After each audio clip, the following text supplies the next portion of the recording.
Chapter 49. Did I really reach level 50 just like that? Wu Yan looked at his hands and felt that it was unbelievable. This was not the first time that Wu Yan had exchanged for abilities. For example, Sword Mastery and Chaotic Return to Horizon Dance were all abilities that he had exchanged for. However, before this, he had not leveled up at all.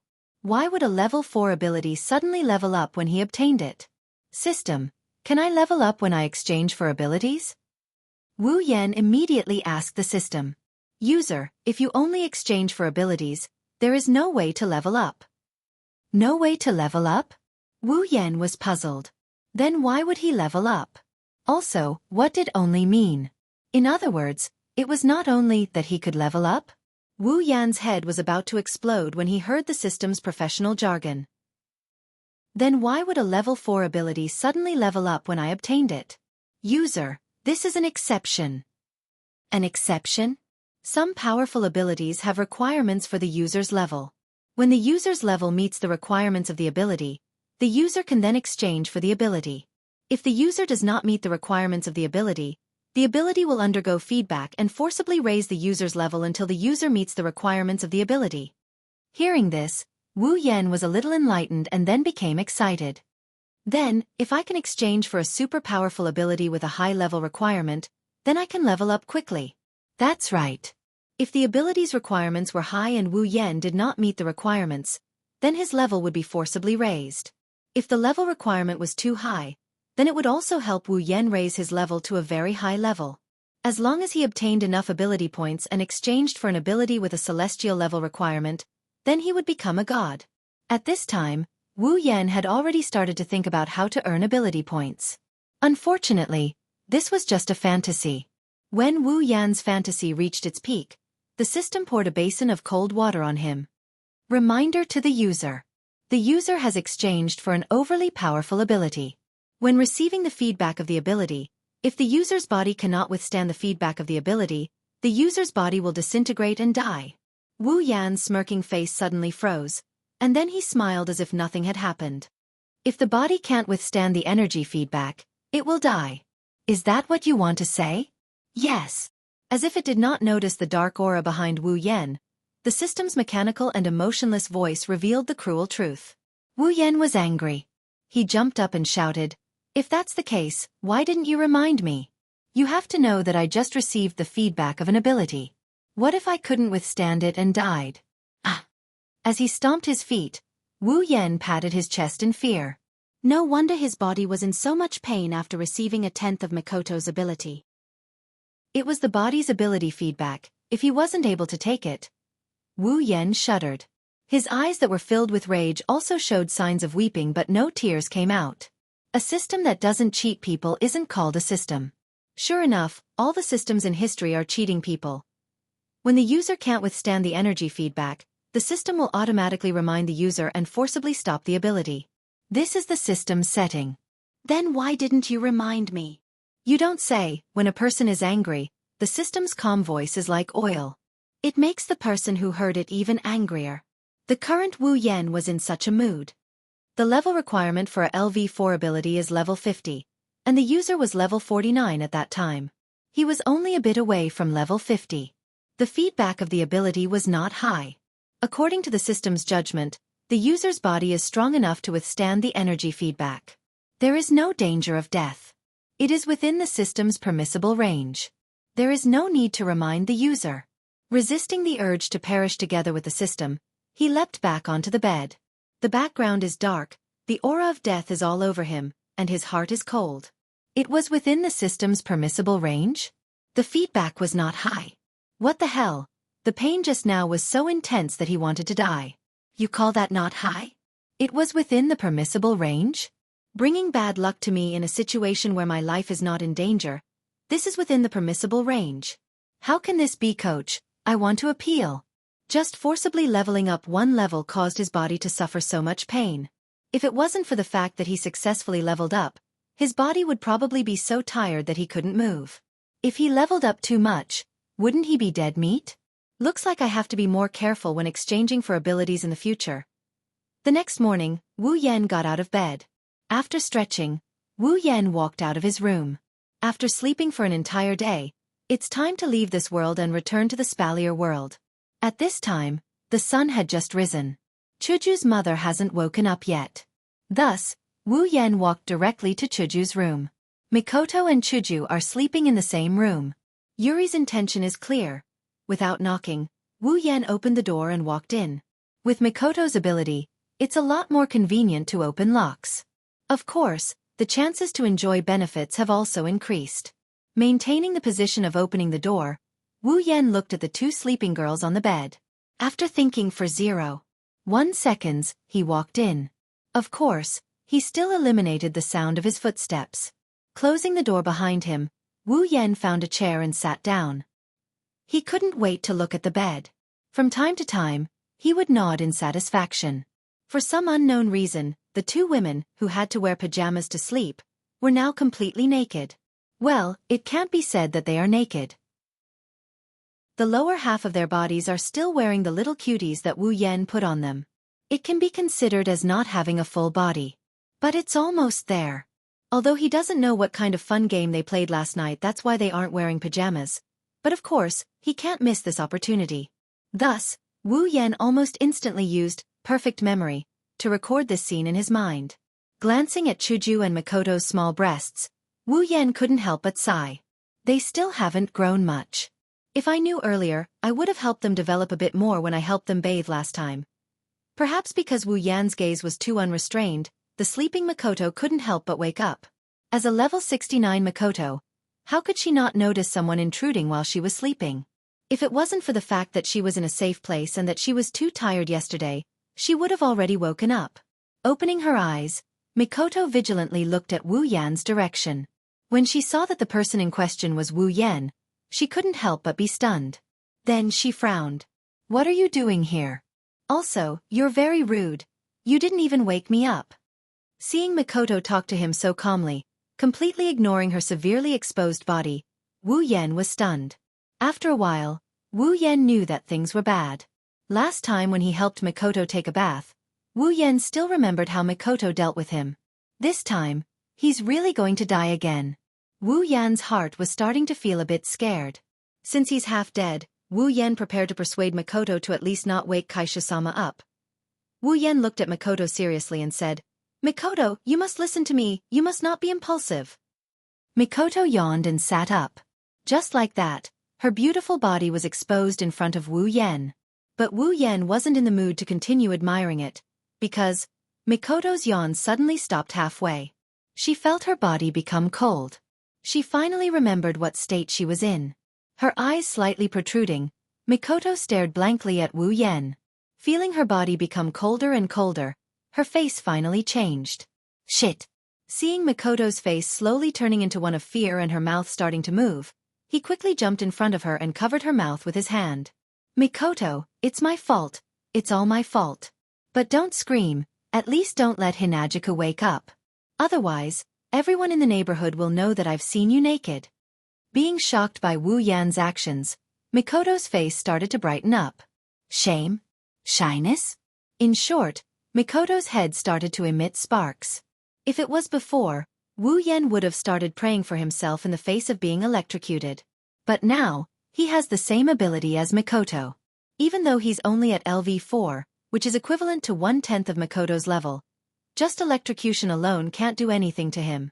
Ignoring the electricity on Mikoto's body, Wu Yan was only worried that the sound of Mikoto's electricity would wake Chuju up.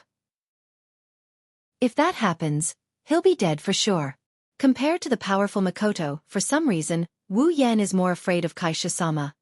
"Calm down." Seeing Mikoto's body getting more and more electric current and the sound getting louder and louder, Wu Yan started to get anxious. In his desperation, Wu Yan flipped over and pressed Mikoto down on the bed. He kept shaking his head to and fro, telling her to calm down. But Wu Yan apparently forgot that this kind of action is the prelude to some kind of pushing down action. The electricity on Mikoto's body had already disappeared. She was pushed down on the bed by Wu Yan and pressed down on Wu Yan's body. Seeing Wu Yan's face so close to hers, Mikoto's eyes rolled back and her mind went blank. Wu Yan looked at Mikoto strangely. Seeing that she's in a daze and not moving at all, he couldn't help but consider whether or not he should make a run for it. Beep. The sound of electricity flowed again. Mikoto's head was smoking and electricity was emitting from her forehead. She looked at Wu Yan as if she was looking at a dead man. The truth is, Mikoto really wanted to kill Wu Yan. No, she didn't want to. She already started to act.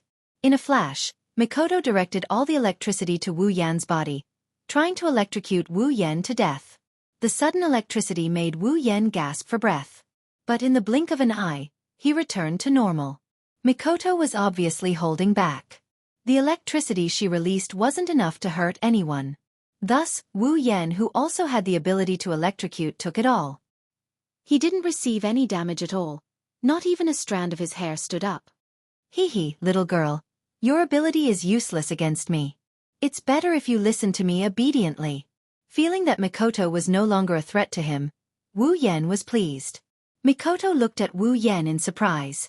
With her mouth covered, she couldn't say anything so naturally. She couldn't ask any questions. But, questions and whatnot can wait until after Sky takes care of this damned pervert. It won't be too late to ask. Electrocution didn't work. Does that mean Mikoto has no other methods? No, staying by Chuju's side for a while, Mikoto didn't learn nothing. She reached out and clenched her fist. With a red face, Mikoto punched Wu Yan, this shameless guy, away from her body.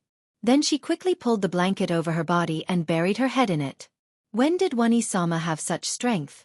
Lying on the floor, Wu Yan's head was full of such thoughts. She had enough strength to punch him away.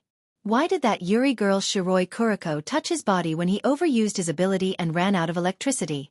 This doesn't make sense. Chapter 50. Behemoth Forest. Back when Wu Yan left the place where he entered the dungeon, the bonfire was still glowing red.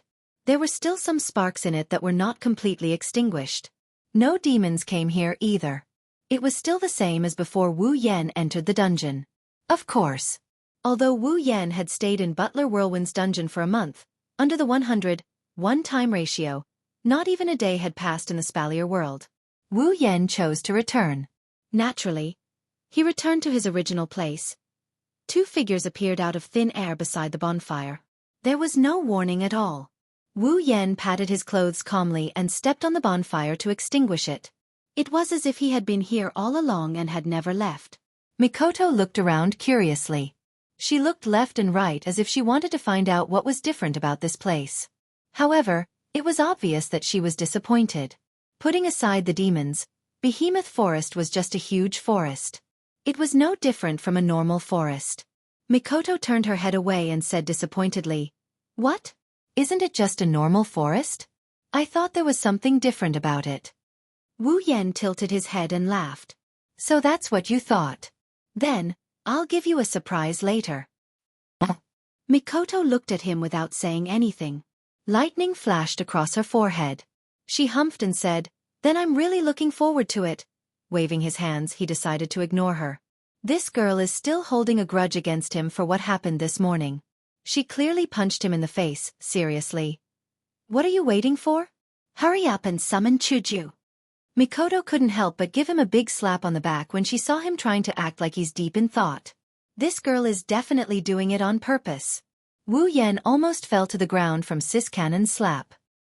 He touched his empty chest and rolled his eyes at her. Unfortunately, Sis Cannon ignored him. Pulling open the system list, Wu Yan directly tapped on the summon option.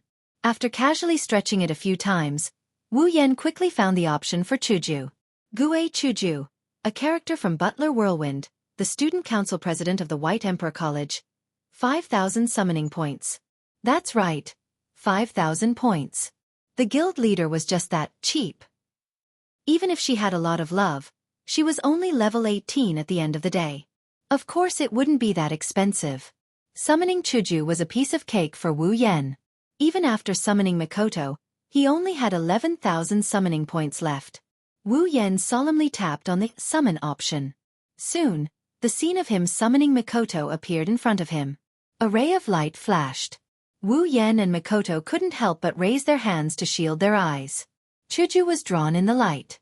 It was as if the light was a piece of paper and an invisible pen was drawing something on it. Chuju was slowly drawn, just like that. When Chuju fully appeared in front of Wu Yan and Mikoto, the light disappeared. A very small but beautiful ray of light shot out from Chuju's body and connected to Wu Yan's body. After experiencing it once, Wu Yan wasn't as scared as before. He stood in place and looked at Chuju. Mikoto, on the other hand, looked at everything strangely. When she was first summoned, she hadn't woken up yet, just like how Chuju was now. Soon, Wu Yan's heartbeat was synchronized with Chuju's. Then, the ray of light broke and gathered into a ball of light that merged into Wu Yan's body. Wu Yan reflexively looked at his own body. He was puzzled. Although it was called life fusion, Wu Yan could feel the feeling of two people sharing one life. But he didn't know how to describe it. Chuju! Mikoto's voice drew Wu Yan's attention away from his own body. After completing the life fusion, Chuju had already woken up. She was together with Mikoto, looking around in surprise. From Chuju's point of view, Wu Yan and Mikoto had just said goodbye to her and disappeared into nothingness. Then she felt dizzy. Memories of the system, summoning, and basic information about Wu Yan suddenly appeared in her mind. When she finished digesting these memories, she opened her eyes and found herself in this forest. When Mikoto told her that this was a different world, Chuju was stunned. In the blink of an eye, something happened that she couldn't understand. This made Chuju sigh at the wonders of the system. Has the summoning ended? Didn't you say life fusion? Why don't I feel any changes? Chuju looked at her body strangely and asked Mikoto. I don't know either. Mikoto rubbed her chin and blinked. When I was summoned, I didn't feel any changes either. I just felt a sense of familiarity from Yen. Mikoto felt a little embarrassed towards the end, so she spoke very softly so that only Hinajiku could hear. That's true. Chuju looked at Wu Yan, who was standing in front of her with a head full of question marks. She felt a sense of familiarity from him and blushed a little. But then, Chuju clasped her hands together and put them in front of her chest and smiled. Life fusion? The two girls in front of him whispered to each other. Wu Yan felt bored. A winner in life should be ostracized. Wu Yan already knew this. As long as he didn't get burned, anything would be fine. Clapping his hands to attract Mikoto and Chuju's attention, Wu Yan said, Okay, let's talk later. Let's talk about what to do next. What to do next? The two girls looked at Wu Yan in confusion. Yes. Wu Yan found a place to sit down and said to the two girls. Do we stay here? Or do we go out? What should we do if we stay here? Where do we go after we go out? Don't you think we should discuss this? Even if you say so. The two girls looked at each other and sat down in front of Wu Yan. We don't know what to do. That's why we need to discuss it. Wu Yan looked at them helplessly. Aren't they usually smart? One from White Emperor College and the other from Tokiwadai High. They are both noble schools. Originally, he wanted to rely on them to give him some ideas. But the problem is, we aren't familiar with this world. Mikoto stroked the tea-colored hair on her forehead and wrinkled her nose. If we have a map or something, we can study it. But right now, we don't know anything. How can we plan? Didn't you say it before? You've been in this world for 3 months. Then, you should be more familiar with this world than us, right? Don't tell me you didn't plan it? Hinajiku seems to be a bit resistant to sitting on the empty ground. She kept fidgeting around restlessly as she told Wu Yan without a care in the world. But, I haven't been to any place. Wu Yan smiled brightly. Although he has been in this world for 3 months, other than the behemoth forest and the supply town, Wu Yan hasn't been to any other place. As for a map or something, well, the system should have it. Wu Yan remembered that the system once asked him if he wanted to exchange for a map of the behemoth forest. When he first came to this world, the price was 3,000 item points. What a shameless system. You've been in this world for 3 months and you haven't left this forest. Mikoto looked at Wu Yan strangely. It's as if she's looking at a primitive barbarian, causing him to feel all sorts of irritation. I'm sorry if I don't know anything. Wu Yan pursed his lips and decided to ignore Mikoto's disdainful gaze. So, Wu Yan looked at Chuju and asked, Chuju, what do you think? Both of them looked at Chuju at the same time.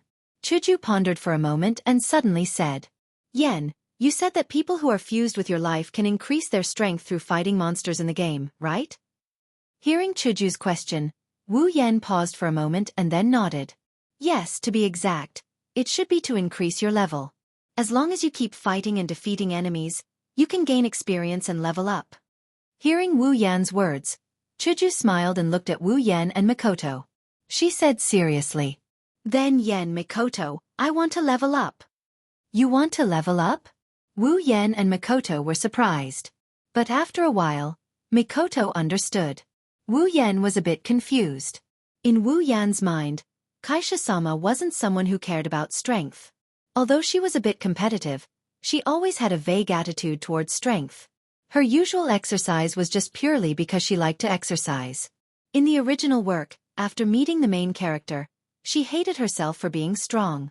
She thought that she wasn't like a girl. So when Kaisha-sama said that she wanted to level up, Wu Yan felt that it was a bit of a trap. "Why do you want to level up?" Wu Yan looked at Chuju curiously and asked. Chuju's eyes started to wander. She stuttered and didn't know what to say. In the end, she turned her head and said in a bad mood, "Just think of it as because my ego is too strong." For some reason, Wu Yan heard a hint of complaint in Kaisha-sama's tone. Wu Yan laughed dryly and waved his hand. "If that's the case, then let's level up Chuju first." Of course, this was also what Wu Yan wanted. After all, Kaisha-sama's level was a bit low. It was better to raise her level first. And raise her level. All right. Mikoto stood up and cracked her fingers. She smiled. "Let's see what the demons that Yen mentioned look like and how strong they are." Hey, you're a girl. Don't crack your fingers. It's easy to scare kids. Are you a female pervert? Do you need to be so excited? Wu Yan looked at Mikoto in embarrassment. Didn't they say that Sis Canon would often show her shy and arrogant side? How come I'm a violent person? Baidu, you're a scammer. Of course. Mikoto said without turning her head. I've never seen a demons before. It's my first time fighting one too. Wu Yan looked at Mikoto speechlessly. He stood up and said to the two girls. Then it's decided. I remember that there's a level 20 bear around here. Your first time will be on it. What do you mean? Mikoto's smile froze. She looked at Wu Yan with a ferocious expression. The electric current on her forehead jumped happily. If Wu Yan said it again, it would jump on Wu Yan's body. Mama! With the same ability as Mikoto, Wu Yan was no longer afraid of Mikoto's electric shock. So, teasing her was a surprise? Beep! You bastard! Mikoto gritted her teeth and looked at Wu Yan. She wanted to bite him. What happened in the morning also appeared in her mind. Her delicate little face blushed. Looking at the two who were at each other's throats, Chuju sighed helplessly. That can't. Chapter 51. Is this the little bear you were talking about? Mikoto clenched her fists as she allowed the 3-meter-tall little bear to bare its fangs and brandish its claws at her. Her brown eyes weren't looking at the bear but at Wu Yan instead. Her forehead was pulsing with a dangerous bluish-white light. Chuju also had an embarrassed expression as she looked at the little bear Wu Yan was talking about. Her white cherry blossom was frozen in place. Isn't this a little bear? Wu Yan said with a matter-of-fact expression. Compared to the other monsters in the behemoth forest, this 3-meter-tall bear wasn't tall at all. It could only be considered small. When Wu Yan first arrived in this world, he met a level 10 wind snake. Even though it was only level 10, it was still close to 4 meters tall. Even tier 1 monsters were around that size. This level 20 bear really wasn't that big. Huff, huff. Mikoto took a few deep breaths to suppress the anger in her heart. She opened her hand and shot an electric bolt at the bear. She vented all her anger on the bear. At this moment, it was as if she was possessed by a demon. Her opponent was only a level 20 monster, but she used all her strength to torture this bear. Listening to the continuous roars of the bear, or more accurately, the cries of agony, Wu Yan couldn't help but shiver. He felt like he's about to step into the gates of hell. Even Hinajuku laughed dryly and took a few steps back. The brown bear crashed to the ground, kicking up a cloud of dust. Chuju felt her body lighten. A comfortable feeling spread through her body. She smiled happily and clasped her arms that were strengthened a little. She nodded in satisfaction. Wu Yan also nodded and opened the status list. Chuju's status was below Mikoto's, and Mikoto's status was below his. They formed a vertical line. Character: Gue Chuju ability, None strength, D endurance, D agility, D spirit, C equipment, White cherry, D rank, level. 19. Wu Yan had asked the system about the status of the summoned character. Although it was different from his own character, it was just a matter of the specific attribute. It was the same as the grading of equipment. The lowest was level D, and the highest was level S. If it was lower than level D, it would only show the word none. Could it be that displaying none meant that there was none? If a person's strength displayed none, then wouldn't that person not even have the strength to walk? Wu Yan cursed in his heart more than once. The system's status was a trap. Back then, his status was displayed as a great synonym for human. So this is leveling up? And I can feel that I have become a little stronger. Chuju waved her hands and said with a smile. Level up? That bear is only level 20, right? How did it help Chuju gain a level? Mikoto said as she kicked the bear under her feet. Wu Yan shrugged. It's easier to level up in the early stages. It's just like a game. Later on, it's harder. Mikoto, you killed so many demons in the barrier and you only gained a level. It wasn't just Mikoto, even Wu Yan himself felt that leveling up was getting harder. A level 60 Orochi demon, 15 levels higher than him, only gave him 4 levels. That was because it was easier to level up, but it wasn't so easy to level up. If it wasn't for the ability gain that gave Wu Yan a level 4 ability and forced him to level 50, who knows how long it would take for him to reach this level. That's true, who knows when I can reach level 70. Mikoto lowered her head and said softly. Right now, she urgently needed strength. Only with enough strength can she defeat Accelerator and save her sisters. Wu Yan once said that if she wasn't summoned, she wouldn't have any chance of winning against Accelerator. When she was first summoned by Wu Yan, Mikoto was level 68. Even though she gained a level, Accelerator's strength was enough to make her have no chance of winning. Level 70. Definitely level 70. Tier 8 strength. The gap between levels is very hard to bridge. It's already like this when you're at a lower level, let alone when you reach Mikoto's level. The gap between levels is unimaginable. Just leveling up by 1 level is definitely not enough to bridge the gap. Only by reaching level 70 can I have a chance of winning. Not only that, in order to completely save the sisters, I'll have to face Alistair, the chairman of Academy City. He's in existence even stronger than Accelerator, he's at least tier 8, and, the so-called angel, OSI. If I want to save my sisters, I'll have to face them. That's why I need to get stronger. Wu Yan saw Mikoto's expression. Wu Yan sighed and patted her shoulder, comforting her. As long as we don't enter your world, it'll always be in a frozen state. That's why we have time. Mikoto, don't worry, take it slow. There's plenty of time. Yan. Mikoto looked at Wu Yan in confusion. Can I really save all my sisters? Not I. We. Wu Yan corrected her with a smile. Our lives are intertwined. We're fated to be together forever. Your matter is my matter. How can you forget about me? Who wants to be with you forever? Mikoto was provoked by Wu Yan's words. Her voice went from low to stuttering. That panicked look is cute no matter how you look at it. Finally, she's acting tsundere. Wu Yan smiled. In Wu Yan's mind, Mikoto's tsundere is normal. Don't worry, even if they're the boss, we're still the main characters. They're fated to be defeated by us. Hearing Wu Yan's confident words, Mikoto nodded her head heavily. Her expression was firm. No matter what, the sisters must be saved. From the moment Wu Yan and Mikoto started talking, Chuju fell into silence. Regarding Mikoto's thoughts, Chuju understood a little bit. That's why she didn't interrupt. She only looked at Wu Yan with eyes full of inexplicable ferocity. Wu Yan couldn't help but laugh dryly. Narrowing her eyes, Chuju gave Wu Yan a threatening look. Then she pulled Mikoto's hand and said, "All right, let's continue leveling up. I still want to become stronger." Without any explanation, she pulled Mikoto away. Chuju didn't even give Wu Yan a chance to speak and went into the bushes. This made Wu Yan feel helpless.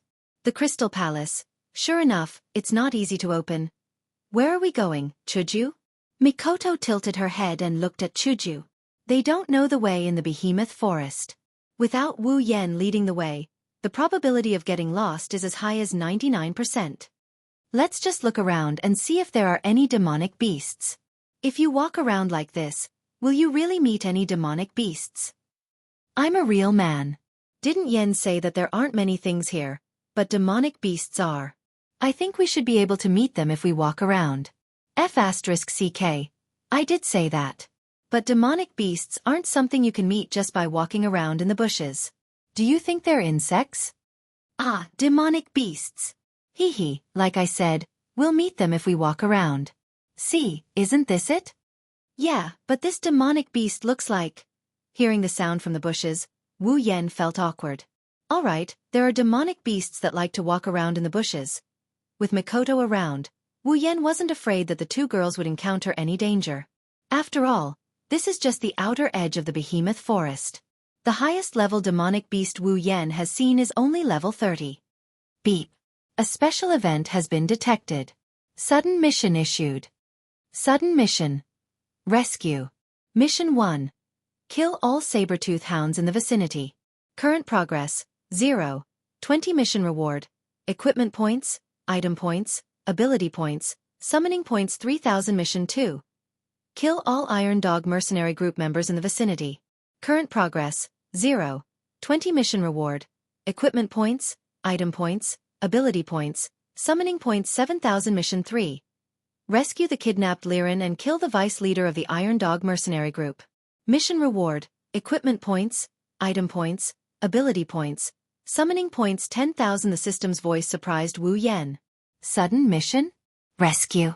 These 3 missions, it seems like the killing part is more than the rescuing part. A special event has been detected? Is it referring to kidnapping? System, when did you become a cuckold pacifist? Wow. That's disgusting. Don't come over. Mikoto and Chuju. Wu Yen stepped on the ground and shot out like an arrow towards the direction of Mikoto and Chuju. Soon, he saw the 2 girls. What happened? Looking at the 2 girls' shocked faces, Wu Yen hurriedly asked. At the same time, he looked at their bodies and when he didn't find any injuries, he let out a sigh of relief. What a disgusting dog. How come there are dogs in the forest? Chuju pointed at a beast in the distance and said with a disgusted face. Dog. Wu Yen was startled and turned his head to look. He saw a dog with long fangs and broken teeth standing there baring its fangs at Wu Yen and the girls. There wasn't a single piece of fur on its body. It was a bald dog that was almost as tall as the 2 girls. Most importantly, its mouth was dripping saliva. It looked disgusting. Saber-tooth hound, level 20. I think that instead of calling it a saber-tooth hound, it's more realistic to call it a bald dog. But it really is disgusting. Looking at the saber-tooth hound with a wretched face and saliva dripping from its mouth, Wu Yen waved his hand and the Nyamano Shana appeared in his hand.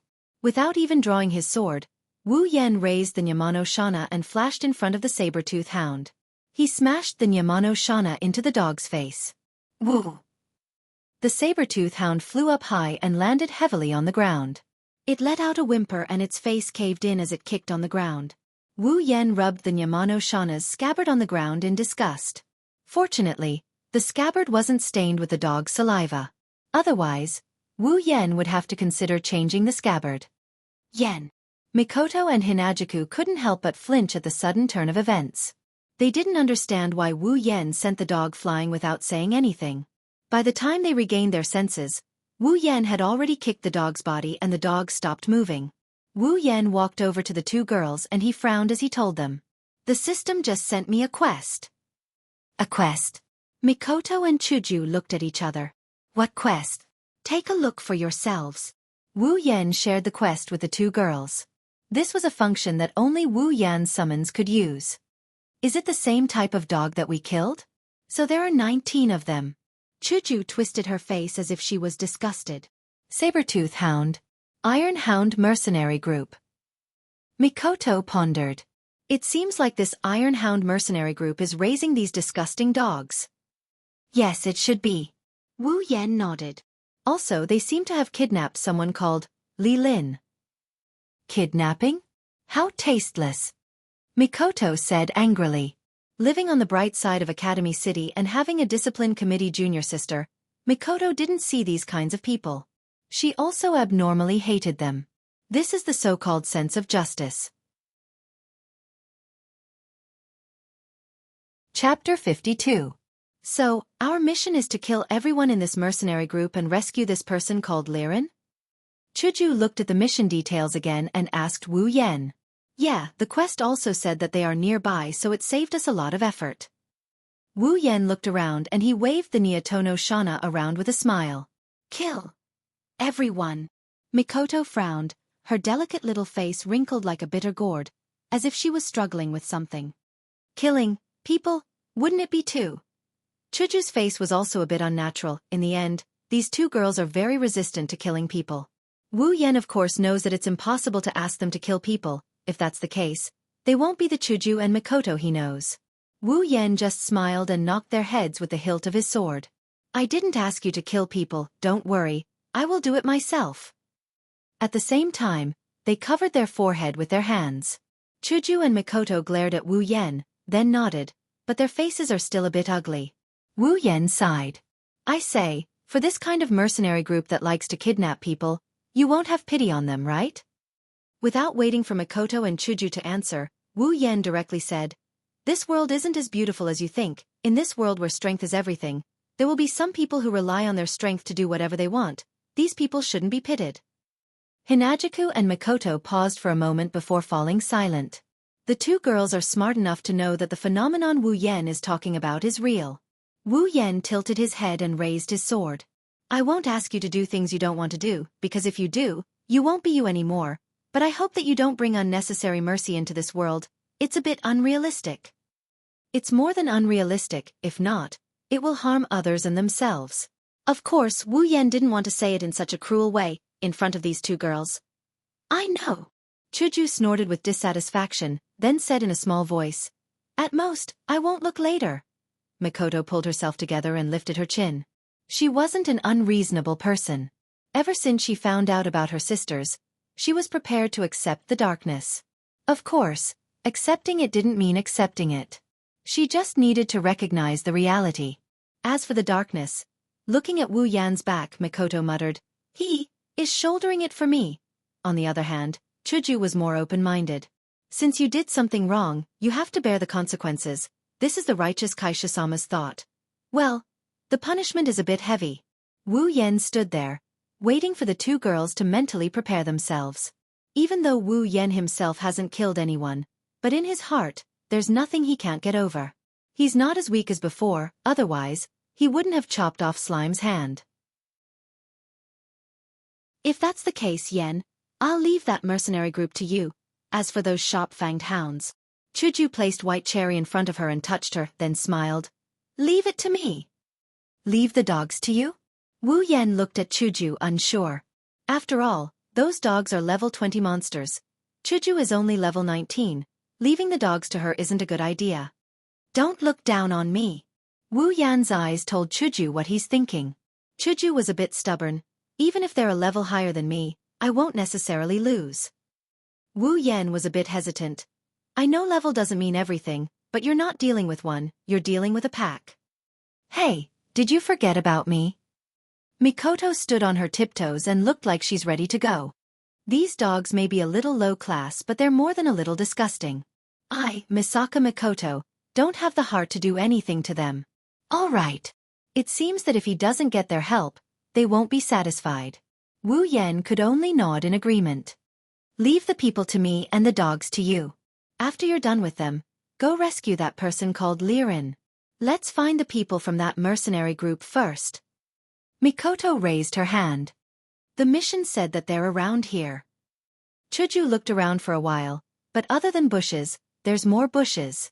Including that vice leader, there's a total of 21 people, 19 dogs, and one person to watch. With such a scale, there's no way they wouldn't leave any traces behind. Let's search carefully. With Mikoto's and my ability to sense electromagnetic waves, we should be able to find some traces if the area isn't too big.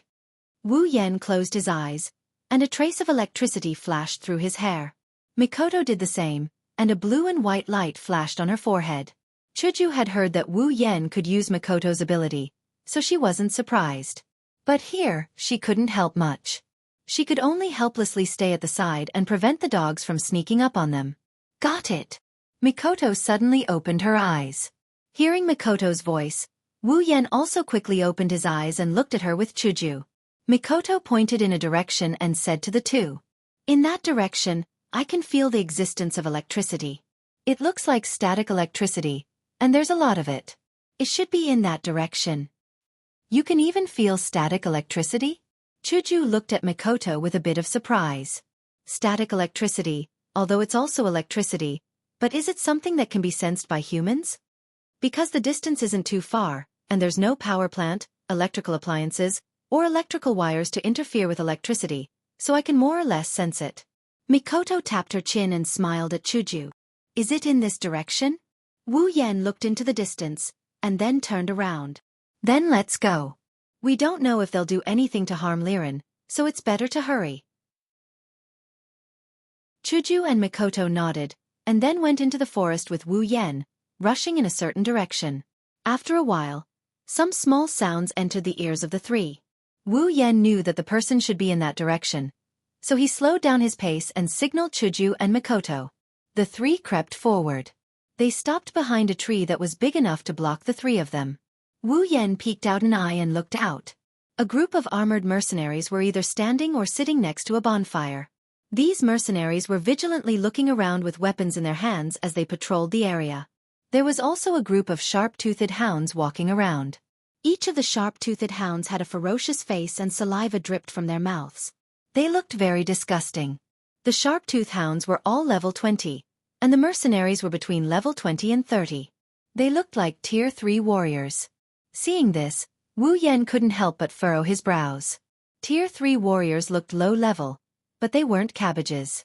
Thinking back, when Lulu came to the behemoth forest to train, she only had 30 or so Tier 3 warriors by her side. Although it was because of Feifei that she didn't need too many guards by her side, not everyone could be matched with such guards. But now, in a mercenary group, there were 20 Tier 3 warriors and 20 tamed magic beasts. This mercenary group was definitely not simple. What Wu Yan cared about the most was the middle-aged man sitting by the campfire, drinking wine in big gulps. Tieli, level 40. That's right, it was this middle-aged man called Tieli. He was actually a Tier 5 warrior, and he was only a vice leader. In other words, there was a leader, and this leader should at least be stronger than him. A vice leader with so many experts by his side, all for the sake of kidnapping a person. Adding on the special event mentioned by the system, Wu Yan felt as if he was involved in an inexplicable dispute. Someone elbowed his waist. It was Chuju. Chuju called out to Wu Yan, then pointed in a direction.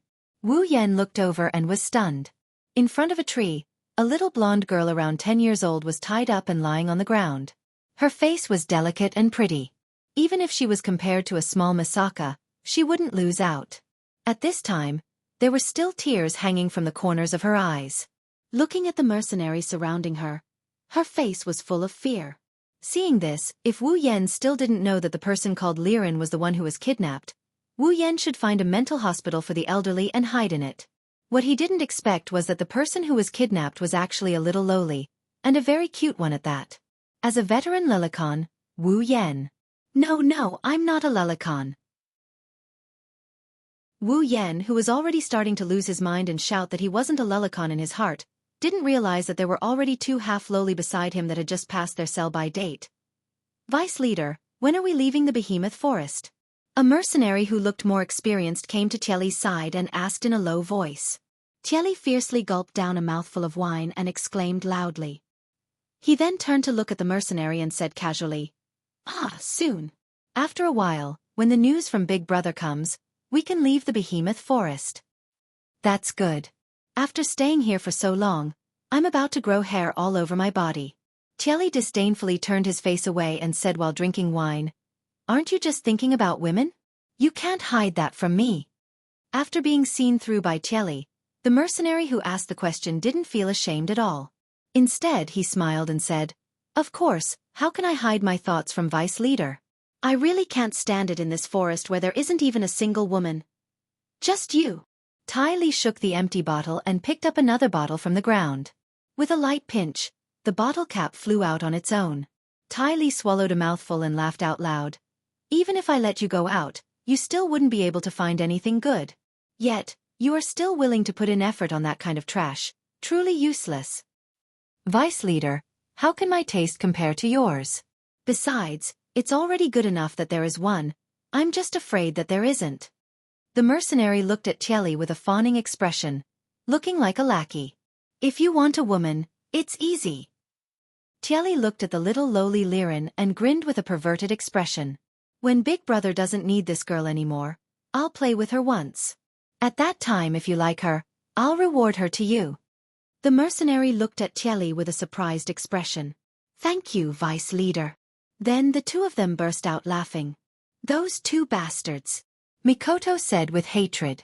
Tieli and the mercenary's words just now were heard by the three of them. Mikoto was really angry at these guys who even had ideas about a little girl. Let's take care of all of them later. Wu Yan was also a bit angry. The little lowly was meant to be loved, but those two bastards actually wanted to eat her. And such a cute little lowly. Even if it's for the Lelicons, they must be cut up. Mikoto and Chuju nodded at the same time. The conversation between Tieli and the mercenary had thoroughly angered them. Originally, they didn't have the heart to kill them for a mission, but all of them were thrown into the smelly ditch by the two girls. Just like Yen said, in this world, there are some people who deserve to die. There's no need to pity them. Chapter 53. Mikoto, Chuju, you guys kill the dogs first. I'll deal with the minions first, then I'll deal with the big one. Wu Yan said softly to Mikoto and Chuju. At the same time, he slowly pulled out the Nyatama Shana. Don't worry, I'll keep an eye on Chuju. Mikoto nodded when she saw Wu Yan looking at her. What? Hearing Mikoto's words, Hinajuku straightened her back in dissatisfaction. I'm not a kid. Do you really need to keep an eye on me? Wu Yan said helplessly.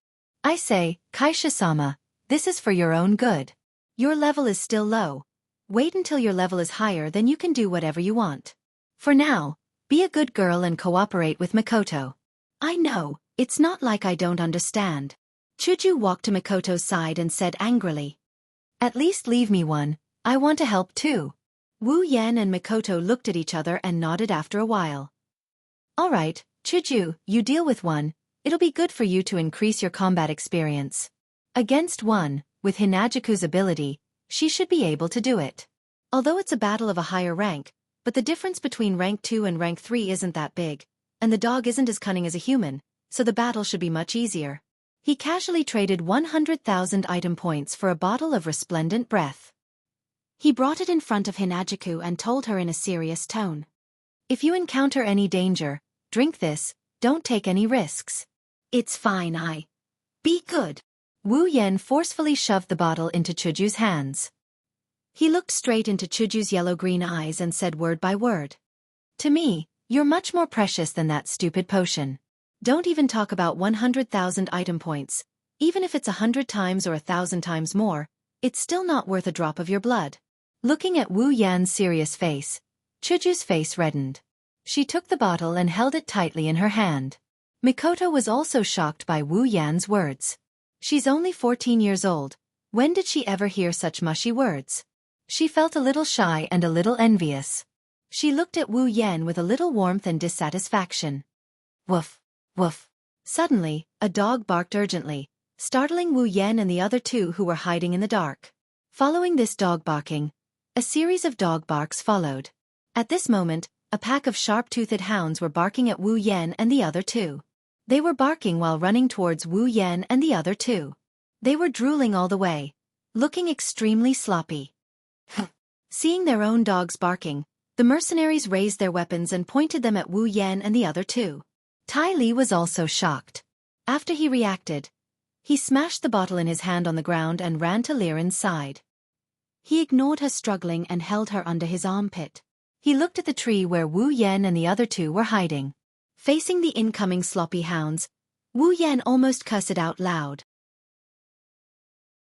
Before he could do anything, Mikoto happily released an electric net and pulled all the hounds to the side. How could she not be happy? The three of them were assigned tasks. Wu Yan was in charge of chopping people, while she and Chuju were in charge of killing the hounds. However, the hounds were always with the mercenaries. Mikoto was still having a headache about how to lure them out. Now, she didn't need to do anything. Those shameless hounds were courting death and were charging towards them. Naturally, Mikoto used an electric net and pulled them to the side to slowly slaughter them. Chuju pulled the crystal sword in her hand and ran to the side. She picked up one of the hounds and started a battle between man and beast. "Who are you people?" While shouting questions, the mercenaries began to charge towards Mikoto and Chuju. From the looks of it, they didn't have any intention of asking questions. They just wanted to kill them. Tai Li saw Mikoto and Chuju who were fighting the hounds. When he saw the two girls, his eyes flashed with amazement. Then, he became perverted again. His eyes darted around as if he wanted to capture them alive. When he saw Tai Li's eyes darting between Mikoto and Chuju, Wu Yan, who was familiar with all kinds of melodramatic dramas, naturally knew what he was thinking. With a sneer, Wu Yan stepped out from behind the tree and shot towards the mercenaries who were charging towards Mikoto and Chuju. In Wu Yan's heart, these people were already dead. The mercenaries who were running around happily. Before they could even get close to Mikoto and Chuju, a silver light flashed in the middle of them. It was like a dancing firefly. Unfortunately, it wasn't a firefly that was dancing, but a cold blade. Ah! One of the mercenaries suddenly stopped in his tracks and attracted the puzzled gaze of the other mercenaries. Before they could ask, the mercenary groaned and the weapon in his hand fell to the ground. Covering his neck with both hands, his eyes were wide open and filled with fear. Blood suddenly flowed down from his neck and dyed his hands red. He looked at his companions around him and opened his mouth. He wanted to say something, but he couldn't make a sound. Then, he slowly fell to the ground and stopped breathing. He was the mercenary who was talking to Tai Li just now. Ah! Before the surrounding mercenaries could cry out in shock, a blood-curdling scream rang out. One of the mercenaries stared in disbelief at the blade that had pierced through his chest, but there wasn't a single drop of blood on it. He closed his eyes in horror. Pulling out the blade, Wu Yan retreated to avoid the spurt of blood. Then, he sped up to the side of another mercenary. Under his desperate gaze, Wu Yan slashed down again. The blade of death began to dance. In an instant, the 3 Tier 3 mercenaries didn't even get to see the face of the culprit who killed them. They only saw the silver blade, but it was the last thing they saw in their lives. Then, they went to Sanatagawa to report to the girl with the scythe. When the 3 of them fell to the ground and Wu Yan appeared in front of them, the mercenaries finally understood what happened. Wu Yan lightly moved his feet, causing the surrounding mercenaries to take a few steps back in fear. They raised their weapons at Wu Yan, but no one dared to rush forward. Tai Li retracted his gaze from Mikoto and Chuju and looked at Wu Yan and the mercenaries. Glancing at the 3 mercenaries on the ground, Tai Li didn't feel sad or angry. Instead, he immediately shouted at the other mercenaries, "What are you doing? Hurry up and attack. Kill him for me." The mercenaries looked at each other and swallowed a mouthful of saliva. Under the threatening gaze of their vice leader, they braced themselves and shouted as they waved their weapons at Wu Yan. Wu Yan saw that Tai Li didn't intend to take the little lowly Liren as a hostage and couldn't help but let out a sigh of relief. If Tai Li wanted to use Liren as a hostage to threaten him, then he wouldn't be able to do anything. Unless Mikoto used her level advantage to take Liren back from him, but that would be too risky. It would be best if that wasn't the case. The mercenaries' weapons were about to reach him. Wu Yan smiled faintly and waved the Nyamano Shana in his hand. After a few crisp sounds, the weapons in the mercenaries' hands all broke into 2 and fell to the ground, turning into a pile of scrap metal. "Mass armament!" Tai Li exclaimed, then looked at the Nyamano Shana in Wu Yan's hand, his eyes filled with greed. To be able to so easily cut the mercenaries' weapons in half, only the legendary armament could have such power. Although Tai Li was already at the 5th rank, he still didn't have a mass armament. He had always been holding a decent great sword. He had already started to gather money to get himself a mass armament. Now, he didn't need to plan for it himself, someone had already delivered it to him. In Tai Li's eyes, this armament had already been branded with his name. In just a short while, this common armament would be his. "What are you guys waiting for?" Tai Li roared at the mercenaries surrounding Wu Yan, then continued to look at the Nyamano Shana in Wu Yan's hand with his disgusted eyes. Beauties and whatnot, he could have as many as he wanted. As long as he had strength, he wouldn't have to worry about not having beauties. The armament was something that could increase his strength.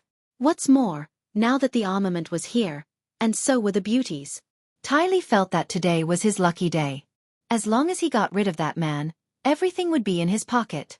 With his strength at the 5th rank, how could these young guys who looked like they hadn't even reached adulthood be his opponent? Therefore, Ty Lee was full of confidence at this time. The only thing missing was the words, "I want it," written on his face. Ty Lee's eyes had been blinded by greed. How could he not think that someone who could have a mass armament would be an ordinary person? Indeed, Wu Yan, Mikoto, and Chuju all looked very young. Although Wu Yan was already 20 years old, his mischievous smile would only make people think that he was a young boy. What's more, in Ty Lee's eyes, 20 years old was the age to drink milk. At this age, other than the geniuses of the big families, who else could have a little strength? As for Mikoto and Chuju, needless to say, with their petite bodies and childish faces, they were still underage. However, Ty Lee miscalculated this time. Age wasn't a distance, and height wasn't a problem. Other than Chuju, there was no way he could beat a man and 2 women who were jumping around in front of him. If Chuju drank the bottle of resplendent breath, he wouldn't be able to beat them either. 3 hours was enough to pester him to death. Wu Yan naturally heard Ty Lee's flirtatious mass armament. He couldn't help but sneer. Mass armament? That level of armament has already been eliminated by me. The Nyamano Shana is a rare armament. I also have a mass armament. It's in my interspatial ring. Unfortunately, no one wants to use it. Wu Yan didn't waste any more words. With a sway of his body, he rushed towards the side mercenaries. The Nyamano Shana in his hand drew a delicate and beautiful arc. Every time he drew a line, a pool of blood would splatter. And every time this happened, a mercenary would fall. Wu Yan shuttled through the mercenaries at an incredible speed. The mercenaries only saw a blur in front of their eyes before they fell to the ground with blood splattering from their bodies. The sound of the mercenaries falling to the ground and the sound of the Nyamano Shana penetrating their bodies formed a rhythm. It was like an accent and a soft note. A soft note would be followed by an accent. Only 30 seconds had passed.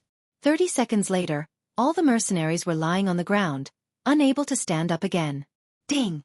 Quest 2 completed. Obtained 7,000 equipment points, item points, ability points, and summoning points. 20 Tier 3 mercenaries all fell to the ground dead. Wu Yan's Quest 2 was also completed. Their deaths brought Wu Yan's income. It had to be said that this was a bit ironic. Wu Yan glanced at the mercenaries on the ground, then looked disdainfully at Ty Lee's stiff face. He flung the Nyamano Shana that was dripping with blood. The blood on the blade was easily flung away, and the Nyamano Shana's blade regained its shine. Wu Yan carried the Nyamano Shana and walked in front of Ty Lee. Looking at the gloomy Ty Lee and the little lowly Liren struggling under his armpit, Wu Yan pointed the Nyamano Shana at Ty Lee and shouted, "Hey! Put down the lowly in your hand." Chapter 54. Hey! Put down the lowly in your hand. That soul-stirring shout left a series of echoes in this crossbow situation. It made the dog beating paused, the confrontation embarrassed, and the hostage stunned. The only thing missing was a few crows flying over and shouting "idiot." Even if Wu Yan was a super thick-skinned person, he couldn't help but feel a little embarrassed. The consequence of excessive pranking was that it attracted the disdainful gazes of the 2 girls and the disbelieving gaze of the little lowly Liren. Perhaps, they were already thinking that they were about to escape from the tiger's mouth and enter the wolf's den. Or perhaps, Wu Yan's words really made some people unable to continue watching. Therefore, their battle strength instantly exploded and turned the group of bald dogs into dead dogs. Ding! Mission 1 completed. Obtained 3,000 equipment points, item points, ability points, summoning points. When this system notification sounded, a brown figure and a pink figure instantly appeared beside Wu Yan. They extended their fists and very tacitly smashed Wu Yan's head at the same time, making Wu Yan lie on the ground. Chuju retracted her hand and took a deep breath. She looked at Ty Lee and Liren, who were a little stunned, and said, "Just now, the method of opening was wrong. Please ignore it and return to the show."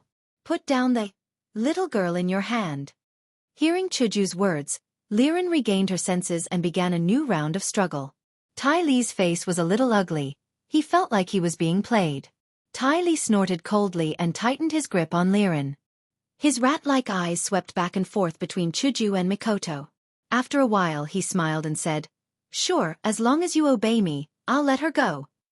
Tai Li's sure startled the two girls who only wanted to say some polite words and secretly prepared for battle. After hearing Tai Li's words, the two girls' eyes were suddenly filled with murderous intent and looked at Tai Li with anger. She activated her superpower. Mikoto's eyes narrowed dangerously. This was a sign that she was going to use violence. She was already thinking about how many volts of electricity she should release to turn him into a frog that flops around on two legs. Lightning Element Magician. Tai Li looked at Mikoto in surprise and then excitedly licked his lips. Magicians were very rare. He didn't expect this little girl to be a magician. This made Tai Li, who had indulged countless women, excited. In the past, among the women he had slept with, there were not many warriors, let alone magicians. Now that he could have a taste of a magician, Tai Li's heart instantly heated up. After playing with her, he could raise her and train her to be his right-hand man in the future. There was nothing more honorable than taking a beautiful magician out. Thinking of this, Tai Li wanted the two girls in front of him even more. A fervent expression appeared on his face. Of course, the concept of those who can afford to be a magician must have a certain background and strength has already been thrown to the back of his mind.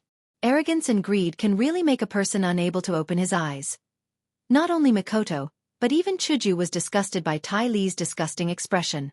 Pointing her white cherry at Tai Li, Chuju coldly said, "Looks like if we don't teach you a lesson, you really won't listen to our words. Haha, you better think carefully before deciding what to do." Tai Li raised Liren in front of him and proudly smiled at Mikoto and Chuju. "Don't think that you can beat me just because you got rid of a bunch of trash. Putting aside the fact that I'm a 5th-rank warrior, the current situation is very advantageous for me." "You bastard." Mikoto angrily looked at Tai Li and angrily said, "Not only did you use a little girl as a threat, you also called your companions trash." "Humph. Calling them trash is thinking too highly of them." Tai Li laughed out loud and said, "You can't even deal with a few little kids. Keeping them alive is just a waste of time. Even if you don't deal with them, I will eliminate all of them in the future. Trash has no value to exist." "Bastard." Mikoto and Chuju were thoroughly enraged. They couldn't wait to tear Tai Li into pieces while he was laughing, but Liren was helplessly struggling in his hands, so they didn't dare to act rashly. "Ha ha ha ha." Tai Li proudly laughed. "What? Not talking anymore? I already said it's okay. As long as you follow me, I will guarantee that this little girl will be fine." "Is that so? Then I really have to thank you." "You're welcome." Tai Li suddenly froze. A sense of danger burst out from his heart. When this feeling appeared, a silver-white blade suddenly appeared in front of him and pierced towards his forehead. The blade in front of him emitted a cold aura like that of a viper. Tai Li's pupils instantly shrank to the size of a needle, and an aghast expression appeared on his face. At this moment of crisis, Tai Li roared and mobilized all of his Do Chi. He didn't care about the pain from the rapid flow of Do Chi in his body, and used all of his strength to turn his head to the side. At this critical moment, he just happened to dodge this fatal attack. The blade brushed past his ear, and he could even feel the cold temperature of the blade. Cold sweat involuntarily slid down his forehead. He never felt that death was so close to him. Tai Li's legs began to tremble slightly. After the attack failed, the silver-white blade stopped moving and stopped beside Tai Li's ear. At the same time, a hand that was completely different from the cold temperature of the blade was placed on Tai Li's hand, and Tai Li's hand was holding Liren. Beep. Blue and white electric current flashed from this hand to Tai Li's hand, and the electric current passed through Tai Li's body. Tai Li cried out in pain, and his whole body was paralyzed. His hand trembled, and he loosened his grip on Liren. Another lightning magician. Impossible. Isn't he a sword user? Isn't he a warrior? How can Do Chi and magic exist in a human body at the same time? Tai Li couldn't believe it in his heart. Naturally, he didn't know that Wu Yan didn't have any Do Chi or magic at all. His sword skills relied on his body, and his lightning relied on his calculation ability. The owner of the hand grabbed Liren, who was in free fall, and pulled her into his arms. He looked at Tai Li with a smile, but his eyes were filled with coldness. The hand holding the sword fiercely slapped Tai Li back, and he flew into a tree. Yan! Mikoto and Chuju ran over as if they expected this. They didn't say anything and took the little lowly Liren from Wu Yan's hand. They put her on the ground and untied her while looking at Wu Yan with vigilance. Wu Yan laughed dryly, but he didn't say anything. It seems that the declaration of lowly just now really pissed them off. Wah! The soft cloth in her mouth was removed by Chuju, and the little lowly Liren pounced into Chuju's arms. She cried like she was wronged. Don't cry, don't cry. Chuju and Mikoto hurriedly comforted the little lowly. Maybe it was because the two girls gave Liren a different feeling, so Liren was relieved and ignored Tai Li, who got up from the ground. Her crying made Chuju and Mikoto's heart ache, but it also made Wu Yan's head hurt. Wu Yan was most afraid of girls crying, especially cute girls. Damn it! Little bastard! Tai Li got up with an ashen face and looked at Wu Yan's group with a ferocious expression. He spat out a mouthful of saliva and grinned. You think you can win by ambushing me when I was careless? That's fine. I'll let you see the power of a Tier 5 warrior. You puny ant. The question of why Wu Yan can use both battle skills and magic at the same time has already been tossed aside by the furious Tai Li. What's more, Tai Li didn't even put Wu Yan in his eyes. In his opinion, Wu Yan is still young. Even if he's a magician, there's no way he can be stronger than Tai Li. He only relied on the advantage of a sneak attack to embarrass Tai Li. Therefore, Tai Li, who thought he was strong, couldn't help but be angry. You're just an ant. How dare you stain my clothes with dust? As for the matter of Liren being taken back, Tai Li didn't care. As long as he killed that little bastard and took her back, it would be fine. And, together with those two girls. While Tai Li's self-confidence broke through the sky, Wu Yan, Mikoto, and Chuju were speechless. The power of a Tier 5 warrior? Sorry, but there's a Tier 6 and a Tier 7 warrior here. Oni-chan. A soft voice came from the tear-stained Liren, making Wu Yan's expression change. He almost knelt down and took out his lollipop. Liren pursed her lips, making people want to take everything in the world back to her. She lifted her head from Chuju's embrace and looked at Wu Yan, sobbing. Oni-chan, this person is very strong. Even the guards were defeated by him. We should run away quickly. Even though the little lowly Liren was still young, she still had the ability to distinguish between right and wrong, good and evil. The person who kidnapped her was undoubtedly a bad guy, and her brothers and sisters who came to save her were the good guys. If she didn't think like this, she wouldn't be hiding in Hinajika's embrace like a baby bird. At the same time, after seeing Tai Li's strength, Liren is naturally worried that the big brothers and sisters who came to save her will die in Tai Li's hands like her guards. Wu Yan doesn't have the ability to read minds, so naturally he didn't know what Liren is thinking. If he knew, Wu Yan would definitely grab her collar and yell at her without caring about anything else. This brother is not a good person. Don't just give people a card. However, he could hear the worry in the little lowly Liren's voice.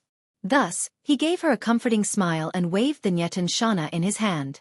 Looking at the self-righteous Tai Li, the corner of his mouth twitched. Don't worry, little girl.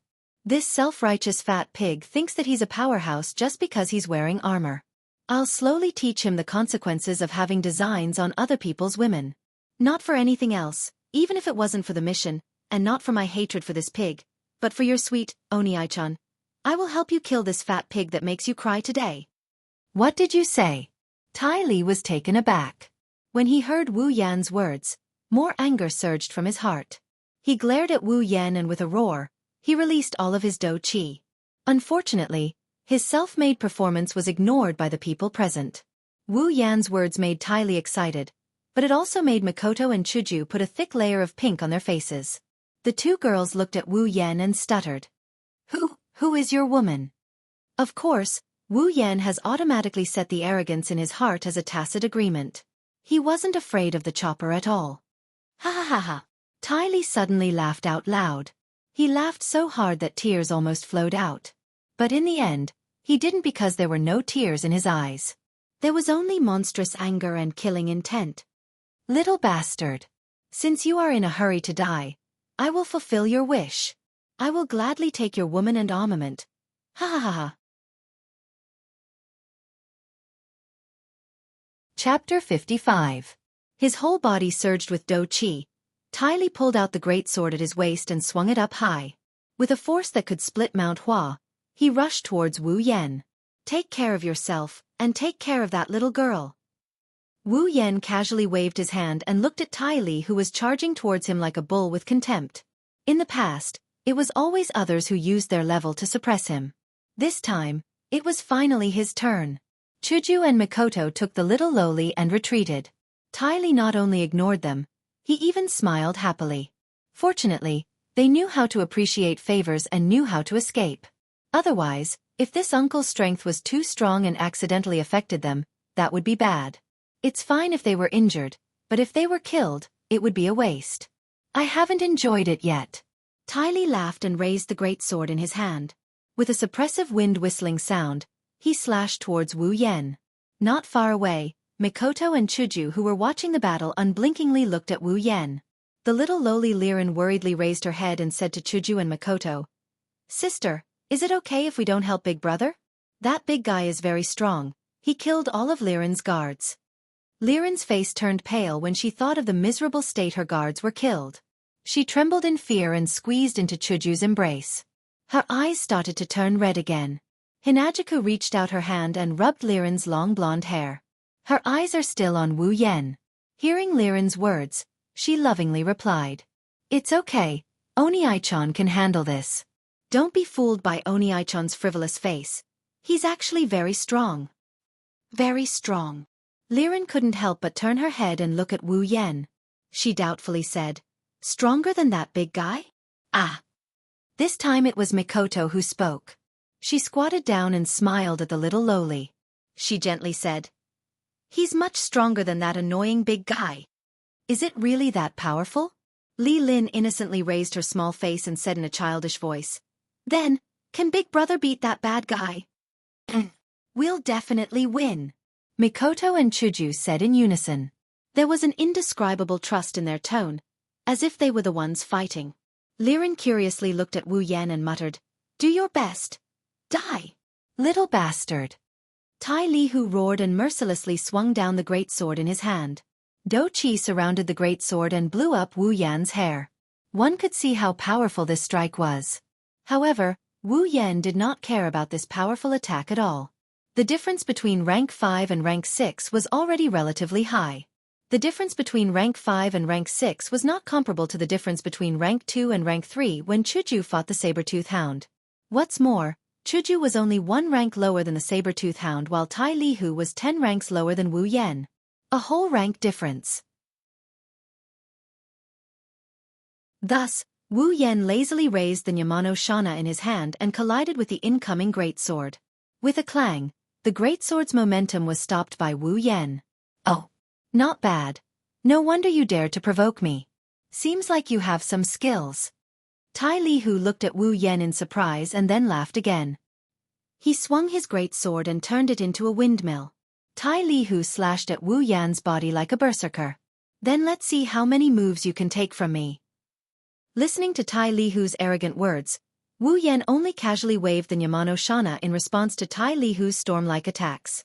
He blocked every move and every move. He even took the time to sigh. In the past, Wu Yan had seen this kind of self-righteous idiot arrogant in front of the main character more than once in a novel. He didn't expect to meet such a person after transmigrating. Thinking back, when he saw this kind of character showing off in the novel, he was extremely annoyed. He wanted nothing more than to become the main character and ruthlessly trample on this kind of idiot so that they couldn't be arrogant anymore. Now that there was a real opportunity, Wu Yan couldn't bring himself to have such thoughts.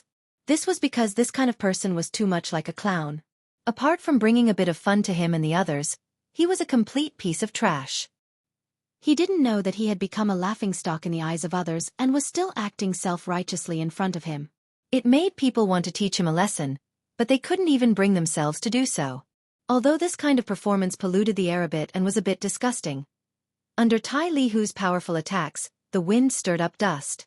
The power of the great sword was deflected by Wu Yan and leaked into the ground.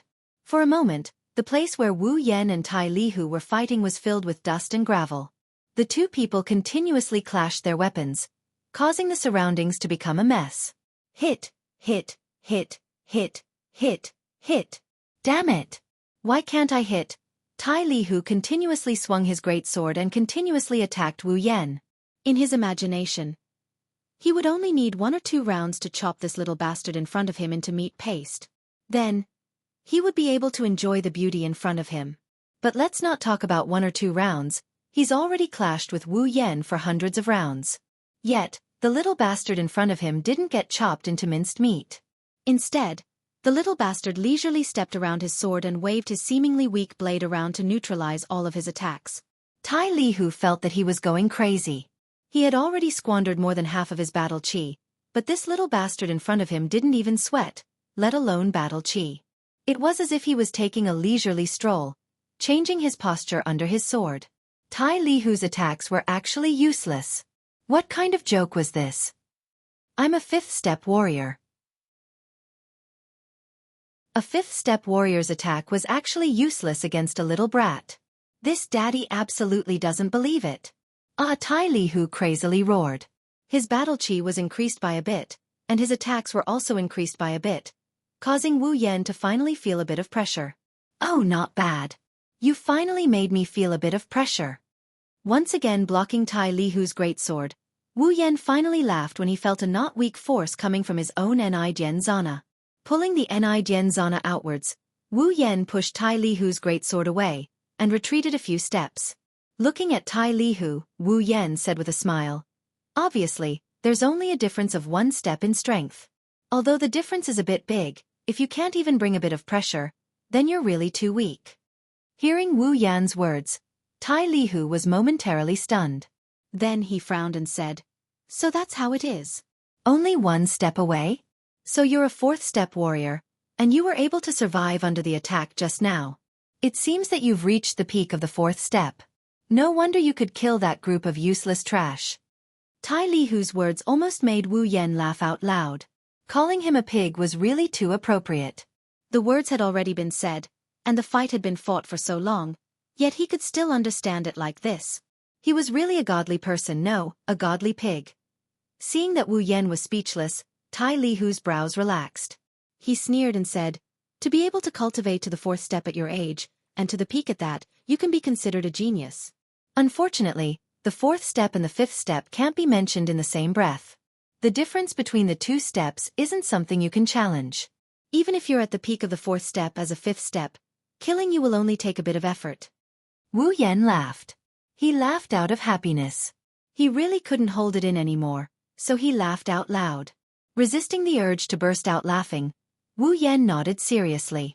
His face twisted as he said, yes, that's right. The difference between the 2 steps is very big. Wu Yan's strange expression had already been taken by Tai Lihu as fear and a bitter smile. He couldn't control himself under his complicated mood. At that moment, Tai Lihu laughed out loud. There was an indescribable pride in his laughter. He said to Wu Yan, now that you know the reality, it's not too late.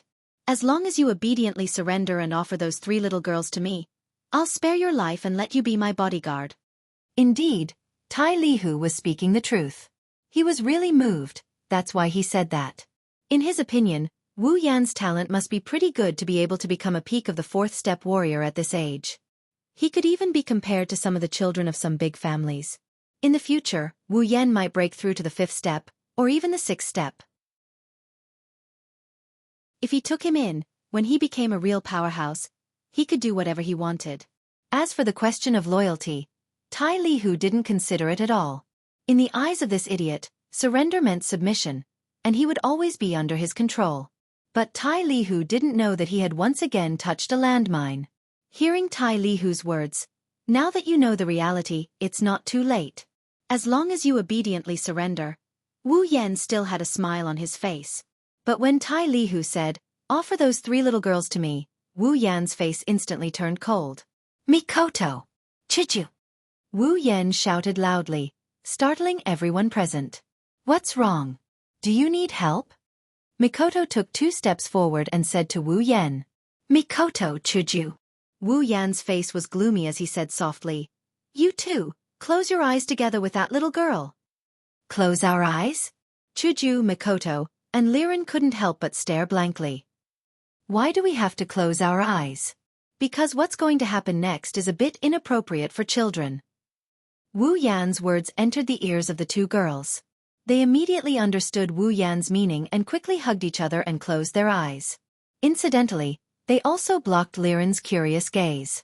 Turning into a line, Wu Yan disappeared and appeared in front of Tai Lihu. His cold eyes stared at Tai Lihu's stiff smile. Wu Yan coldly smiled. You actually dare to have ideas about Mikoto and Chuju. I have to say. Pinching the hilt of his sword, Wu Yan said to Tai Lihu, You really don't know what's good for you. After saying that, Wu Yan led Xianxia from bottom to top and cut off Tai Lihu's sword along with his hand in the blink of an eye. There was no pause at all. A large amount of blood sprinkled down from the sky, accompanied by Tai Lihu's painful screams as he tightly clutched his severed hand. Having done this, Wu Yan put away Xianxia back into the scabbard and put it back into the interspatial ring.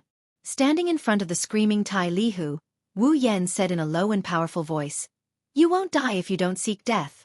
Since you're so intent on seeking death, I'll let you die a beautiful death. Lightning flashed and dust flew. Wu Yan's body began to emit lightning. Electricity continuously flowed through Wu Yan's body, creating an incessant electric symphony. Wu Yan suddenly raised his hand. The ground slightly shook along with his movement. A small wave of iron sand slowly surged out from the ground and rolled into a flowing wall around Wu Yan. With another wave of his hand, the iron sand rapidly surged up and stirred in the air. After a while, it formed a large number of iron sand swords. After the iron sand swords formed, Wu Yan shouted and waved. Like an arrow leaving the bow, the iron sand swords violently shot out and stabbed into Tai Lihu, who had yet to react from the pain. They penetrated his body, his limbs, and his head. Blood spilled into the air.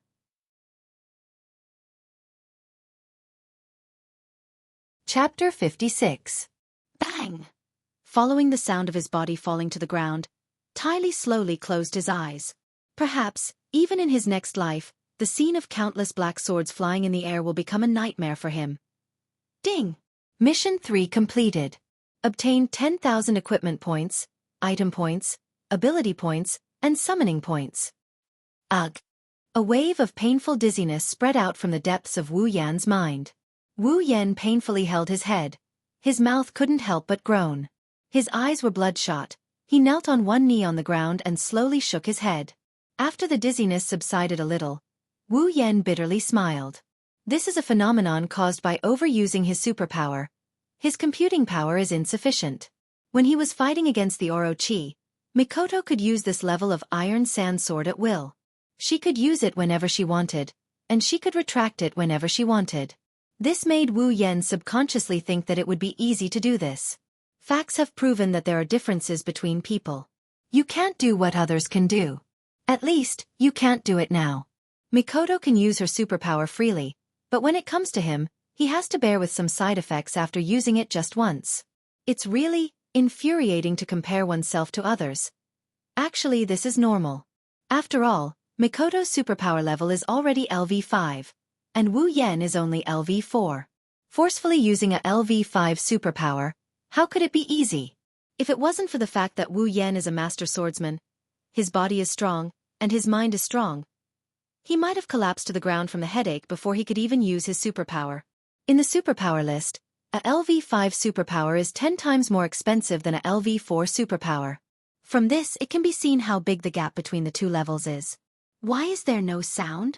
Tai Li's death and Wu Yan's headache caused the scene to fall into silence. After the chi-chi sound, there was no more sound in their ears. They also didn't hear Wu Yan's voice, which made Chuju a little confused. Hey Yan, what happened? Why don't you say something? It's been a while, but there's still no sound. This made Mikoto a bit anxious, but without Wu Yan's order, they couldn't open their eyes. After all, Wu Yan did say that what's going to happen next is a bit unsuitable for children. This made Hinajuku and Mikoto a bit scared. Although the two prideful girls don't want to be defeated by a gory scene, they are still girls. Wu Yan's tone sounded a bit creepy, so they didn't dare to open their eyes. Wu Yan was speechless at Mikoto's words. He struggled to stand up. Wu Yan said helplessly, "What do you mean squeak?" Only rats would squeak like that. Mikoto and Chuju let out a sigh of relief. Hearing the sound meant that everything was fine. Mikoto was even more dissatisfied. What? Since you've dealt with it, why didn't you say anything? Are you pretending? What? Sure enough, Sis Cannon was a proud girl. She was obviously worried, but she insisted on saying something nice. Would it kill her to say something nice? Then are you done or not? Chuju was a little dissatisfied. Being afraid was one thing. Being curious was another. This feeling of waiting for a surprise made the president's heart itch. Soon. Wu Yen said perfunctorily. He controlled the iron sand and threw Tai Li's body, which was riddled with holes, into the trees not far away. A human body couldn't be used to exchange points with the system, so Wu Yen didn't turn the body over to the system. However, Wu Yen didn't feel regretful. In fact, he felt a little comfortable. If the system wanted a human body, then Wu Yen would feel a little uncomfortable. This was a matter of principle.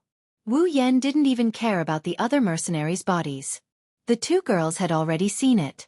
This kind of scene was still acceptable to Chuju and Mikoto. Unlike Tai Li, who was stuck like a hedgehog with his intestines and brain juices flowing out. It was a little disgusting. Of course, accepting it was one thing. If they had to do it themselves, they would probably.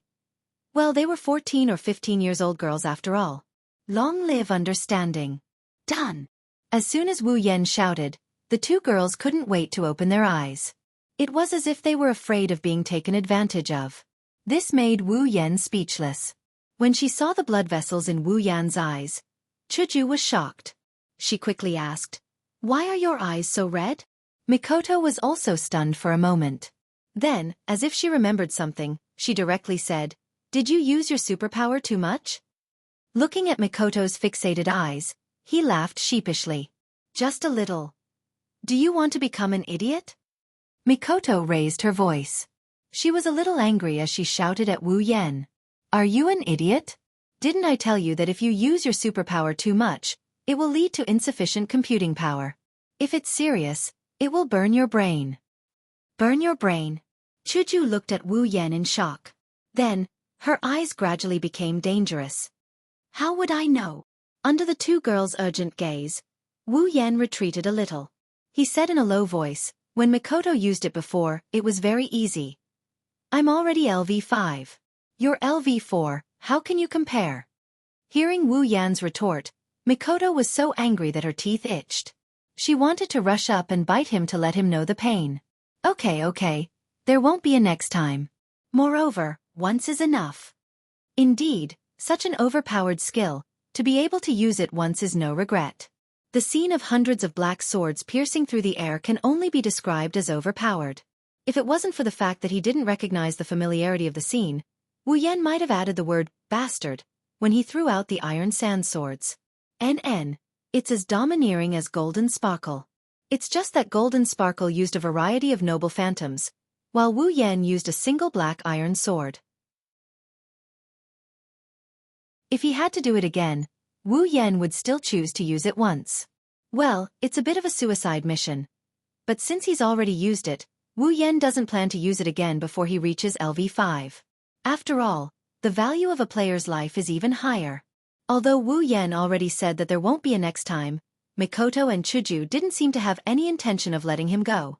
So Wu Yen quickly changed the topic.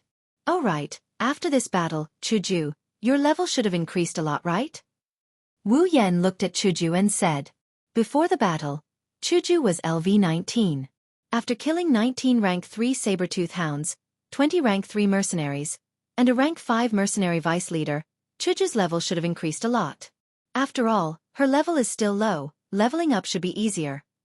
Chuju heard this and couldn't help but look at her own level. When she saw her level, Chuju was stunned for a moment, then she laughed excitedly. And it increased a lot. I'm LV35 now.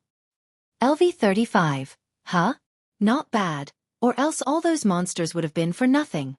Mikoto said as she clasped her hands and said. Wu Yen nodded. 39 rank 3 and 1 rank 5.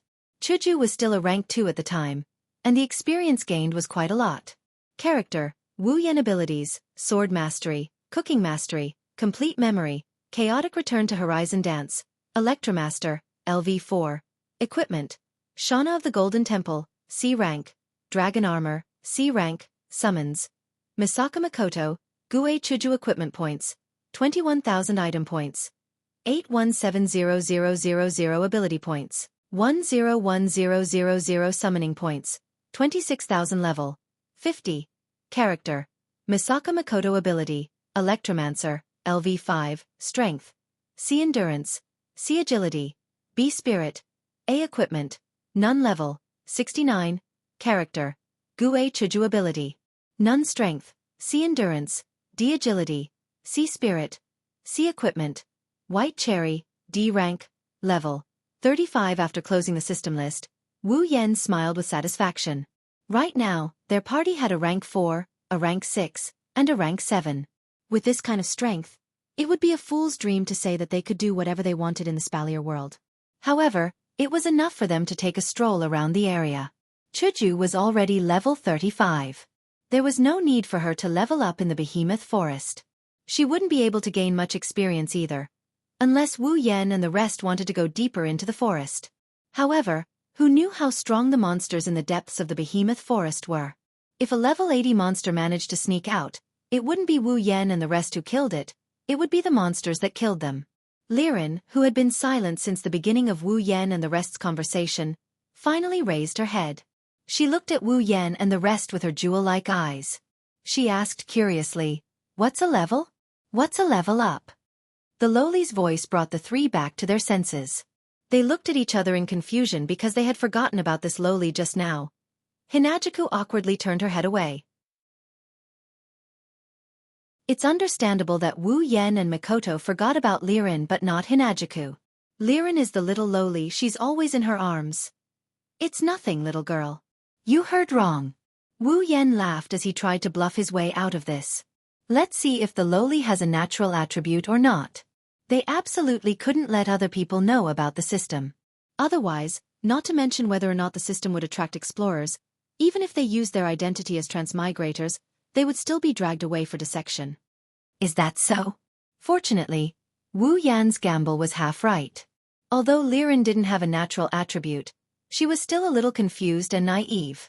Therefore, Liren still chose to believe Wu Yan's words even though her head was full of question marks. "All right, little girl.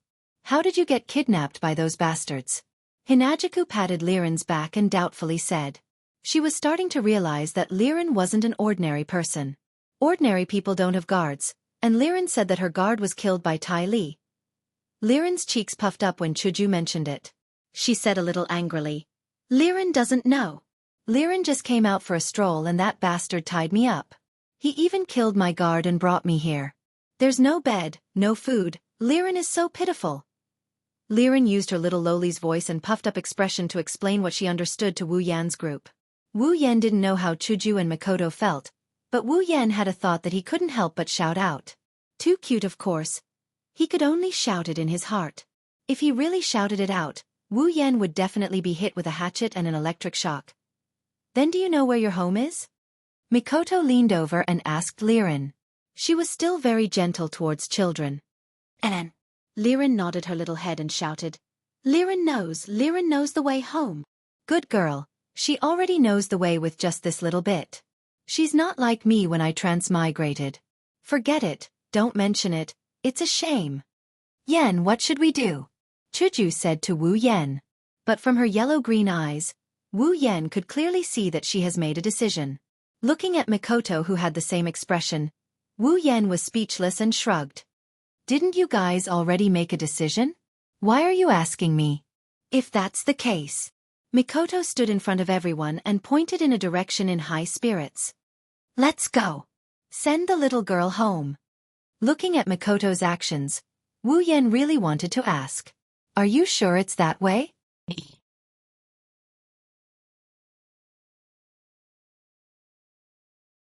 Chapter 57. He sounded high-spirited when he said, "set off," but the giant beast's forest wasn't a desolate wilderness. There were quite a few unfriendly people living here. Wu Yan, Makoto, Chuju, and the little lowly Liren were constantly asking questions. The four of them suffered quite a bit of harassment along the way. Although the harassment was a little low level, it still brought quite a bit of income for Wu Yan and the others. The low-level demonic beasts can no longer satisfy Wu Yan's needs. Thus, these demonic beasts that came to attack him were all skinned and stripped of their magic cores, turning into raw materials. Wu Yan intended to use them to exchange for gold coins. Money isn't everything, but without money, you can't do anything. Wu Yan did get quite a bit of bounty from his mercenary missions, but when it comes to money, the more the merrier, isn't it? Plus, with the mana crystals from the 20 saber-tooth hounds, they wouldn't have to worry about travel expenses if they sold all of them. As for the saber-tooth hounds' corpses, they were disgusting things. Whoever liked them could have them. Wu Yan and the others were only wandering around the outskirts of the behemoth forest, and in the area where Wu Yan had leveled up. Even if Wu Yan had a bit of a bad sense of direction, after 2 months of living as a mercenary, he was familiar with this part of the forest. It only took 4 to 5 hours for the 4 of them to leave the giant beast's forest and arrive at the supply town. If there's a familiar face in the supply town, then in his eyes, Wu Yan has only been gone for 3 to 4 days. What they don't know is that Wu Yan hasn't come to the supply town for more than a month, and that's because he spent his time in this world. The busy streets were completely different from the cool place of the behemoth forest. There was a lot more life, and it made people feel a lot more comfortable. This could be seen from the laughter of Chuju and the other 2 girls. Although this was a different world, and there were things like dochi and magic, the clothing of Sparrow wasn't much different from the clothing of the 21st century. There were short sleeves, shirts, skirts, and jackets. Although there were slight differences, it wasn't to the extent that they couldn't blend in. And so, Wu Yan and the others were still wearing their original clothes. Walking on the streets, they didn't look out of place. Of course, there were still some surprised gazes that would look at Wu Yan and the others. Although they said they were looking at Wu Yan's group, they were mostly looking at Chuju and the other 2 girls. After all, the 3 girls were beautiful and cute, and naturally attracted a lot of attention. Wu Yan, on the other hand, only attracted some envious and jealous gazes. Chuju, Mikoto, and Liren didn't care about the gazes of onlookers at all. They were still leisurely doing their own things and walking their own paths. Of course, this was only natural. Among them, one of them was the president of the White Emperor Academy's student council and was extremely popular, while the other was only one of the 7 LV5 players out of the 3 million people in Academy City. This kind of gaze was something that happened every day in their lives, so they had gotten used to it over time. As for the little lowly Liren, she was completely heartless, treating the onlookers like cabbages. Only Wu Yan is walking behind the 3 girls with a calm expression. However, if you look closely, you'll notice that his eyebrows would twitch from time to time, a clear indication of his uneasiness. It's true that Wu Yan's skin is thick, but he's still a bit afraid of the people around him who seem to be from the FFF group. After all, he's already enjoying the treatment of a winner in life, 1 man and 3 women.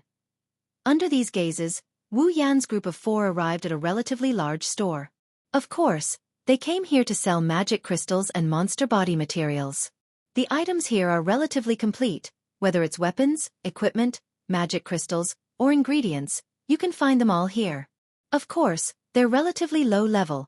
Basically all magic crystals and monster body materials under level 20 are available. Level 31s are rare, and armaments are impossible to find. This is the first time I've seen a store that sells such strange things. Mikoto looked at the row of glass windows next to her. Some of the demons were lying inside. After looking around, Mikoto said this sentence. Is it strange? Liren bit her finger. Her other hand was still holding Hinajika's hand. She looked at Mikoto and tilted her head to express her confusion. Shops selling magic beast body materials and magic crystal herbs could be said to be the most common in this world. Almost every city would have one, and there were quite a few of them. Even the little lowly Liren had come out more than once to visit such shops when she was at home. Why was it strange? Of course, with that little brain of hers, she can't figure it out. Mikoto smiled at her but didn't say anything. Was she supposed to tell her that selling clothes and jewelry wasn't strange? Chuju of course understood what Mikoto meant, but she didn't say anything because she also thought the same. Of course, she also found it strange. Well, after all, the theme here is always related to battle. Wu Yan said as he walked towards the counter. Magic beast body materials can be used to make equipment, weapons, and even armaments. Medicinal ingredients can be used to make all kinds of potions. Magic crystals can be used to make anything. So it's normal to have a shop like this. Mikoto-ne-sen, is this your first time in a shop like this? Liren pulled on Mikoto's skirt and asked. Yep. Mikoto didn't hide it. Her eyes were still looking around. I didn't have many opportunities before. Liren's eyes turned and suddenly lit up. She happily said to Mikoto. Then Mikoto-ne-sen, let Liren take you to have a look. She then pulled Mikoto and ran to the side. Wait! Chuju quickly called out. She looked at Wu Yan and followed. It seems that girls are really keen on shopping. Helplessly looking at Chuju and the other two girls running around, Wu Yan walked to the counter. There was a man wearing a suit there. He looked quite smart. Dear customer, how may I help you? Seeing Wu Yan in front of him, the smart man immediately asked with a smile. Wu Yan nodded. I need to sell some magic crystals and magic beast materials. There were customers who came to sell magical crystals and magical beast materials every day. And this wasn't the first time the shrewd man had dealt with such a matter. Hence he immediately said, Well then, dear customer, please let me take a look at the items you want to sell. Is it here? Wu Yan looked around and slightly frowned. It's not that he's afraid of being seen, it's just that the counter here is a bit small. It's impossible to store all the materials. One must know that some of the magic beast materials Wu Yan wants to sell take up a lot of space. Of course, the smart man thought that Wu Yan was afraid of attracting attention. So he smiled and said, It's this one's fault. Please go to the room inside. Nodding again, Wu Yan turned to Chuju and Mikoto. You two can look around here first. I'll go deal with those magic crystals. Got it. Go go. Come back quickly, big brother. Let's go. Wu Yan said to the smart man. The smart man walked out of the counter and called a passing clerk to stand in his place. Then he led Wu Yan into the room inside. After inviting Wu Yan to a chair, the smart man said, Dear customer, I wonder if I can count the items you want to sell? Knocking on the corner of the table, Wu Yan looked around the room and nodded. Well, that's fine. If it's here, it should be able to fit. When the smart man was still wondering what Wu Yan meant, Wu Yan waved his hand. Following Wu Yan's movement, a large pile of magic beast materials appeared out of thin air in the room and piled up all over the floor. This. Looking at the materials all over the floor, the smart man's mouth was wide open. He looked at Wu Yan in shock and said, Spatial item. That's right, the smart man was shocked. The reason for his shock wasn't because of the magic beast materials. Although Wu Yan took out a lot of magic beast materials, their grades weren't very high. In this shop, the smart man had seen a lot of things more precious than Wu Yan's batch of materials. What made the smart man shocked was that this ability to take things out of thin air was clearly an ability that only those very precious spatial items had. The smart man looked at Wu Yan in a daze, which made Wu Yan feel a little funny. After living in this world for 3 months, Wu Yan naturally knew how precious spatial items were. However, that was only for ordinary people. In the spalier world, although spatial items were precious, they weren't very difficult to make. As long as one was proficient in forging, they would generally be able to make spatial items. The reason why spatial items were so precious was actually because they needed the most core material to make them, and that was the spatial gem. The truly precious thing was actually this kind of spatial gem because the conditions for its birth were too harsh. A material like the spatial gem could only be born in a place where there was no other life in the surroundings. Moreover, as long as there was any life in the place where the spatial gem appeared, even if it was a blade of grass, then the spatial gem would never appear again in that place. In other words, once a spatial gem was found in a place where it was produced and mined, that place would no longer produce spatial gems. And in the spalier world, how many places were there that were completely devoid of life? Among them, how many places had spatial gems been found? Therefore, this led to the preciousness of spatial items. However, generally, as long as it was a child of a large family, they would have a spatial item. For example, Lulu had a spatial bracelet, and so did Fei Fei. Aside from the children of the big families, only 7th grade warriors and mages might have a spatial tool. Of course, it was only a possibility. Who knows how big the spatial tool was? After all, the bigger the space inside the spatial tool, the bigger the space gem needed to store it. And Wu Yan didn't look like a 7th rank warrior or mage. Therefore, the The smart man had already regarded Wu Yan as a child of a large family. The smart man's waist had unknowingly lowered a lot until he was a little shorter than Wu Yan. He said respectfully, "Sir, could you give this one some time to check the price of these magical beast materials?" "Do as you wish." Wu Yan took out another bag from his spatial ring and handed it to the smart man, saying, "And these magic crystals too." "All right, please wait a moment." The smart man took the bag of magic crystals from Wu Yan and bowed to Wu Yan. Then he got busy. Wu Yan sat there calmly, drinking tea. It wasn't that he liked to put on an act. Wu Yan had already guessed what the smart man was thinking before he came. As long as he showed the spatial item, there would be such a change. There was nothing bad about this. At least he wouldn't be cheated. Maybe the price would even rise a little.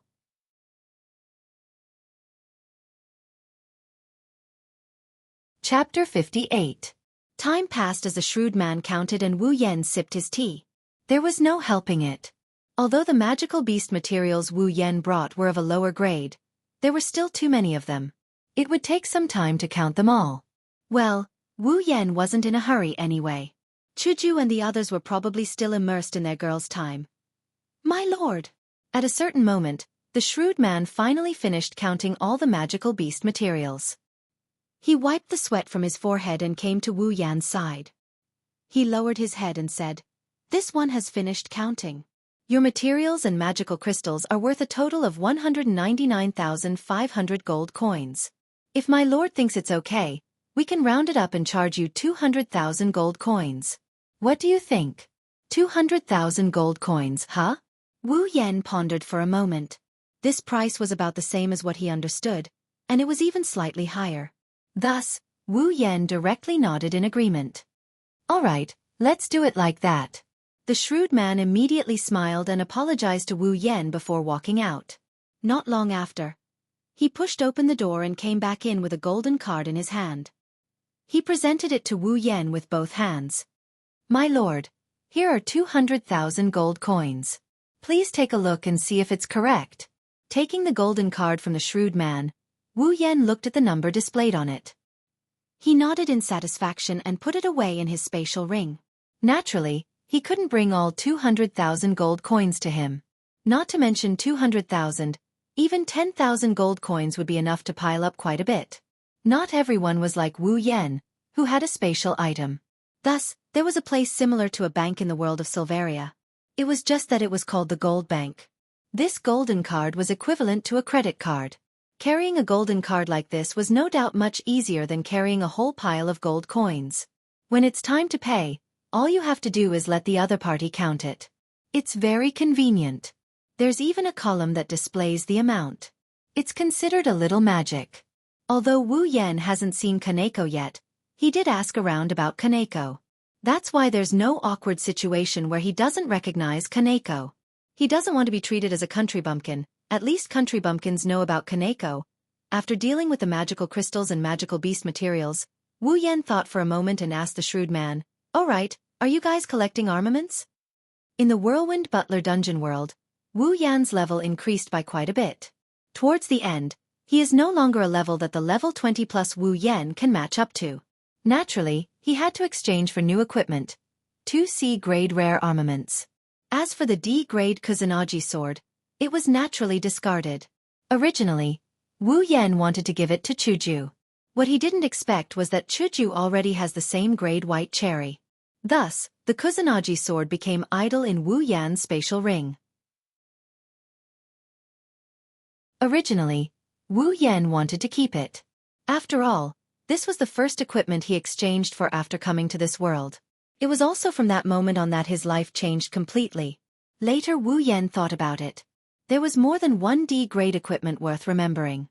Compared to other souvenirs, the Kusanagi sword was no longer necessary. For example, the 2 safety pants. Thus, Wu Yan wanted to sell the Kusanagi sword. Wu Yan, who said this out of nowhere, didn't know that the shrewd man was so shocked by his words that his jaw dropped to the ground.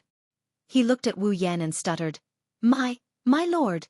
You want to sell armaments?" Looking at the astute guy's exaggerated expression, Wu Yan can only feel helpless inside. He knows that armaments are precious, but knowing is one thing. With the system, He can exchange for equipment of any grade. Wu Yan has no idea how precious this so-called precious thing is. But he had no choice. He couldn't just leave it there. Chuju wasn't a dual swordsman. White cherry was enough. Mikoto didn't want it either. That's why Wu Yan wanted to sell the Kusanagi sword. It was useless to leave it there anyway. If he really needed it, he could just replace it. D-grade equipment wasn't expensive anyway. Wu Yan was probably the only person in the entire Spalier world who could say something like this. D-grade equipment, that's a common armament. Only a Tier 5 ranker could use an armament. And Wu Yan said it wasn't expensive. If those poor Tier 5 combatants knew what Wu Yan was thinking, they would definitely vomit blood on their trash equipment. What's wrong? You can't afford it? Wu Yan looked at the shrewd man with a smile. The shrewd man was stunned. He lowered his head and took a deep breath. With a bitter smile he said to Wu Yan, "My lord, although it's not that our company hasn't dealt with armaments before, we've always done it through auctions. After all, armaments are too precious. It's not appropriate to sell them through normal means." Wu Yan nodded. He already guessed this would be the result. He was just casually asking. Seeing that Wu Yan didn't seem to care, the shrewd man gritted his teeth and said, "How about this? You can let us make the armament and we'll auction it. When the time comes, we'll only charge a 5% commission. What do you think?" "Not good. 5%? What a scam." Glancing at the shrewd man, Wu Yan shrugged. Although a 5% commission sounded like a scam, Wu Yan knew that auctioning was the best way to maximize profits. After the auction, the price of the Kusanagi sword shouldn't be low. Even if he charged a 5% commission, he wouldn't lose out. "Does your company have an auction house?" Wu Yan thought for a while and asked. "No. Our company doesn't have an auction house." The shrewd man shook his head and explained, "In the supply town, there's only one auction house. However, our company has a little relationship with the auction house." It should be said that all the companies in the supply town have a little relationship with the auction house. After all, some of the more precious items can't be obtained through auctions. Therefore, a company like ours has to deal with the auction house at all times to facilitate mutual benefits. Wu Yan suddenly understood. Of course, this kind of thing has nothing to do with him. As long as it can meet his requirements, anything is fine. With a flip of his hand, the Kusanagi sword and its scabbard appeared in Wu Yan's hand. Wu Yan gently fiddled with it and then placed it on the table. He pointed at the Kusanagi sword to the shrewd man. His meaning was obvious. "Is this the armament that my lord wants to sell? It looks like a sword, but it's really small."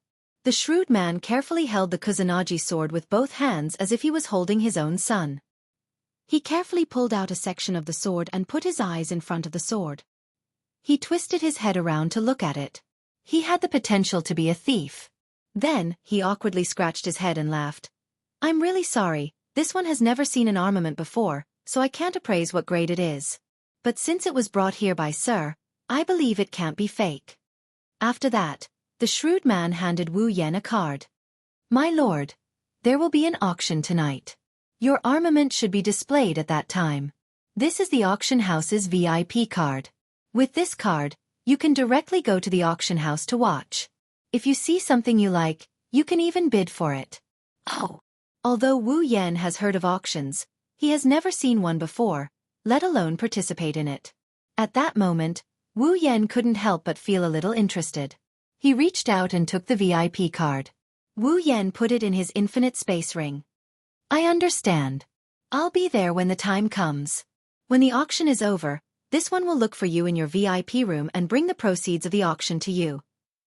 He looked at Wu Yan with a little envy. Although he didn't know what kind of spatial item Wu Yan had, the shrewd man was still a little envious of the convenience of spatial items. Wu Yan nodded and walked out of the room under the shrewd man's respectful gaze.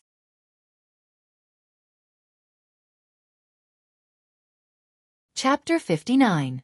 When Wu Yan walked out of the reception room, Hinajiku and Mikoto are still being led around by Liren, who is acting like a little adult. In this decently sized trading company, they looked like dancing fairies. Their silhouettes glided past one after another while their bell-like giggles rang out one after another. Although there weren't any beautiful clothes or jewelry in this place, there were some exquisite magic crystals that looked like gems. There were also some medicinal herbs that looked very funny. Therefore, the three of them were having a lot of fun. It seemed like they were having a lot of fun. Of course, they didn't know how attractive they were at this moment. Even Wu Yan couldn't help but smile when he saw this scene. All right, it's time for us to go. Wu Yan didn't want to disturb their fun, but he also knew that in this kind of thing, a girl's energy was limitless. If he didn't stop them, they might have to stay in this small shop until night time. Decisively, Wu Yan decided to stop them. What's wrong? Is that batch of materials done? Hearing Wu Yan's voice, Chuju pulled Liren and followed Mikoto to Wu Yan's side. She had a smile on her face, as if she hadn't had enough. Yes, it's done. Wu Yan squatted down and helped Liren, who had some sweat on her forehead, tidy up her hair. Then he smiled and said, "Then, where are we going next?" Mikoto's eyes were still staring at the glass cabinet. Her intention was obvious. Seeing Mikoto's appearance, Wu Yan could only smile bitterly. He spread his hands and said, "Well, although I know you want to walk around, I can only say sorry. We still have to find a hotel to book a room. Otherwise, we can only sleep on the street at night. The hotels here are almost full at night." "It's a full house for the night?" Hinajiku pointed at her chin with her finger and looked at Wu Yan suspiciously.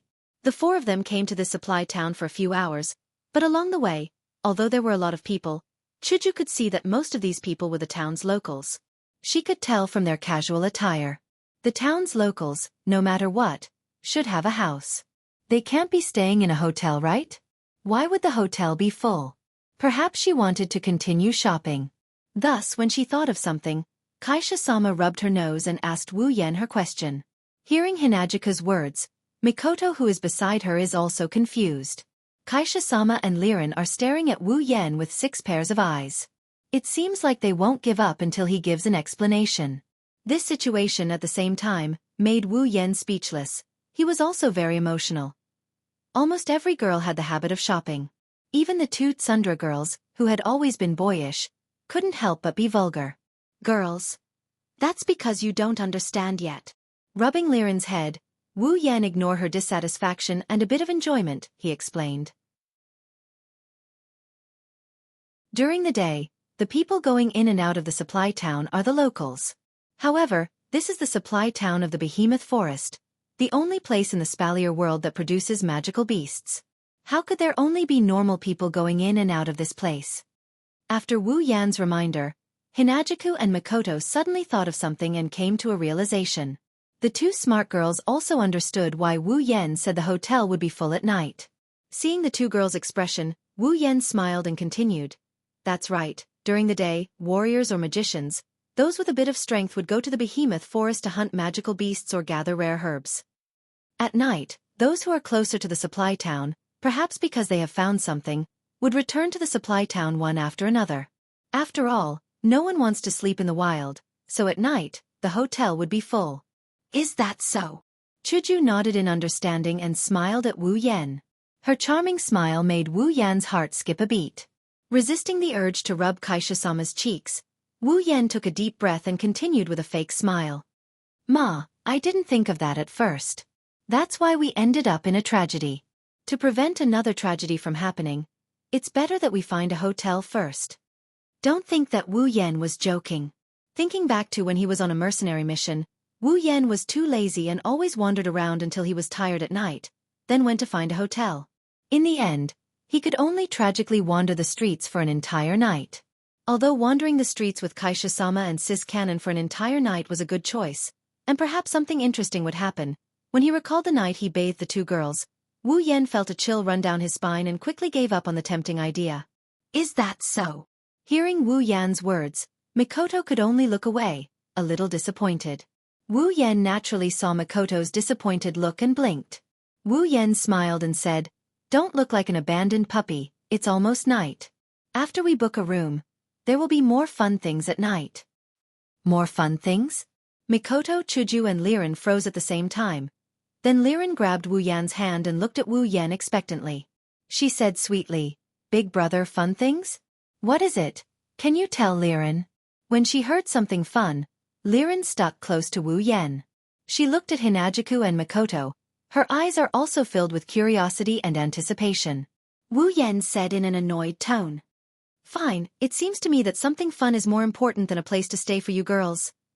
The three girls touched their cheeks embarrassedly and smiled at Wu Yan to show that they were wrong, then continued to look at Wu Yan with teary eyes, making Wu Yan roll his eyes like a dead fish. Tonight, we are going to attend an auction. Wu Yan rolled his eyes and said helplessly. Auction. Liren heard and immediately jumped up in excitement, then happily said to Wu Yan, Auction.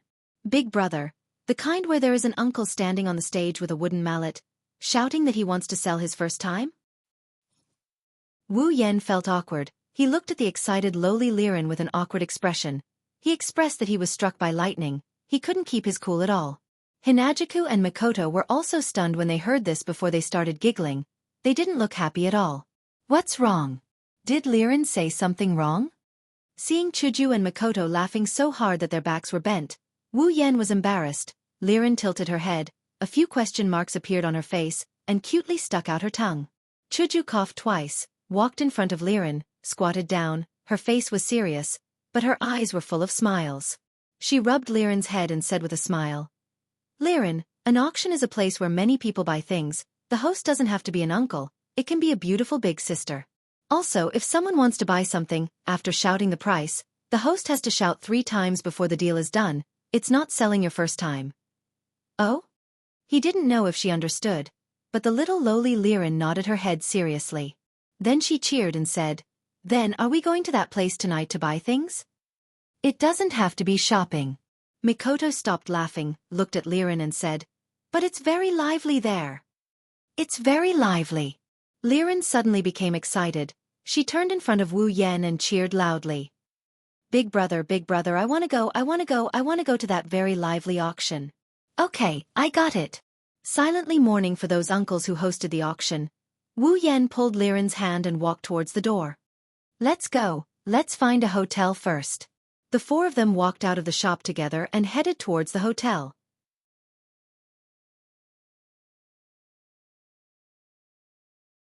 Chapter 60. When night fell, the supply town was filled with all kinds of colors. It didn't feel dark at all.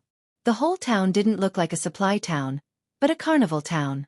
Every house, every shop, and every hotel were lit up with magic lights. There were all kinds of lights, causing the whole street to be filled with gorgeous colors. It was like a city without night. Perhaps because of this, the pedestrians on the street didn't decrease at night. Instead, there were more and more people in all kinds of shops compared to the morning. This was to be expected. No matter how gorgeous this place was, it was still a supply town. During the day, warriors, mages, mercenaries, and other capable people all ran to the behemoth forest. If they weren't hunting magic beasts for money, then they were going to gain experience. There were also some special circumstances. Therefore, during the day, except for some ordinary people who didn't have do-chi or magic, there were almost no people. At night, some people who were closer to the town would naturally return to the town. Some people who had been hiding in the behemoth forest for many days and just returned would also come out at night to resupply. They planned to leave tomorrow or enter the behemoth forest again. Therefore, at night, it was much livelier than during the day. When Wu Yan led Mikoto, Chuju, and Liren out of the hotel, the 3 girls exclaimed at the same time. Looking at the colorful street, 3 pairs of eyes were filled with stars. Seeing the people coming and going, Liren cheered. So beautiful! So beautiful! So much more beautiful than the lights at home. The little lowly Liren was like a runaway horse. She wanted to rush into the crowd recklessly, but Wu Yan had already seen through her intentions. He reached out and pulled her back to her original position. Big brother! Why are you holding Liren? Let Liren play. The little lowly is very dissatisfied as she struggled in an attempt to break free from Wu Yan's restraints. However, it's all in vain. How can a LV50 Wu Yan let this little one who isn't even level 1 break free from his restraints? Feeling the little lowly's claws hitting his body, Wu Yan looked at her with a bitter smile and said helplessly, Liren, there are so many people now. What if you get lost if you run out like this? Liren heard this and stopped. She puffed up her little face and shouted in dissatisfaction, Humph, bad brother, you won't let Liren go out to play. Bad heart. Wu Yan didn't know whether to laugh or cry. This little lowly was harder to please than a queen. Her ability to invert right and wrong was almost on par with Chuju and Makoto's arrogance. Okay. Chuju took Liren from Wu Yan's hand and said, be good, we still have to go to the auction later. Yes, the auction. Liren's eyes lit up and became happy again. She opened her little mouth and kept shouting. Then let's go. While speaking, Makoto walked out, making Wu Yan even more helpless. Chuju and Liren were talking and laughing as they followed. Looking at the three girls' happy expression, Wu Yan felt happy. Although it was only a few days, he felt that it had been a long time since he saw Chuju and Makoto's smiling faces. Not long after summoning Makoto, Hinajuku and Makoto followed him into the demon's cave. During that day and night, other than killing demons, the two girls who had never seen blood before didn't break down. It was a miracle. Before this, Chuju was just a normal high school student. At most, she was a 15-year-old girl who was familiar with swordsmanship. Makoto, although she has great power and was born in Academy City, but she's the only one out of the 7 LV5s who has a normal personality in life. Ignoring her powerful ability, she's just a 14-year-old girl. However, in the past few days, their lives could be said to be cruel compared to before. Even now, Wu Yan still can't get over it. In the open space full of demon corpses, Chuju and Makoto's pale face and blank eyes. After coming to Spalier World, they were immediately brought into a state of slaughter by a sudden mission. It can be said that Wu Yan is constantly worried about whether or not the two girls can maintain their normal lives if they continue living like this. Will the two kind girls become unrecognizable to him because of this? Was it really the right choice for him to bring them along? And now, seeing them walking around and laughing like normal girls, Wu Yan's heart can finally relax. No matter what, they're still the people he once looked up to. How can such a small matter defeat them? How can he not trust them? Thinking of this, Wu Yan's heart laughed happily. With his hands behind his head, he followed behind the three beautiful girls. His heart has never felt so carefree before. Glancing at Hinajuku, who was holding Makoto in one hand and Liren in the other, her little head was turning around, talking to Makoto and Liren from time to time, laughing sweetly from time to time. Wu Yan couldn't stop his smile from widening. Speaking of which, ever since that loving kiss with Kaisha-sama, it seems like my pursuit of Kaisha-sama has slowed down. Although the two of them couldn't leave each other now, it felt like their favorability towards each other hadn't increased since then. Since I've already taken down the second base, should I fight for the third base? And the legendary home base? But Sis Cannon. Seems like she needs to increase her favorability more. At least Kaisha-sama and I have some intimate contact, but Sis Cannon's favorability seems to be maintained at the level of friend. Not exactly friend, but it's much better than friend. After all, their lives are intertwined and they've seen each other's naked bodies many times. Above friend, but not yet lover. That's probably the level of their relationship. Will Wu Yan be satisfied with maintaining a relationship above friend, but not lover with Sis Cannon? The answer is of course no. Should I start to woo Sis Cannon? But if I start pursuing Sis Cannon, what about Chuju's side? Even if her favorability with Kaisha-sama can't increase, it should at least not decrease. But if I start pursuing Sis Cannon, then Kaisha-sama's favorability will decrease. That's for sure. Even if her favorability doesn't decrease, Kaisha-sama will definitely be the biggest obstacle in my pursuit of Sis Cannon. That's for sure too. Simultaneous strategy? The thought flashed through his mind, but Wu Yan quickly shook his head and dismissed the idea. It sounds like a fantasy, and it definitely looks like a fantasy, but it's only limited to fantasy. Synchronized walkthroughs are a joke. Even though I'm an otaku, I'm just an ordinary otaku. I'm not some god-level walkthroughs god. Simultaneous strategy. Once I start, I'll definitely die with a sense of rhythm. Thinking of this, Wu Yan sighed, his face full of tragedy. I'll just push her down. Wu Yan was shocked by his own idea. Pushing her down without a strategy is not something that can be solved with a sense of rhythm. Instantly, Wu Yan cried again. Of course, he didn't know that in front of him, Chuju, Makoto and Liren were staring at Wu Yan with their eyes wide open. One moment he shook his head, the next he looked sad, the next he looked scared, the next he looked worse than crying. They all shuddered. Little Liren shrunk her small body between Chuju and Mikoto, holding their hands and pointing weakly at Wu Yan. Chuju, Jejia, Mikoto Jejia, is Big Brother broken? Mikoto and Hinajuku looked at each other, pulled Liren and quickly walked forward. At this time, pretending not to know each other is the best way.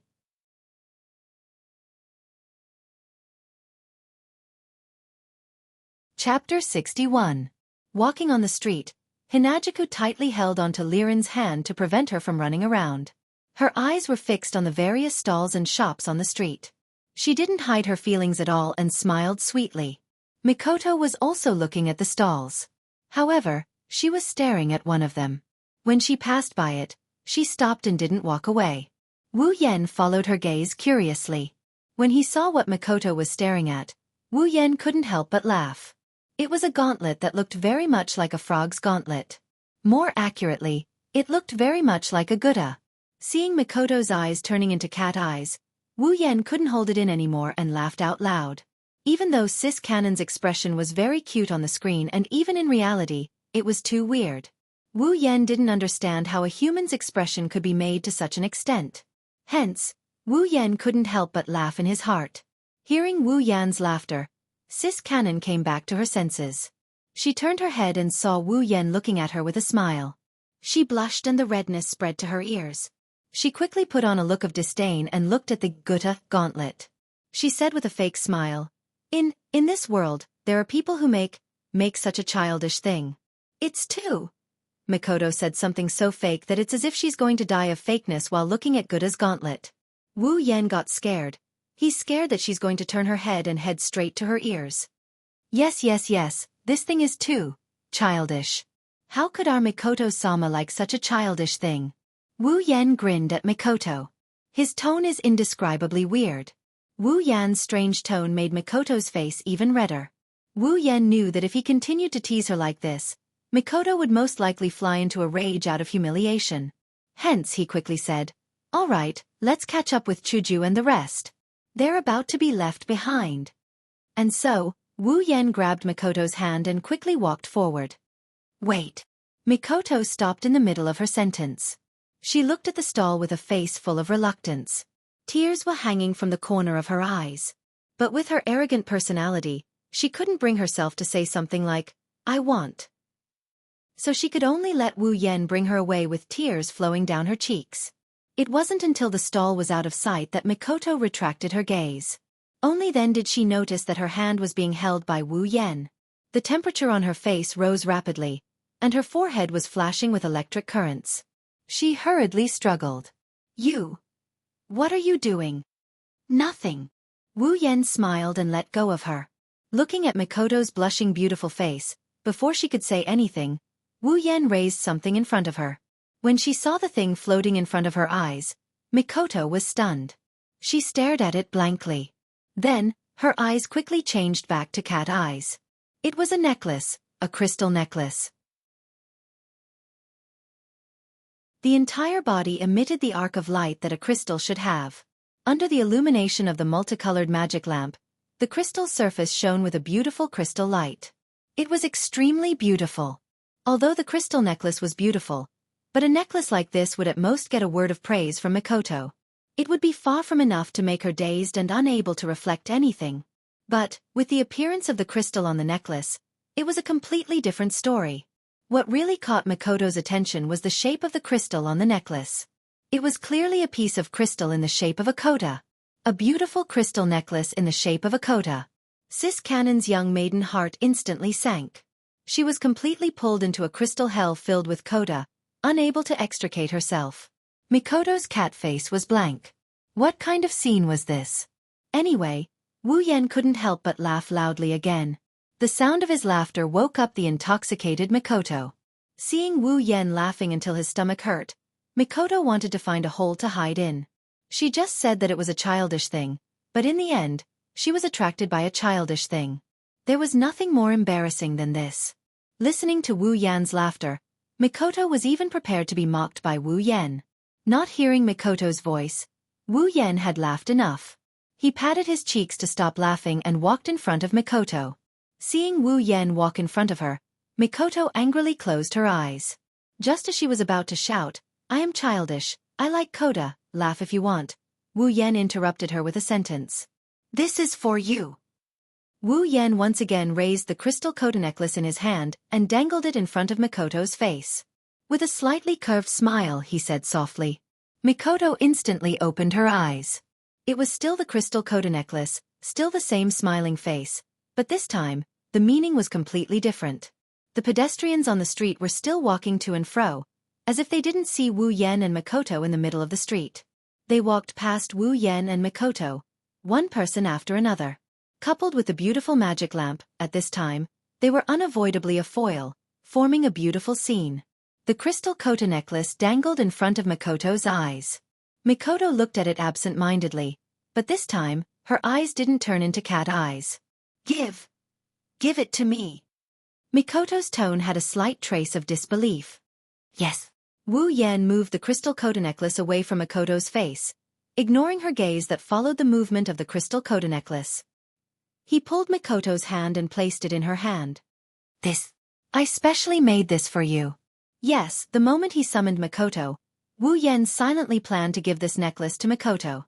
One must know, Mikoto's love for Coda is enough to break through the sky. With such a hobby, Wu Yan naturally wanted to make good use of it.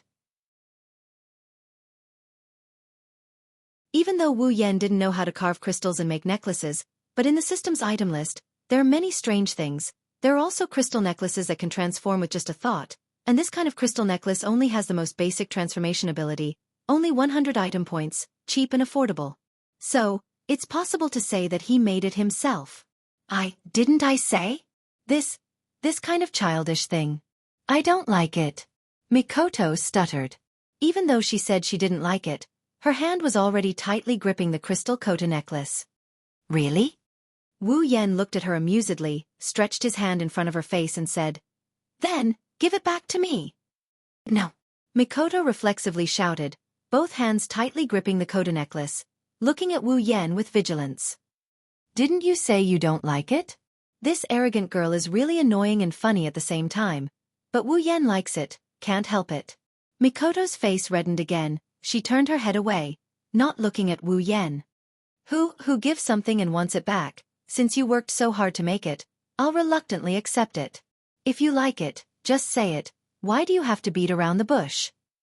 As expected, Wu Yan retracted his hand and said helplessly, "I don't like it." "You don't have to deny it, Mikoto." Wu Yan walked in front of Mikoto and held her shoulder, turning her body around to face him. Looking at her red face, Wu Yan slowly said, "Mikoto, no one knows you better than me, at least, other than my world. No one knows you better than me, your hobbies, your personality. I know all of it, so in front of me you don't have to pretend." Wu Yan chuckled at this point. Let's not talk about the fact that we're companions. Our lives are intertwined. When we die together. When we live together. So, I will accept everything about you. You don't have to hide anything from me, not to mention. I don't hate you like this, on the contrary, I like it very much. Like. Bang! Mikoto's face started to boil. Steam started to rise from it. In her head, there was only one word left. All right, let's go after Chuju and Liren. Ignoring Sis Cannon's expression, Wu Yan grabbed her and walked forward.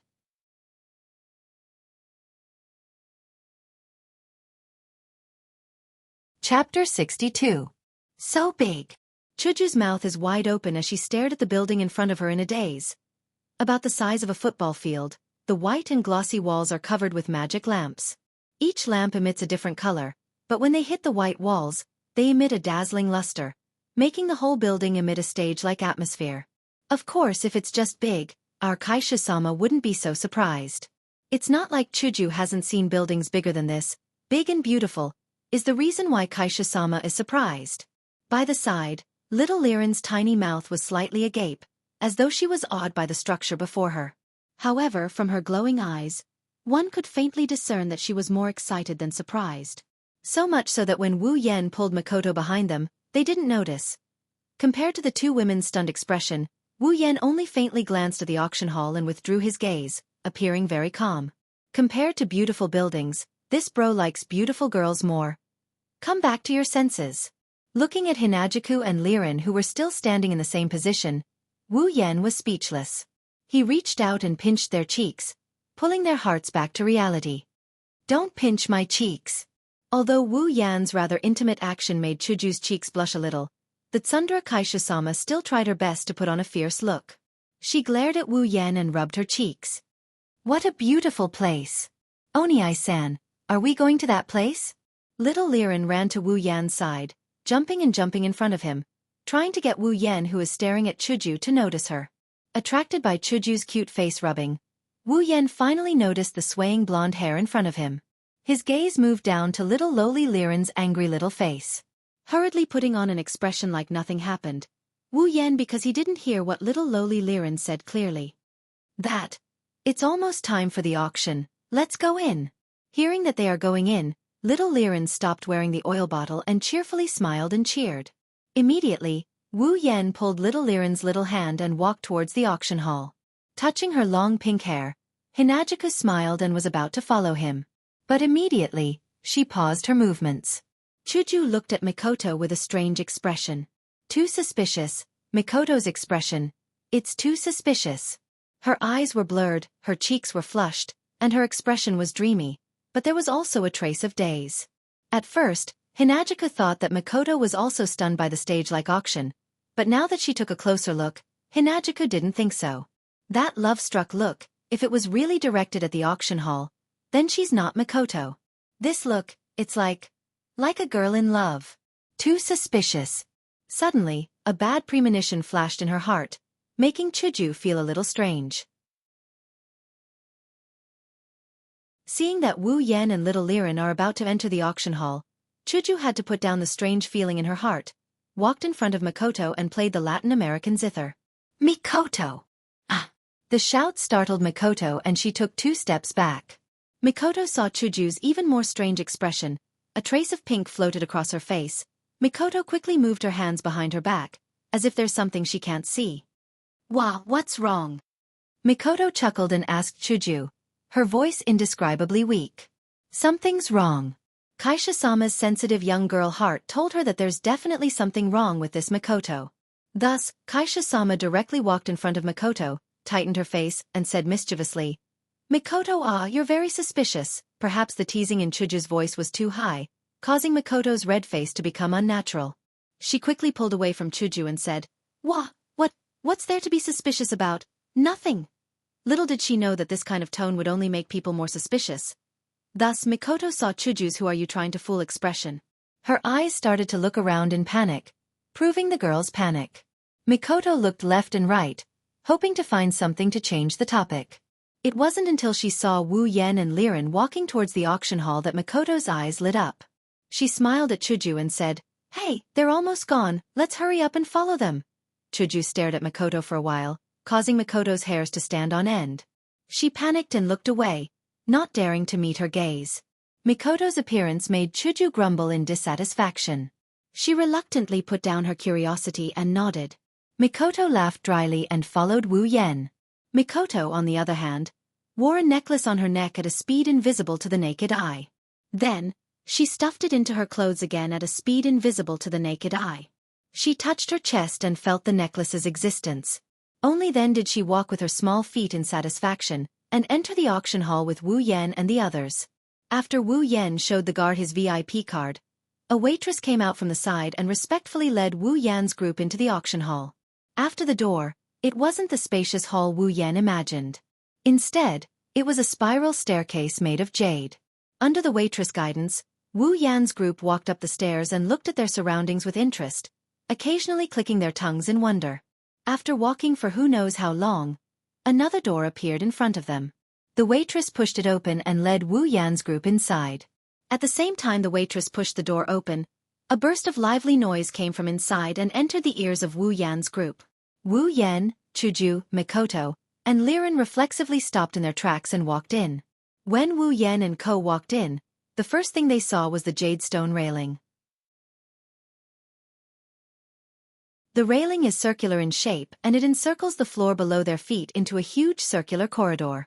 There are only two stairs-like entrances on both sides of the corridor. Under the lead of little Liren's cheerful footsteps, Wu Yan, Chuju, and Mikoto also came to the railing and looked out. The rows of seats formed circles like the corridor. The seats in the front row were about half a person's height lower than the seats in the back row. If one were to look down from the sky, it would look like countless circles were placed together, with the big ones surrounding the small ones. And these seats that could seat at least 1,000 people were almost full at this time. They were chatting with each other, and the noise came from this. And in the center of the lowest and smallest row of seats, there was a stone platform. On the stone platform, there was a table that emitted a red light. On the table, there was a small round plate with a wooden mallet and a huge crystal ball. That was the place where the auctioneer hosted the auction. This auction venue with a unique layout really opened the eyes of Wu Yan's group. In the past so-called auctions, Wu Yan, Chuju, and Mikoto only saw them on TV. The difference between this and the one in front of them was huge. Seeing the auction venue in another world with their own eyes, this time, even if they didn't get anything, it wasn't a loss. As for little lowly Liren, from her cheering that hasn't stopped, it can be seen that she also hasn't been here before. Although little Liren really wanted to go down and sit in the lower row of seats, the waitress brought Wu Yan's group to another staircase. That's because at the top of the circular corridor, there was a row of similar circular rooms. Those rooms were connected to each other to form a ring. They were the VIP rooms. Only customers with VIP cards could go up. Compared to the monotonous seats outside the railing, the VIP rooms were not only decorated very luxuriously, there were sofas, fruits, and quite big too. It made Wu Yan sigh. No matter where you are, there are special and special privileges. After the waitress left, Wu Yan brought Chuju, Mikoto, and Liren to sit on the sofa and look down from the glass window in front.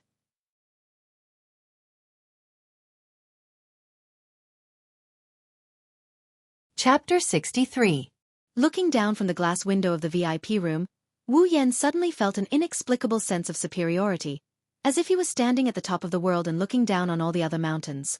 The noisy crowd that came to participate in the auction, other than those who were sitting in the VIP room like Wu Yan and company, the others were all sitting in the wide round seats below. Looking down from the VIP room, one could almost see everyone. Let's not talk about Wu Yan's feelings. Chuju and Mikoto were chatting happily about something. From time to time, they would extend their delicate hands to the fruit platter on the table. They were practically treating the auction's VIP room as a KTV VIP room. All that was missing was a microphone. Little Liren, on the other hand, was the same as Wu Yan, stretching her head out to look at the scenery outside the glass window. The difference is that Wu Yan only tilted his head to look, while Liren's whole face was pressed against the glass window, forcing her chubby little face to be squashed flat. With a bitter smile, Wu Yan turned his head and continued to observe the behavior of the three girls. Wu Yan was afraid that he would not be able to hold back his ridicule, and the consequence of ridiculing too much would be an electric shock, even though he is not afraid of electricity anymore. Soon, Wu Yan found a small white toy on the table. Picking up the brick, that looked a bit like a remote control, Wu Yan flipped it around and smiled. Chuju and Mikoto also noticed the thing in Wu Yan's hand. Although they looked like they were doing their own things, in fact, their attention was still on Wu Yan because of various reasons that were hard to talk about. This thing looks like a board eraser. Is there something wrong with it? Almost at the same time, Chuju and Mikoto came to Wu Yan's side. Seeing Wu Yan flipping the brick in his hand and smiling inexplicably, they asked in confusion. This. Wu Yan lifted it up and explained with a smile. Well, there's nothing wrong with it. I'm just a bit curious. Curious? 2 question marks appeared above the heads of the 2 girls. Their beautiful big eyes stared at the thing in Wu Yan's hand. The 2 girls couldn't see what was so strange about it. After looking at it for a while, they still couldn't figure out what was going on. The 2 girls were frustrated. Mikoto pulled a long face and snorted. Can you stop playing games? If you have something to say, just say it. Are you still a man? Her valiant speech caused Wu Yan's hand to tremble violently, almost dropping the item in his hand onto the curious Liren's head. The corner of his mouth twitched violently as he squinted his eyes at the displeased Mikoto. His heart was filled with thoughts of flipping the table. If you doubt whether I'm a man or not, then come up and test me. Use yourself as the price. Of course, this sentence could only be shouted in his heart. Even if Wu Yan was given a few more guts, he would not dare to say it out loud. How could he forget that these two girls weren't very patient? Looking at Hinajiku, who is also in a bad mood, he helplessly sighed. Sure enough, in front of these two tsundere chicks, acting mysterious or whatnot is a waste of time. This thing should be the bidding crystal board. Wu Yan gave up on beating around the bush. Bidding crystal board? Judging from the name, I can roughly guess its use. Sis Cannon, who had just told Wu Yan not to drag things out, was now speaking to everyone with a sly smile as if she was some kind of profound mystery. This made Wu Yan vomit blood in his heart. President helplessly shook her head. She took the so-called bidding crystal board from Wu Yan's hand and said hesitantly, "Indeed, judging from the name, it's quite obvious and easy to understand. It's used for bidding during auctions, right?" Taking back the bidding crystal board, Wu Yan waved the hand holding the board and explained, "If you fancy something and want to bid, just say the price directly to the board and the host will receive it. Although I don't know how to say receive, it's said to be like this." Chuju and Mikoto nodded in realization. But after a while, they were puzzled again. "Isn't this your first time attending an auction as well? Why are you so clear about it?" Facing the two girls' questions, Wu Yan only pointed at a small booklet with the words auction description written on the cover. He smiled but did not say anything. Everything was understood without words. This time, even little Liren was embarrassed like Chuju and Mikoto. While they were fooling around, at a certain moment, the lights in the auction hall suddenly changed, attracting the attention of everyone present. At the center of the round platform at the bottom, an old man in luxurious clothes suddenly appeared and stood there. The old man stroked his short beard and chuckled. Despite being stared at by so many people, he didn't show the slightest bit of stage fright or unnaturalness. His expression was calm. It seemed that the old man had experienced this kind of scene many times.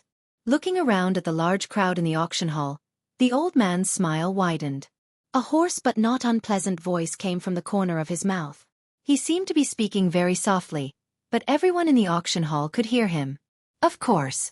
After all, the host of such a large auction hall would not be able to control those ill-tempered customers if he did not have a few tricks up his sleeve. What's more, this is the only supply town in the behemoth forest that produces monsters.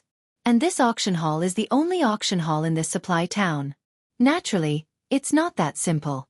At least, in the eyes of Wu Yan, Chuju and Mikoto, this old man's character status clearly shows that he is level 65 tier 7. Dear old and new patrons, we meet again. Today, I will be hosting this auction again.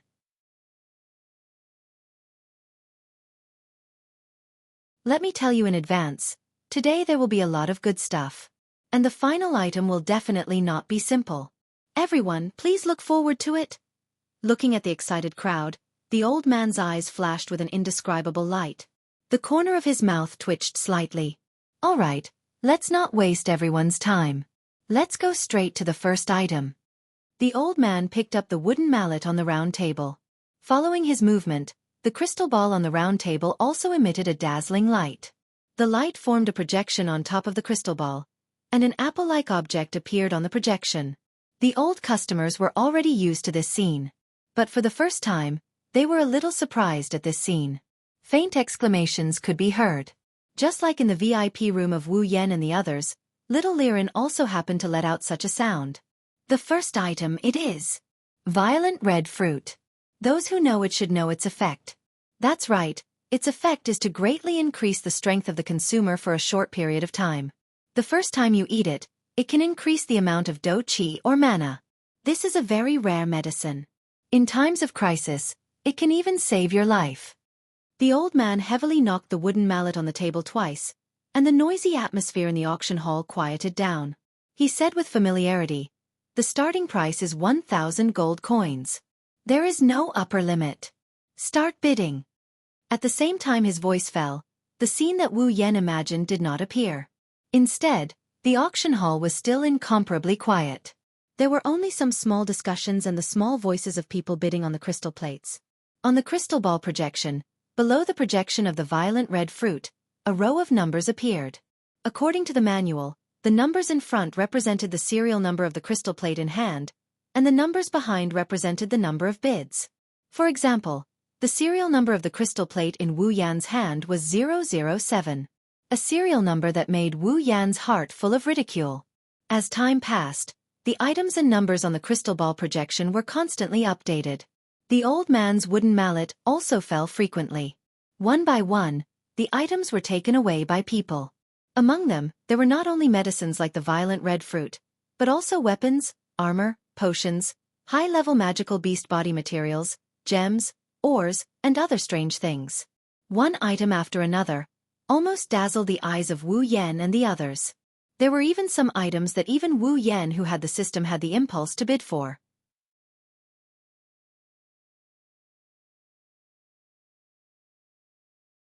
Chapter 64. From the start of the auction until now, more than an hour had passed. In this hour, the number of items that were auctioned off had already reached an uncountable number. Among them, the cheapest items were at least a few thousand gold coins, while the most expensive items were at least a few tens of thousands of gold coins. Although there were a lot of items that were auctioned off, but until now, the atmosphere of the auction did not show any signs of weakening. On the contrary, it was rising higher and higher. Because, the further the auction went, the higher the quality of the items. Until now, the projection of an unknown magical beast's part on the stage had astonishingly risen to 30,000 gold coins. And there were still people bidding. It was just an ordinary auction item, and it had already risen to such a level. Then, what level would the 3 items that were said to be the finale of the auction go up to? Wu Yan did not know, because he could not wait for it to rise higher and higher. This way, his Kusanagi sword could be sold for a sky-high price. Therefore, although Wu Yan did not bid for any item, his smile did not stop for a moment, as if he had gained something. Liren, who is standing beside Wu Yan, is holding the bidding crystal board with an incredible serial number. She is looking at the numbers projected on the crystal ball while yelling at the bidding crystal board. She seems to be having a lot of fun playing with it. Speaking to the bidding crystal board was naturally the same as making a bid. Letting a little lowly auction items? Of course, Wu Yan would not be so brainless. Little Li Lin was just purely playing. That's right, she was playing. Looking at little Li Lin playing with the bidding crystal plate, Wu Yan did not stop her at all. Instead, he smiled evilly at the side. Not to mention Wu Yan, even Chuju and Makoto did not have the intention to stop her. They just looked at Wu Yan and little Li Lin with a bit of helplessness, smiling very reluctantly. The reason why they did not stop her was because little Li Lin, this girl, was really too shrewd. In the beginning, when she said that she wanted to play with the bidding crystal plate, the 2 girls were very opposed to it. Who knew if little Li Lin would accidentally bid a sky-high price on a piece of trash? At that time, they would really have no place to cry. But later on, they did not think so anymore. Because she was really just playing around. Little Liren's bids would generally rise bit by bit. Towards the end, as long as she saw that the number of bids on the crystal ball projection was always the same, she would decisively give up. That was because it meant that it was time for the item to be auctioned off. Chuju and Makoto didn't know whether to laugh or cry when they saw this mischievous spirit pushing an item that wasn't that expensive to begin with to its limit. If those auctioneers were to find out that the reason why they spent so much money was because little Liren was playing, it was guaranteed that Wu Yan's VIP room would be smashed open. 35,000 gold coins going once. 35,000 gold coins going twice. 35,000 gold coins going thrice. Deal.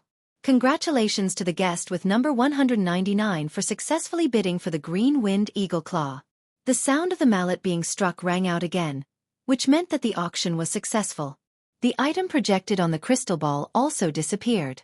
After presiding over the auction of no less than a few hundred items, the old man didn't seem tired at all. After talking for more than an hour, he still didn't show any signs of thirst. The old man was still lively as he presided over the next item. On the crystal ball projection, another auction item appeared. It was a pure white crystal. The next item to be auctioned is this pure white crystal. The old man pointed at the pure white crystal on the crystal ball with his wrinkled finger and smiled mysteriously. Looking at the confused audience, the old man knocked the mallet in his hand and said, "Perhaps a lot of people don't know what this is. To be honest, even we don't know what it is." As soon as these words came out, the people who were still in doubt were all stunned again. The old man seemed to have not noticed the change in the atmosphere and continued to say, "Because even the most experienced and authoritative appraisal master in our auction house couldn't appraise what exactly it is. Don't know what it is? Then why are you auctioning it? Hearing the old man's words, the people present were alarmed. Some were shocked, some were frowning, some were angry, and some were even disdainful. However, the old man didn't seem to care about the people's reactions at all. He was still smiling as if he had a lot of confidence in letting someone else bid for this pure white crystal. The old man pressed down on his hands, indicating for everyone to be quiet. Don't say, the old man really does have some prestige. In an instant, the people present quieted down and quietly waited for him to speak. The old man smiled and said to everyone present, "Everyone, don't think that we are lying to you. Indeed, we don't know what kind of magical crystal this is, but this pure white crystal has a great background. If it wasn't for our auction house not being able to identify what it is, we wouldn't have put it up for auction." He dragged his words for a long time, but at the same time, this kind of tone attracted the curiosity of everyone present, including Chuju, Mikoto, and Liren. The old man stroked his beard and said with a strong voice, "This pure white crystal wasn't sent to our auction house by someone, it was taken out by our auction house for auction." At this point the old man paused and then continued, "Our auction house's people, under very coincidental circumstances, came across a rank 9 warrior who was on the verge of death and was about to fall." When the words rank 9 warrior came out of the old man's mouth, nearly 1,000 people present were shocked. Some of the smarter ones even guessed what the old man was going to say. Yes, this pure white crystal was taken from the hands of this rank 9 warrior after he fell. Everyone was shocked again, and they started to feel restless. Some of them looked at the projection of the pure white crystal with a bit of heat in their eyes. In this era where the gods had already fallen, demigods were the most powerful existences. There were only 5 such people, or demigods, in this era. How many 9th stage powerhouses could there be in this world that were second only to these 5?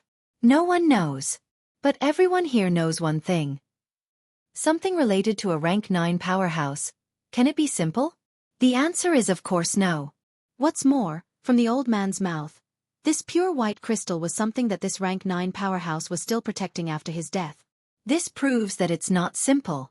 Plus, even the most experienced and authoritative appraisal master couldn't identify what it is. That mysterious feeling, plus the synonym of rank 9, is enough to arouse everyone's desire to possess it. As for whether or not the people of the auction house are bragging and trying to swindle everyone's money, no one doubted it. In this important supply town, to be able to open such an auction house, and the scale is also very big, it can still be trusted by everyone. Therefore, close to 1,000 people have already started to pick up the bidding crystal board in their hands, eager to give it a try. It seems like they want to join in this auction. Even the people in the top row of VIP rooms where no one can see, all of them raised the bidding crystal board to their mouths, ready to bid at any time. Seeing this scene, the old man's mouth slightly twitched, as if he already expected this. Wu Yan, Chuju, Mikoto, and Liren 4 VIP rooms. Hinajaku and Mikoto frowned as they looked at the pure white crystal projected on the crystal ball, as if trying to recognize it. Liren, on the other hand, held up the bidding crystal board, looking very excited. Looks like she's going to make a fool of herself again. And Wu Yan? The moment the pure white crystal was projected, his body suddenly shook, and then, his eyes shone with surprise. Beep. The system determined that the item in the user's site contains a large amount of life energy. The user is advised to obtain the item.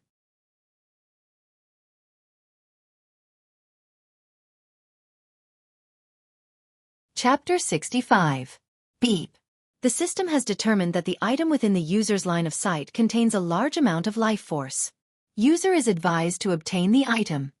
The cold and emotionless voice of the system rang out beside Wu Yan's ears. The robotic and old-fashioned voice caused Wu Yan's body to tremble slightly. His gaze upon the pure white crystal became similar to the gaze of the other participants below, burning with desire. What is life force? Up till now, Wu Yan had only seen life force from 2 items. More accurately, the system had only detected life force from the 2 items in Wu Yan's hands.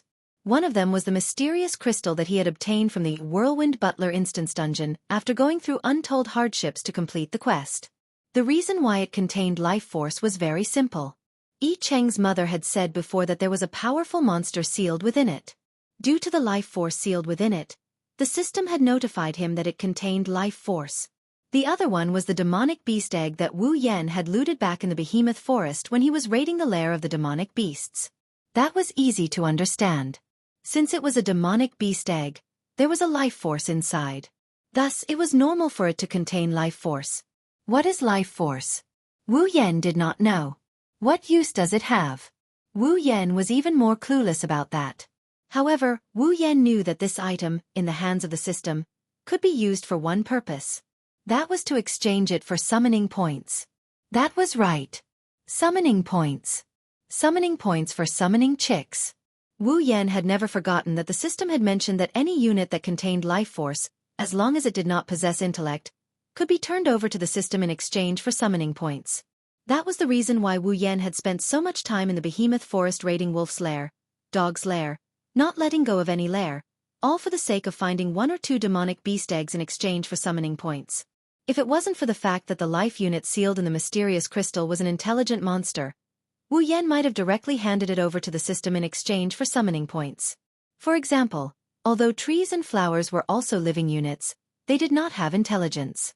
However, their life energy was too low, so low that Wu Yan could not do anything about it. Therefore, they could not be exchanged for summoning points. Otherwise, all the trees in the behemoth forest would have been cut down by Wu Yan long ago.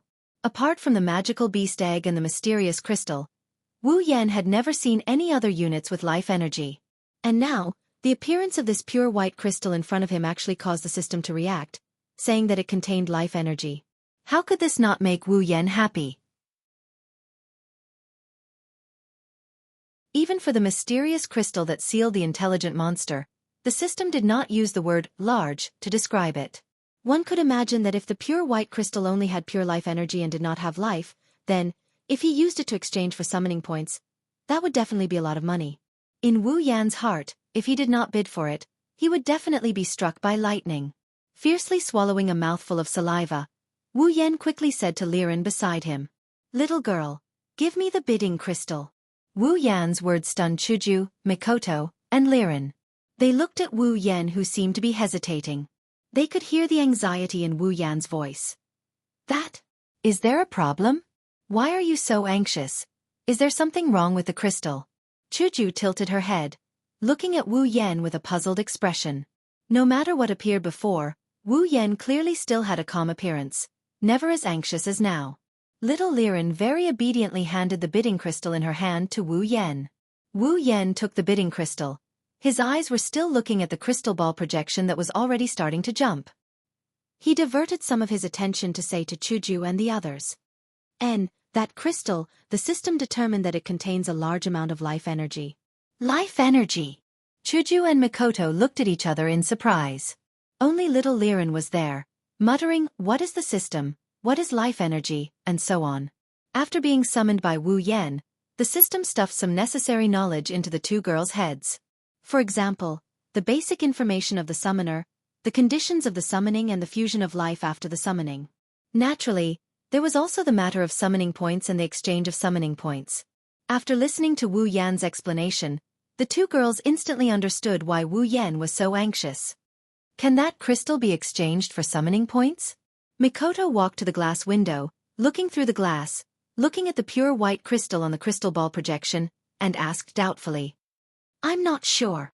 When he said this, Wu Yan's eyes still didn't leave the pure white crystal's projection.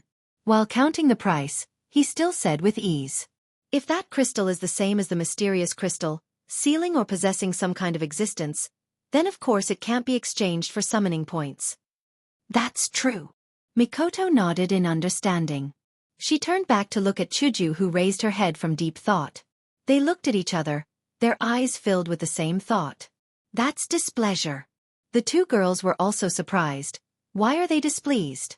They don't know why, but they don't know why they suddenly feel displeased, as if something important is about to be snatched away. Chuju and Mikoto didn't know that in Wu Yan's mind, summoning points are equal to girls. With more summoning points, of course he can summon more girls he likes.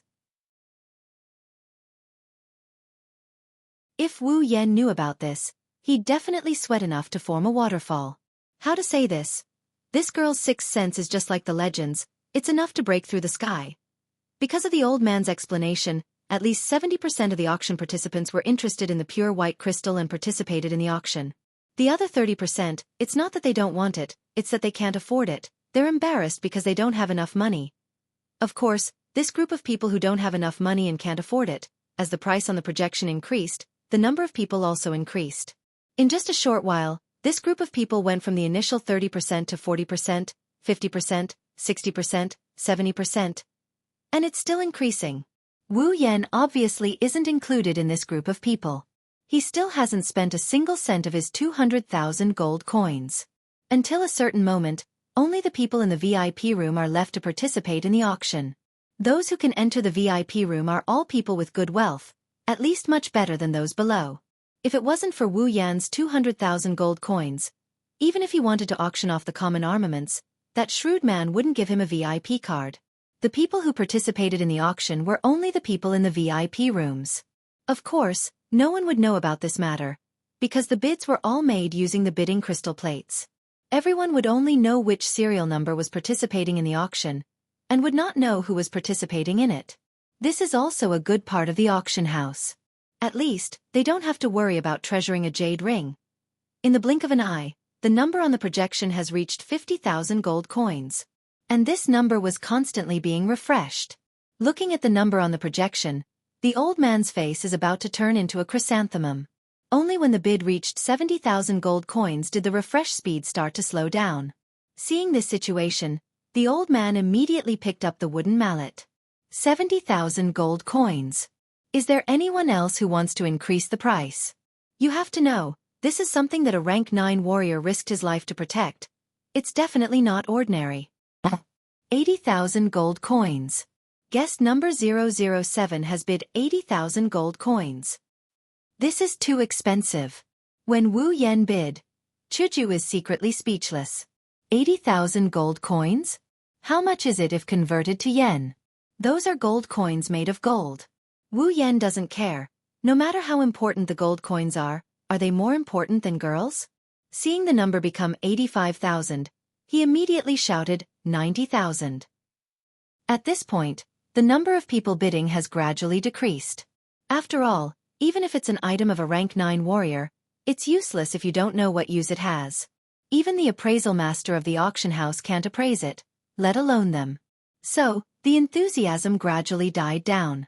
Until 100,000 gold coins going thrice. Congratulations to guest number 007 for obtaining this mysterious pure white crystal.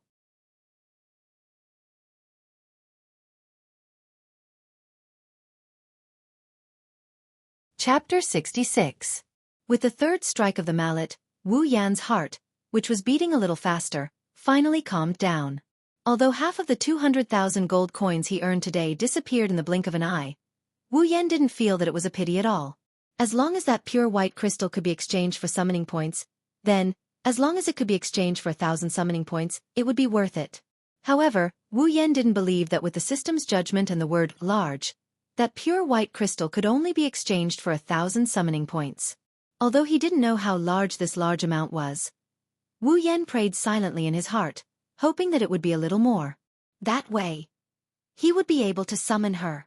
In Wu Yan's heart, he had already thought about who he would summon next. Glancing at Chuju and Makoto, who were clumsily dealing with little Lirans, what is the system, what is life energy, what is summoning points, and a whole bunch of questions, Wu Yan rejoiced in their misfortune and dodged to the side. The pure white crystal could only be considered as a small climax. For the time being, regardless of whether that unlucky rank 9 died on his own or was hit by the auction house's people, that pure white crystal could now be considered to have entered Wu Yan's pocket. As for the people present, not many cared about it. After all, even if it was a rank 9 powerhouse's item, if it couldn't be used, then it could only be considered as trash. Even such a large-scale auction house couldn't do anything about it. Among the people present, not many felt that they could do it. Therefore, very quickly, this rank 9 powerhouse's item was thrown to the back of everyone's mind. As for Wu Yan, he didn't care.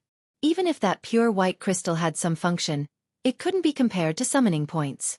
Moreover, in the system, as long as you have enough points, other than having a child, what else can't you want? When this crystal fell into Wu Yan's hands, he had already decided on its use. After that, the old man hosted the auction for a few more items. All of them were of high quality, and some of them were even more expensive than the pure white crystal. Of course, to Wu Yan, it was something that didn't hurt or itch. He directly threw the bidding crystal board to little Liren, and let her continue playing her bidding game. After an unknown amount of time, the lights in the auction hall changed again. If the lights at the beginning of the auction gave people a sense of leisure, then the lights at the beginning of the auction were like the prelude to a march. And now, the lights gave people the feeling that it was the climax, the feeling of excitement. When this light appeared, the old man at the center of the round platform couldn't help but straighten his back a little. His tone was no longer as jovial as before. Instead, it was somewhat serious. Sweeping his gaze across the entire auction hall, the old man raised his hands and shouted, "Finally, it's time! The final item of the auction. It will appear in front of everyone's eyes." In this auction, there are a total of 3 final items. Each of them can be said to be very precious. As for how precious they are, you just need to compare them with the previous items that weren't considered the final item of the auction, and you will know. Indeed, in the previous auction items, there were a few that were sold for more than 100,000 gold coins. Such a price wasn't enough to be considered the final item. Then, the final item of the auction would definitely be much more precious. Perhaps it was the effect of the old man's serious words, but all the auctioneers present felt a tense atmosphere, causing their hearts to beat faster. The projection of the crystal ball had already expanded several times in an instant, and a scroll-like scroll appeared on the projection, occupying almost 3/4 of the space on the projection. It seemed even more grand, and on the scroll, the words wind-ripping/technique were clearly engraved in gold. This is a high-level combat technique scroll. It's called wind-ripping/technique, and it's a combat technique created by a level 7 warrior. Its power is incomparably great. As long as you successfully cultivate it, you will definitely be able to become the strongest among those of the same level. Even if you challenge someone of a higher level, you will be able to cause considerable damage to your opponent. The auctioneers in the round seats couldn't help but widen their eyes. Their bodies had already started to lean forward, as if they could close the distance between them and the combat technique scroll. Even their breathing had become heavier. High-level combat technique. Strongest among those of the same level. Challenging someone of a higher level. These words all attracted the eagerness in the hearts of the auctioneers present, so much so that some of the auctioneers had already started shouting, "Hurry up and start!" Wu Yan, who was sitting in the VIP room, laughed disdainfully when he heard the old man's words. He didn't hide his disdain for the old man at all. High-level combat techniques were indeed high-level, but it also meant that they were difficult to cultivate. This was a combat technique created by a level 7 warrior. In order to cultivate it, one had to be at least a level 5 warrior. The saying that one was the strongest among those of the same level was also a huge exaggeration. If one had a high-level combat technique, how could others not have one? If one were to compare wealth, how could one compare to the disciples of a large family? Which disciple of a large family didn't have a high-level combat technique or two? As for challenging someone of a higher level, that was even more of a joke.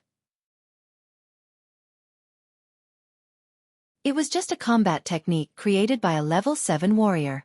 Even if one succeeded in cultivating it, at most, they would only be able to flaunt it a little before reaching level 7. If they still relied on it after reaching level 7, they would definitely be defeated. Of course, Wu Yan was very disdainful of this, but that didn't mean that others would be the same. Wu Yan's abilities were all exchanged directly from the system. As for the abilities he obtained from the system directly imbued him with the method of Bodhi imbuement. The moment Wu Yan clicked on the exchange, he had already learned how to use it. Therefore, to him, personally cultivating battle skills was strenuous and unrewarding. He did not consider that others did not have the same treatment as him. They could directly learn battle skills. Not to mention high-level battle skills. Even low-level battle skills had to be learned by themselves. Now that they had the chance to learn a high-level combat technique, they naturally wouldn't let go of such an opportunity. This combat technique scroll was worthy of being the finale item. The price kept rising, and soon, it reached 100,000 gold coins. Wu Yan and the rest watched as the price went past 100,000 gold coins, then 200,000 gold coins, and still kept rising. The price made Wu Yan, Chuju, and Mikoto look at each other. In the end, this combat technique scroll that wasn't even as important as a meal in Wu Yan's eyes was sold at a price of 350,000 gold coins. The moment the old man shouted sold, countless people let out sighs of regret that they missed out on such a godly technique. Wu Yan couldn't help but laugh. Wiping away the sweat on his forehead, the old man raised his hand again to quiet down the auctioneers. Everyone, don't feel that it's a pity. The next item to be auctioned will definitely not disappoint you. When everyone heard this, they quickly sat up straight and looked at the old man with shining eyes. The old man felt a chill in his heart and tightened his chrysanthemum. The crystal ball projection changed again and a small katana without a guard appeared in front of everyone. Beside it was a scabbard. Even though the blade was only a projection, the sharp edge was vividly displayed in front of the auctioneers. With the appearance of this weapon, the old man's voice started to carry a hint of excitement, as if this weapon was his. Everyone, the second item to be auctioned, and also the second last item to be auctioned, is this. The auctioneers looked at the strange-looking weapon on the projection and looked at the old man with doubtful eyes. The edge of the blade is indeed vivid and lifelike, but there aren't many who have good eyesight. After all, no matter how lifelike it is, it's still just a projection. It's not the real thing, so how can it be so easy to recognize? The old man laughed out loud and said something that caused a stir in the crowd. Everyone, don't be fooled by its small blade and strange design. This is a common armament.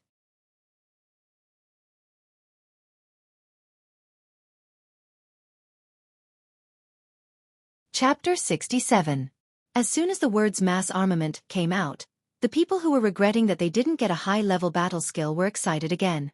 Compared to battle skills, armaments are much more popular in the Spalier world. The reason is simple. In this world where strength is everything, increasing one's strength is always the main theme in people's hearts. Battle skills and armaments, these two things are things that can increase one's strength, but battle skills and whatnot, they still need to be trained. If one's talent is good, then they will succeed and their strength will increase. If one's talent is bad, then no matter how hard they train, how can they increase their strength? Armaments were different. It didn't matter if you were a Tom, Dick, Harry, a soldier, or a noble. Even if you were trash, as long as you could wield it, you would be able to use the armament to increase your strength. This is also the reason why Wu Yan's Kusanagi sword was auctioned after the wind-ripping scroll. Good things come out at the end. Although Wu Yan's mass armament wasn't the last item to be auctioned, it's still not a good thing. Wu Yan, Hinajiku, and Mikoto stared at the numbers on the crystal ball with their mouths agape. Their brains couldn't process the numbers and they are slowly going numb. In just a short while, the price of the Kusanagi sword has already exceeded the previous high-level battle skill scroll, which is 350,000 gold coins. Wu Yan subconsciously raised his hand and rubbed his eyes. He stared at the screen for a while before pointing at the numbers on the screen. He hesitantly asked, Hinajiku, Mikoto, you guys said that's 300k gold, right? Hearing Wu Yan's uncertain tone, Chuju didn't find it strange because she was the same. You didn't see wrongly. No, you saw wrongly. It's not 350,000 gold coins, it's 400,000 gold coins. Feeling, it suddenly increased to 400,000 gold coins. How could that be? Wu Yan stroked his chin and said in distress. It's not like there hasn't been any mass armaments auctioned here before, but I heard that the price of the mass armaments was usually around 350,000 gold coins. Why did it rise to such a level right from the start? That's what we want to know too. Two delicate voices rang out at the same time. Wu Yan became even more distressed when he heard them. Well, who cares why he's like this? Anyway, it's a good thing. Mikoto shook her head in annoyance, causing her short brown hair to sway, indicating that the question was too deep for her to delve into. That's right. It's a good thing anyway. Wu Yan stopped thinking about it. He continued to look at the numbers below and began to laugh. If I had this amount of gold coins in my previous world, I would be able to stay at home until the end of time. In fact, what Wu Yan and the other two didn't know is that the reason why the Kusanagi sword's price rose so fast and even exceeded the mass armaments price in the past is because the people auctioning the Kusanagi sword are mostly women. As everyone knows, the power system of this world is Dochian magic, and those who practice Dochian magic of course include women. In order to practice magic, one needs to have extraordinary talent. In the Spalier world, the ratio of mages to warriors is ridiculously low. Compared to mages, the number of warriors is undoubtedly a lot more. There are both men and women in mages, and there are also men and women in warriors.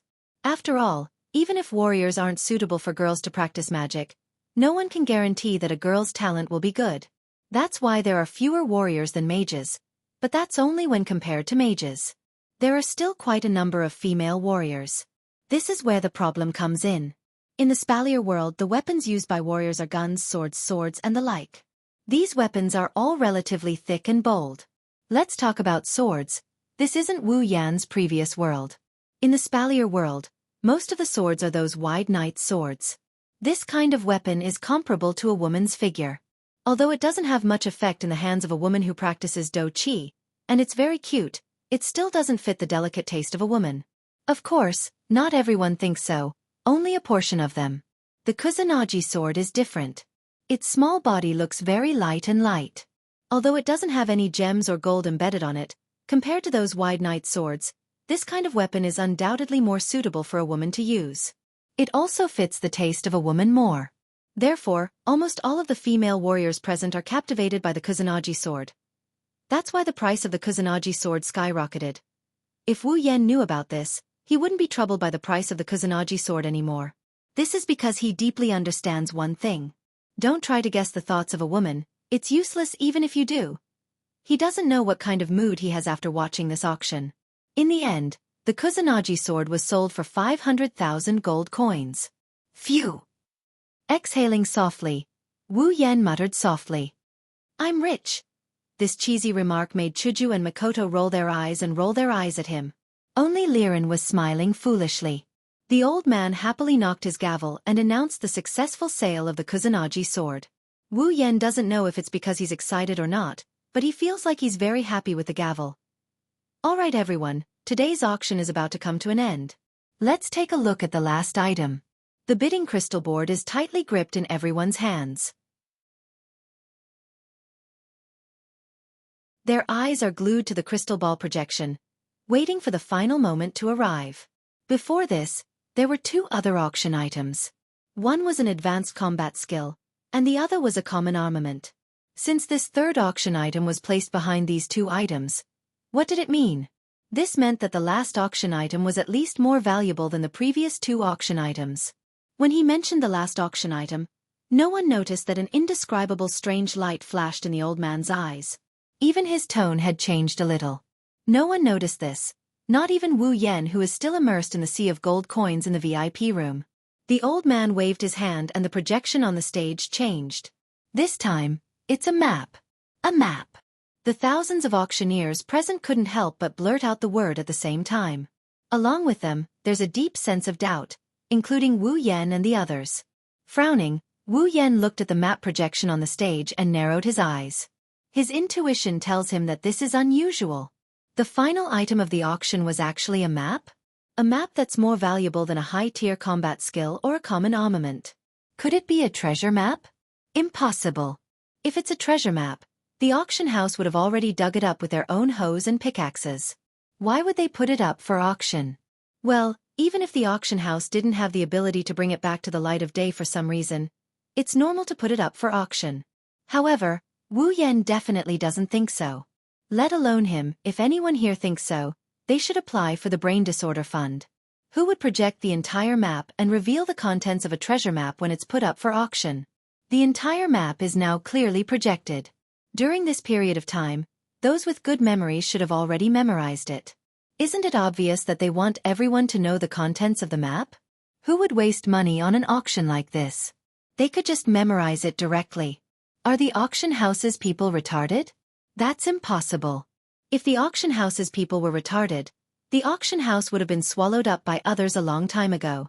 If they're doing this under such circumstances, isn't there something fishy going on? Even someone like Wu Yan, who doesn't know how to use his brain, can think of this. Of course, the thousands of auctioneers present aren't all idiots. Perhaps at this time, those who think they're smart are also distressed.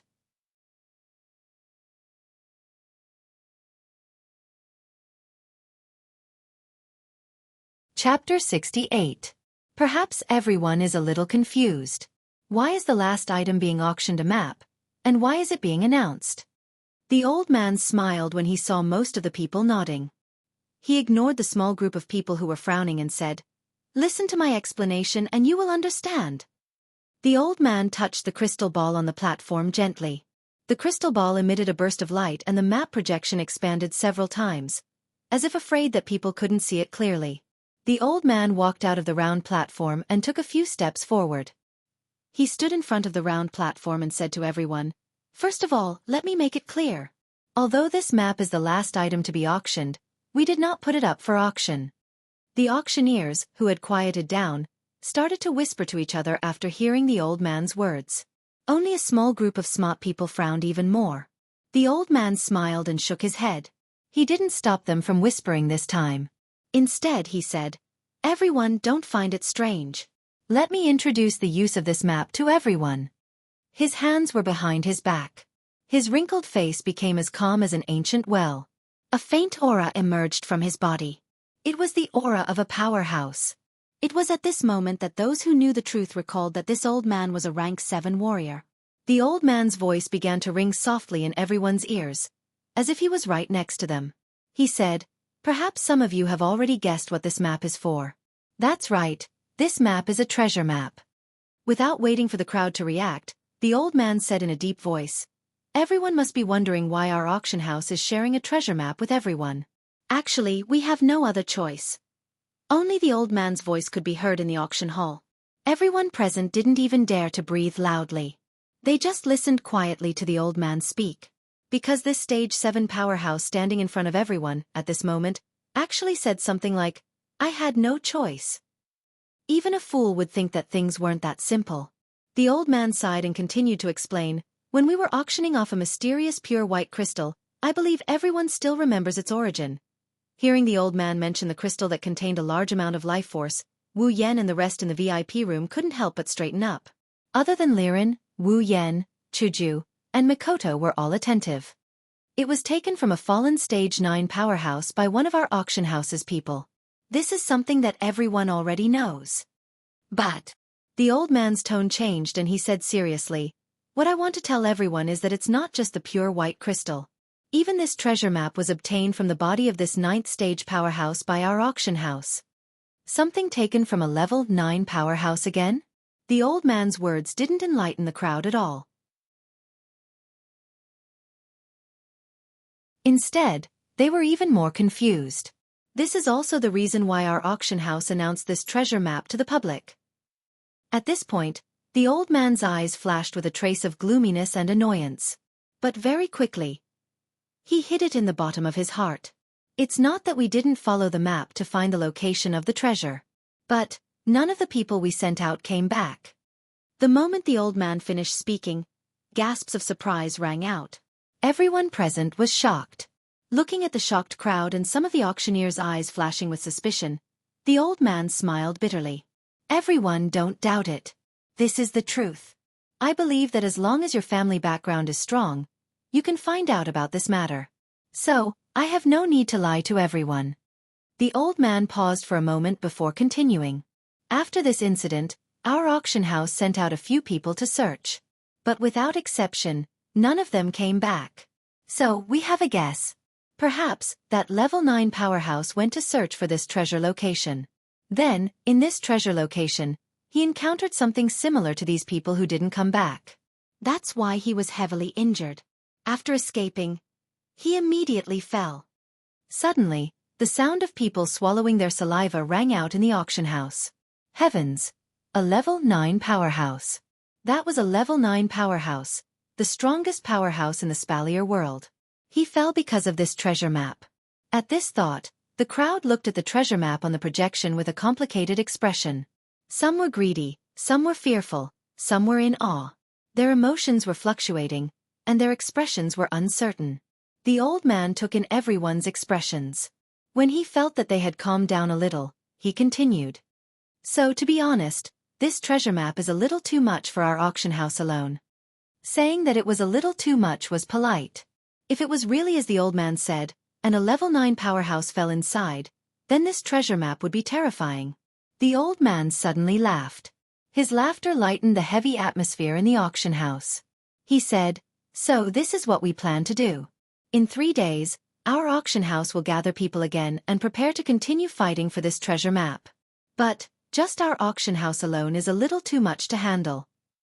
We plan to invite all the powerhouses here to join us in 3 days at the South Gate Square of the supply town. Then, we will go to the treasure location together and share the treasure."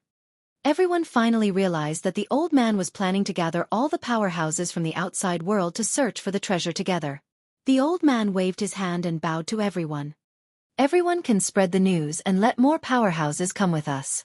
That way, the chances of obtaining the treasure will be much higher. As long as you are capable, our auction house will definitely welcome you in 3 days." After the bow, the old man clapped his hands. "Then, this auction will end here. For the next few days, our auction house will need to reorganize our team and make some preparations. So for the next few days, our auction house will not be accepting any auction requests. If there is any inconvenience, please forgive us." After he finished speaking, the old man withdrew. As for the people present, each of them had their own thoughts as they slowly withdrew from the auction hall and left the auction hall. Really? Should I say that I'm lucky? Or just unlucky? Who would have thought that the first time he participated in an auction in another world, he would encounter such a situation?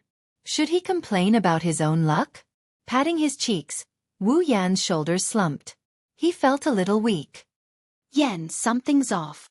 Mikoto moved closer to him and whispered in his ear. "She's acting like she's afraid that someone might be eavesdropping on them. It's hard to retort." Mikoto's warm breath blew on Wu Yan's face and ear. It made his ears itch and his heart itch. Glancing at Mikoto's pretty face, Wu Yan almost couldn't resist the urge to kiss her on the cheek. "Yan, can you see anything?" At this moment, Wu Yan's other ear caught a whiff of her unique body fragrance and heat. But this time, it made Wu Yan's burning heart go cold. Looking to the side, sure enough, Hinajiku was standing on the other side of him, whispering the same words in his ear. Wu Yan was glad that he was stopped in time. Otherwise, if he really kissed her, Wu Yan didn't know how Sis Cannon would react, but the president would definitely pull her white cherry out. "You too." His throat moved imperceptibly. Wu Yan pretended to be calm and tried his best to look helpless. "No one will eavesdrop, you don't have to get so close." Hinajiku and Mikoto flinched when they heard that. They looked up and saw Wu Yan's face that is close to zero. Blushing, they quickly jumped away and lowered their heads. Feeling the two fragrances fading away, Wu Yan was a little dazed. A feeling of reluctance and disappointment welled up in his heart. The two girls looked at each other before looking at Wu Yan in tacit understanding.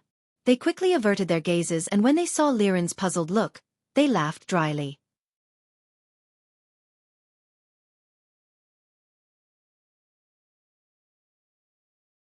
Chapter 69. Hinajiku dashed to Mikoto's side and stood beside her. Tidying up her chaotic emotions, she put on a serious face and said, "Yen, don't you think this so-called last auction item is a bit strange?"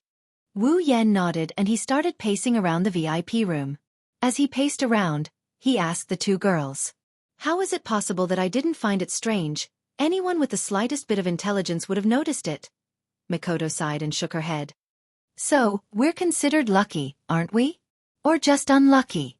This is our first time attending an auction and we're already encountering something like this. I've already complained about this matter, so Sis Cannon, you don't have to add salt to the wound." Hinajiku was holding little Liren's hand. At this time, little Liren was unusually well behaved.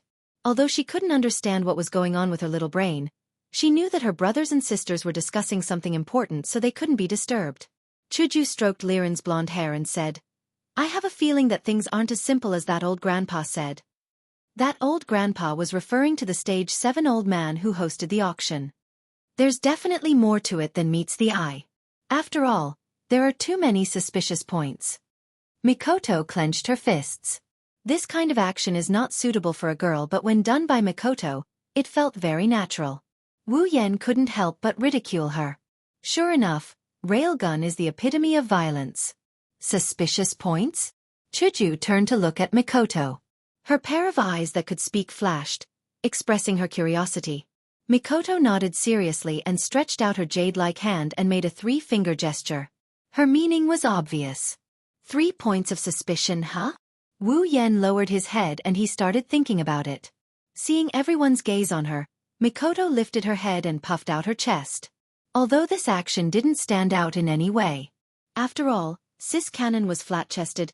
Mikoto's expression turned serious and she nodded. Let's not talk about other things first.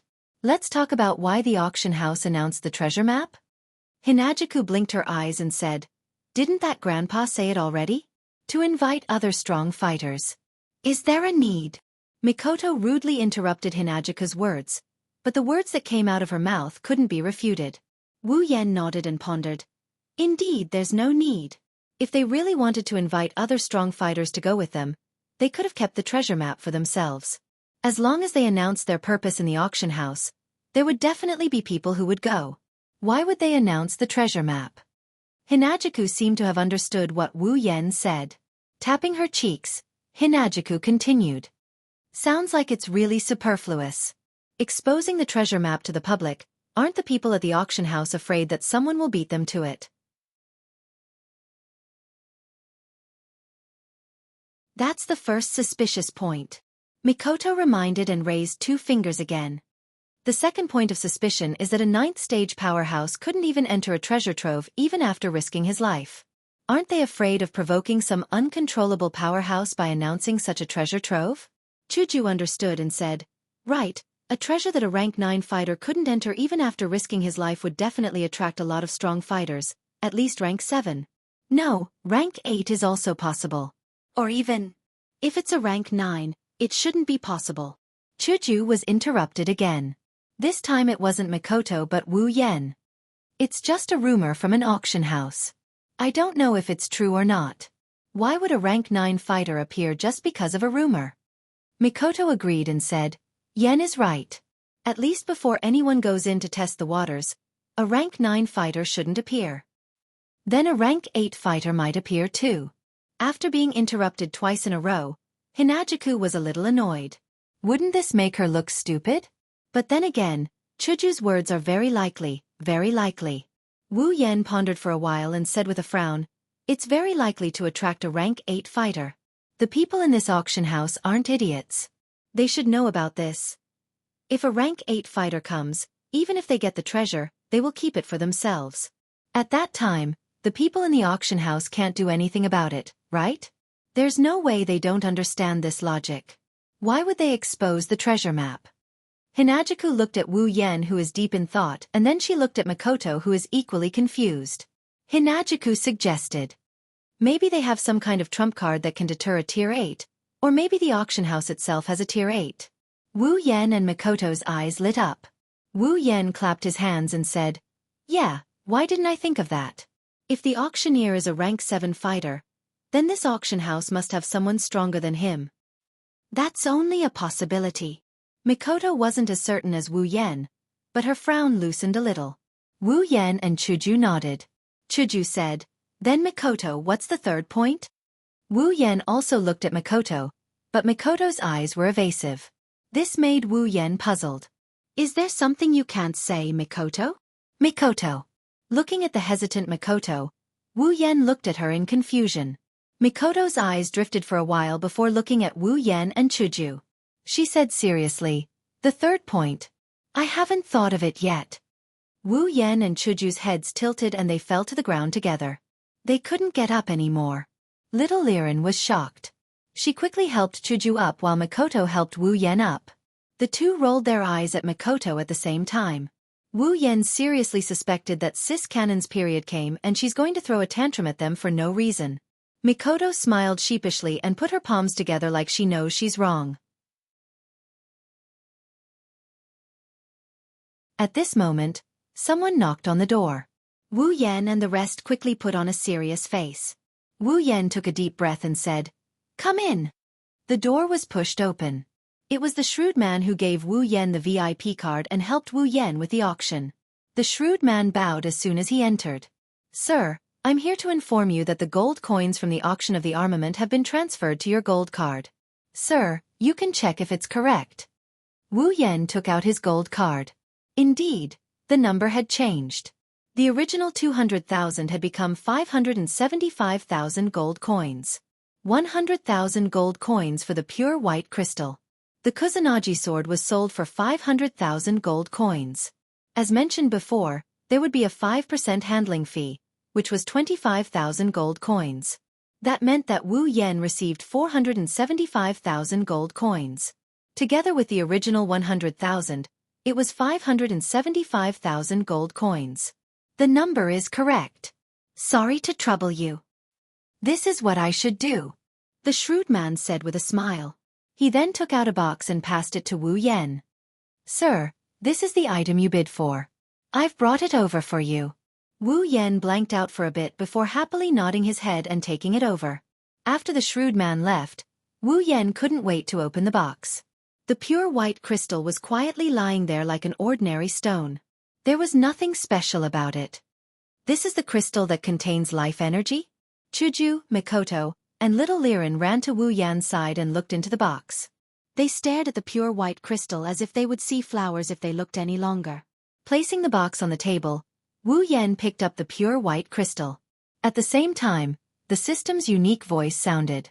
When he heard the system's voice, Wu Yan's body shook. His eyes widened several times, and his mouth was wide open. His face was full of disbelief. Beep. Large amount of life energy detected. Initial calculation. 200,000 summoning points. Would you like to exchange for summoning points?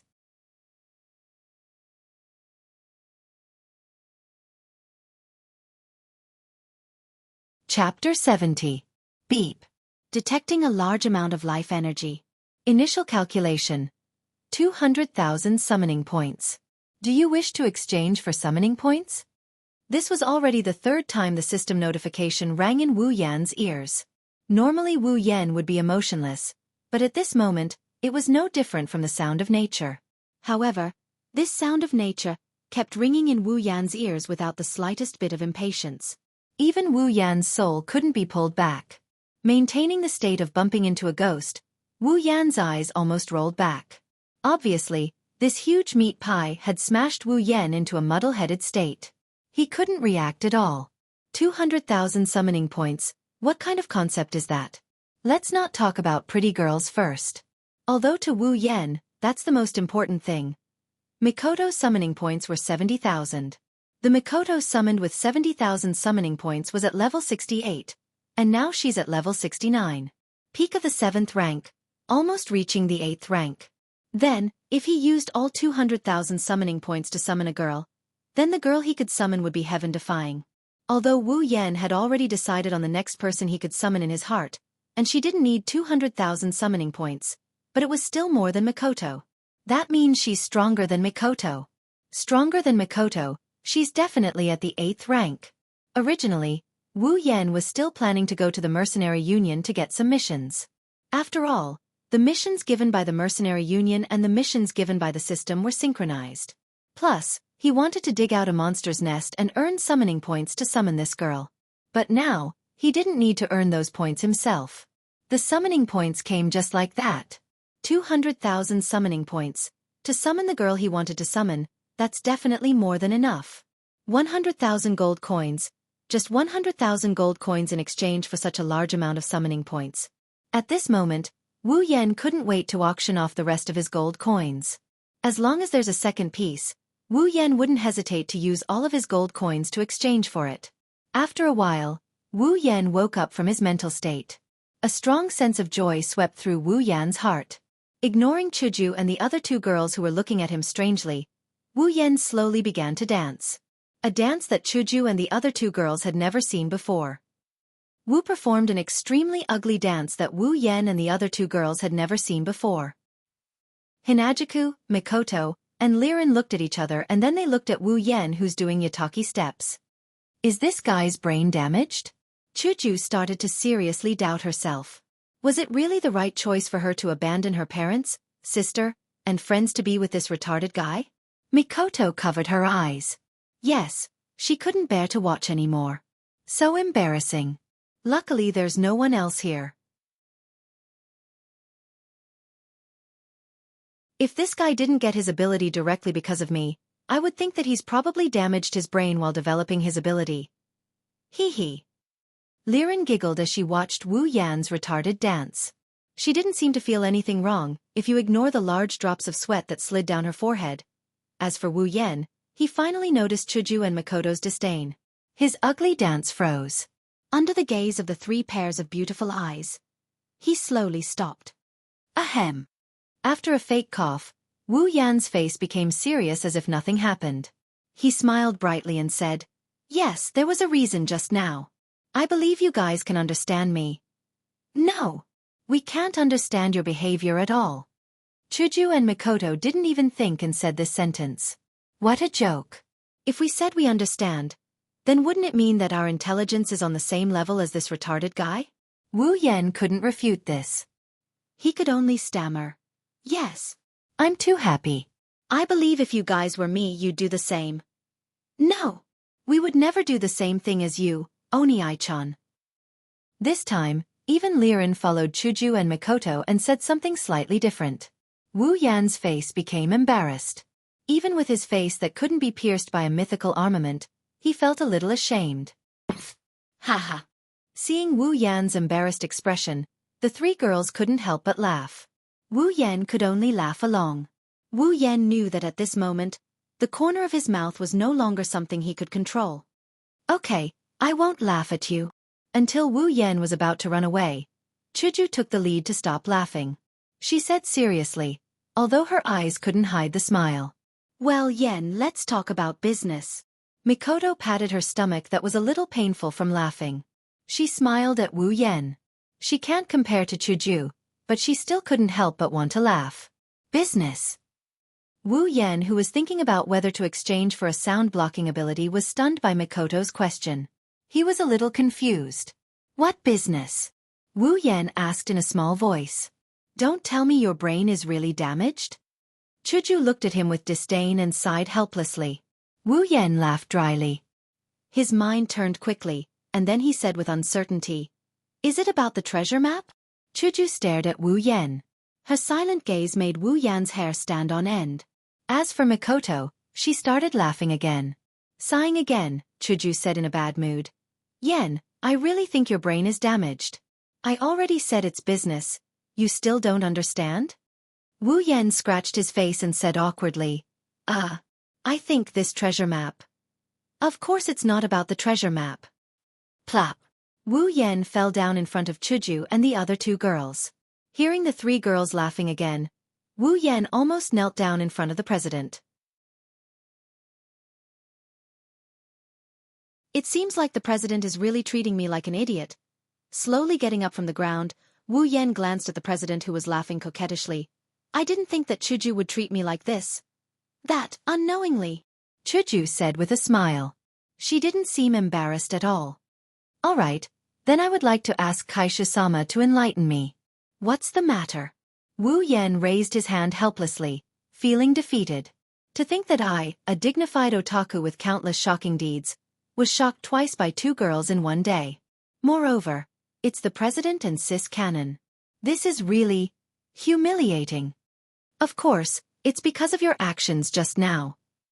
Recalling Wu Yan's ridiculous dance, Kaisha-sama asked in a weird tone, "Just what kind of good news is it that made you so happy?" "Oh." After Kaisha-sama said that, Wu Yan recalled something.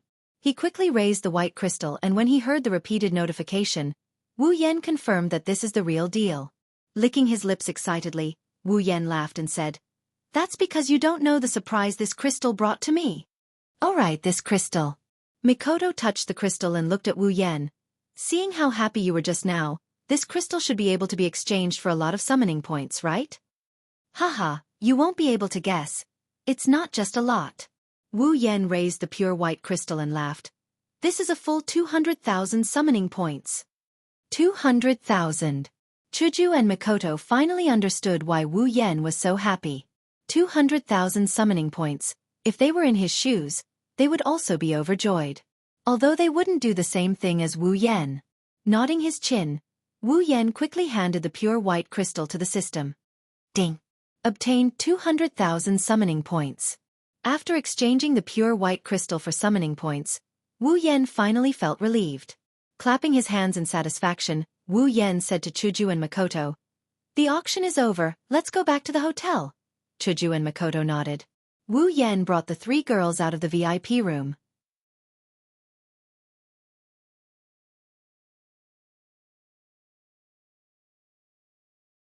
Chapter 71. On the way back to the inn, Wu Yan's group of four walked slowly with the mentality of having fun. Along the way, Wu Yan heard the whispers of the people around him no less than 100 times. The whispers of passers-by? Usually, very few people would pay attention to such things, right? However, Wu Yan couldn't ignore it. This was because they were all talking about the same thing. That was the treasure map of the auction house and the treasure hunt in 3 days. It had only been a short while, yet the news had already spread to such an extent. Wu Yan frowned as he listened to the discussion of a pair of passers-by in front of him. He was deep in thought. It had only been about half an hour since the treasure map was exposed in the auction venue. In just half an hour, this matter had already become a hot topic in the supply town. Wasn't it a little too fast? It seemed that the auction house was behind this and had arranged for people to spread the news quickly. At this thought, Wu Yan's frown deepened. He really didn't understand. Was there a need to go to this extent? Didn't they know that treasuring a jade ring would arouse the envy of others? Were they afraid that they wouldn't be able to gather enough powerhouses? Or did they have other motives? One thing for sure was that the people at the auction house were definitely not idiots. They definitely weren't being generous by sharing the treasure map. Wu Yan didn't believe that they would be so kind as to share the treasure that a 9th-stage powerhouse had risked his life for with others. There had to be some kind of conspiracy behind the news that they had a treasure map. In all likelihood, it was just as Chuju had said. They had enough trump cards to deal with all kinds of unexpected situations. Or, they had an 8th-stage powerhouse. Wu Yan rubbed his temples and smiled bitterly in his heart. Sure enough, comparing intelligence and strategizing wasn't my strong suit. Anyway, he would just have to deal with whatever came his way. Even if this matter wasn't that simple. So what? Wu Yan didn't believe that with the magic of the system and his sufficient points, he would be cheated. Plus, he wasn't alone either. Looking at Hinajuku and Makoto who are happily walking around in front of him, his furrowed brows unconsciously loosened.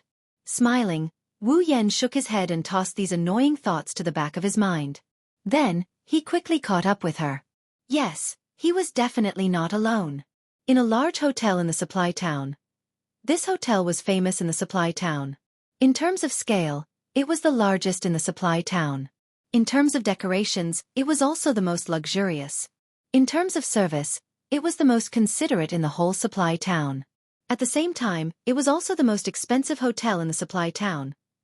Therefore, this inn was usually a place where the younger generation of a large family or those with a bit of background would rest. Warriors and magicians who were slightly poorer didn't dare to come here. This was because if they stayed here for a day, they would have to spend all their hard-earned gains from the giant beast's forest. For example, a suite with 1 living room and 2 bedrooms would cost 10 gold coins for 1 night. But no matter which world it was, there would never be a lack of rich people. For example, this suite was booked by a certain nouveau riche without hesitation. The door to the hall was pushed open and Wu Yan's group of 4 walked in. Wu Yan walked in last and closed the door. He looked at Chuju and the other 2 girls who were still talking about what was good and what was beautiful on the street and shook his head in amusement. Sitting down on the sofa, Wu Yan said to Chuju and Makoto, "Chuju, Makoto, I'm going to participate in the treasure hunt at the auction." The 2 girls stopped their discussion and sat down beside Wu Yan. Makoto straightened her skirt. Even though she had found a new set of protective gear, new safety pants, at Hinajuka's house, she was still a girl. She didn't dare to act so boldly now. After all, the person sitting in front of her was absolutely shameless. Even if you didn't say it, I would have suggested participating. Makoto brushed her brown bangs with one hand. Over there, a blue and white electric current that hadn't been there for a long time flashed through her hair. Usually, when Makoto does this, it means she's burning up. You sure have the guts to say that. Seeing Makoto's actions, how could Wu Yan not know what she's thinking? Other than ridiculing her in his mind, as expected of Railgun who loves excitement and violence more than anything else, that's all he could say. Aren't you afraid of any danger? You should know that this isn't the same as the last time in the monster cave. The boss last time was a level 60 snake demon. But this time, let's not talk about the danger in the treasure hunt. There's also the possibility of people on the same path turning into enemies. There's definitely going to be a lot of level 60 tier 7 monsters. Isn't this better? Mikoto smiled domineeringly. Having strong players means having experience. I think after this trip I should. No. Definitely. I'll definitely reach level 70. Level 70? Looks like Mikoto is still thinking about leveling up all the time. It's probably because of her sisters. Of course that's good. I'm just worried that there'll be so many people that I'll be ganged up on or tripped up. Wu Yan isn't trying to dampen Sis Cannon's enthusiasm, but he knows that human nature is the hardest to understand. There must be something shameful going on at the auction that they didn't mention. The other people would also be confused by the word treasure. Greed is the original sin. That's true. Even Wu Yan understood the problem. As a level 5 with super high IQ, Sis Cannon naturally understood it. It's just that her actions are usually faster than her brain. Do you want to plan? Mikoto retracted the electric current on her forehead and looked at Wu Yan with bright eyes. I want to too. Wu Yan got depressed when he heard Mikoto. But we don't know what the auction house is planning. Also, we don't know who will be participating in this mission. How are we going to plan? Are we just going to let it go? Chuju asked Wu Yan. Liren was rubbing her eyes and yawning as if she was about to fall asleep. I said I'm going to participate. Of course I'm not going to let it go. Since we can't come up with a plan, we'll just go with our abilities. At times like this, the brave are invincible. Wu Yan chuckled as he looked at Chuju and Mikoto who were looking at him expectantly. At this moment, Wu Yan felt like his dominance was leaking out. Of course that was just his own feeling. Hinajuku and Mikoto don't know if Wu Yan's words are showing off his domineering aura or not, but they have to admit that Wu Yan's words at this moment can really ignite the flames in their hearts, especially these two girls full of heroic spirit. Mikoto and Chuju looked at each other and smiled. Obviously, Wu Yan's words were to their liking. But Wu Yan's tone changed as he looked at the two girls who were itching to go. We can't just do nothing.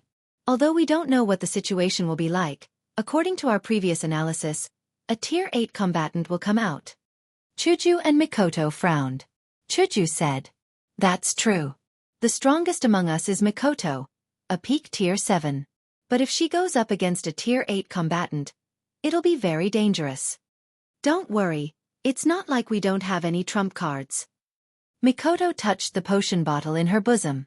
It's the resplendent breath that Wu Yan gave her in exchange for the potion. Looking at Mikoto's actions, Hinajuku also thought of the same thing.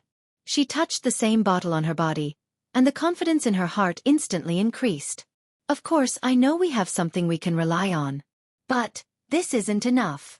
For this operation, 3 hours is a very short time.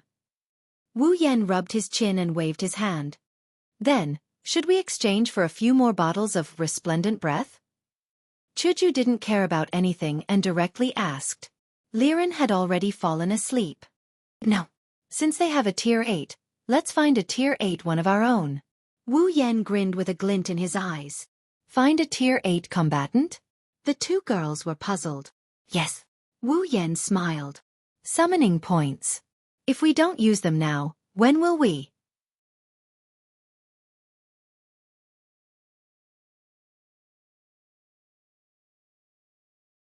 Chapter 72. That's right. There's still a summon. Mikoto clapped her hands in excitement. They just received a huge sum of summoning points. If they use this sum of points to summon a Tier 8 companion, they won't have to worry about anything else. Of course, the fact that she's excited means that she hasn't realized that summoning is not a good thing for her. Because summoning means that Wu Yan's Crystal Palace is going to expand again. Hinajuku quickly nodded and said with a smile, I almost forgot. This time we got 200,000 summoning points. It should be enough to summon a Tier 8 companion, right? It seems that even Chuju didn't realize that summoning means the appearance of a love rival. Yes, it's enough. Wu Yan looked at the two girls who are so excited and he let out a sigh of relief. Then, he felt a bit strange. Why did he let out a sigh of relief all of a sudden? He can only blame a certain someone for taking the Crystal Palace for granted. If it wasn't for Chuju and Makoto not realizing something, even if his summoning succeeds, Wu Yan wouldn't have a good ending. When I summoned Makoto, it cost 70,000 summoning points.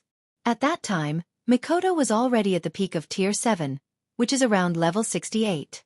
Now, 200,000 summoning points is more than enough to summon a level 70 Tier 8 companion. Wu Yan couldn't help but feel excited when he said this. What? Makoto raised her head in dissatisfaction and said angrily. Only 70,000 summoning points. How can I be that cheap?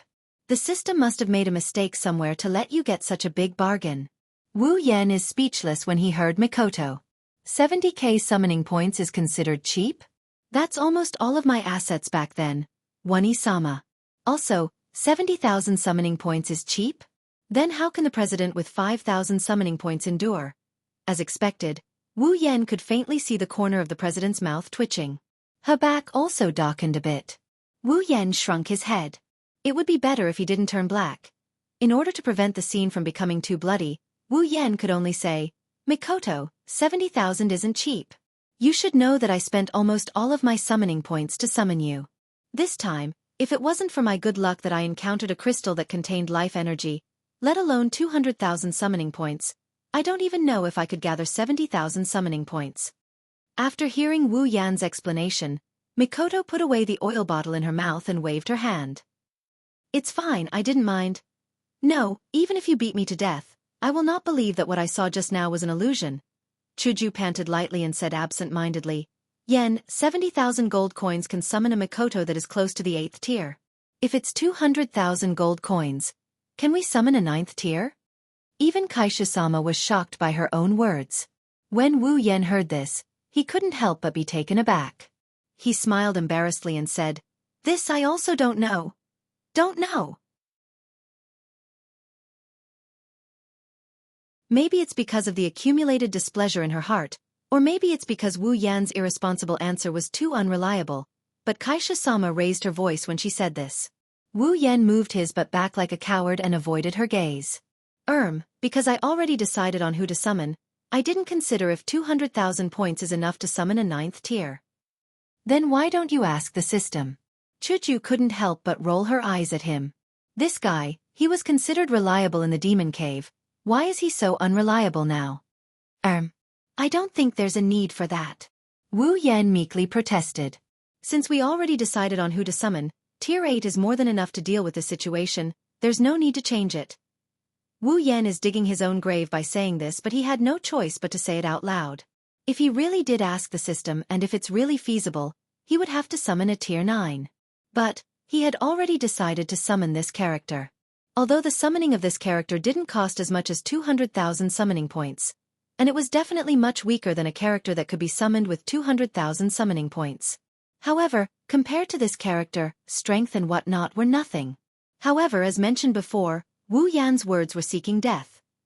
Chuju looked at Wu Yan's eyes and began to squint dangerously.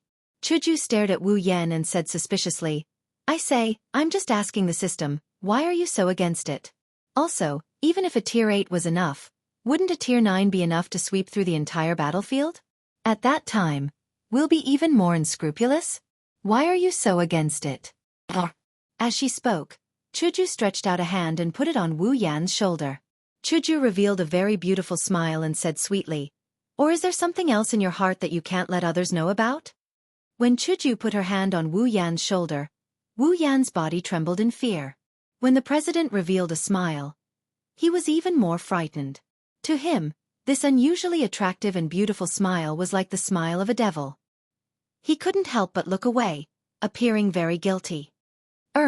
I just feel that it's not good to judge by strength. No matter what, she's still our future companion. If we eliminate her because there's someone stronger than her, isn't that a bit biased? Wu Yan swallowed a mouthful of saliva and said forcibly, as if the truth was on his side. Is that so? Even Makoto is a bit suspicious of Wu Yan's ulterior motives. After all, Wu Yan's behavior is a bit suspicious. Looking at the two girls who could turn into tigresses at any time, Wu Yan only felt the pressure. Can he honestly tell them that the one he's going to summon is an otaku's dream, the legendary otaku goddess who has a great body and is obedient to everyone?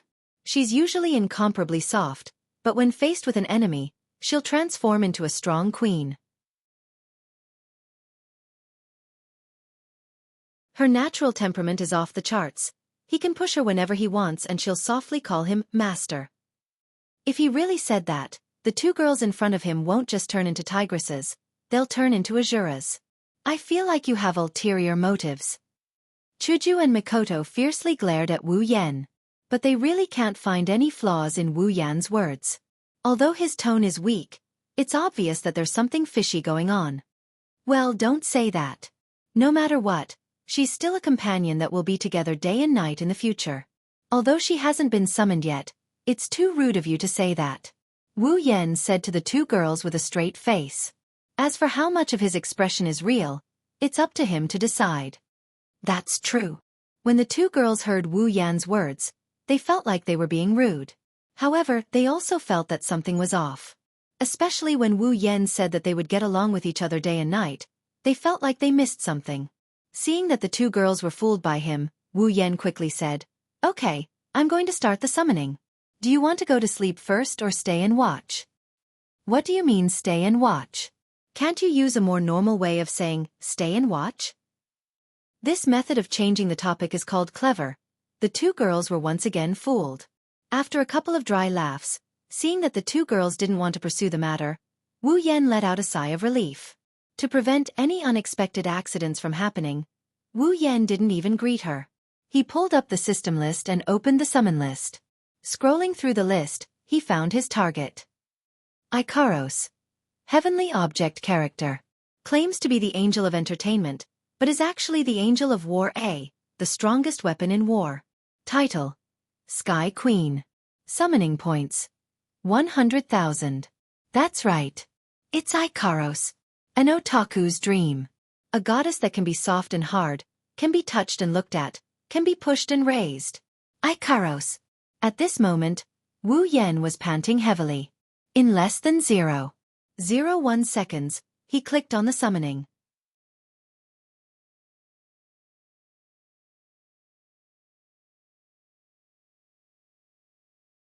Chapter 73. Based on past experience, the summoned character would appear in front of him. Thus, the expectant Wu Yan immediately lifted his head and looked towards the front of the hall. Unfortunately, there was nothing in front of him. What Wu Yan was waiting for was not a girl, but a system notification. Beep. The summoned character's memories and emotions are restricted. Do you wish to remove them?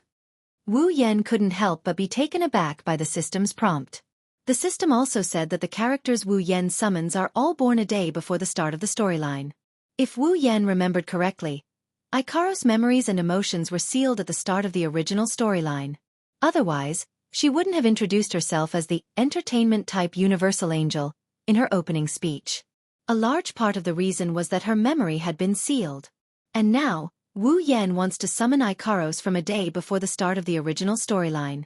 Of course, Ikaros' memories and emotions are still sealed. In the original storyline, another omnipotent angel, Nymph, was the one who removed the seal. However, that happened some time after the start of the storyline. After the system's interruption, Wu Yan also remembered that Ikaros' memories and emotions were sealed. To be honest, he really did forget about it. What Wu Yan didn't expect was for the system to be so considerate. It even came with the ability to remove the seal. This made Wu Yan very satisfied, but also very guilty. System, you really are a good person. No, a good system. I used to think you were a scam, I'm sorry. Wu Yan thanked the system in his heart. He almost knelt down and shouted, this subject deserves 1,000 deaths. Beep.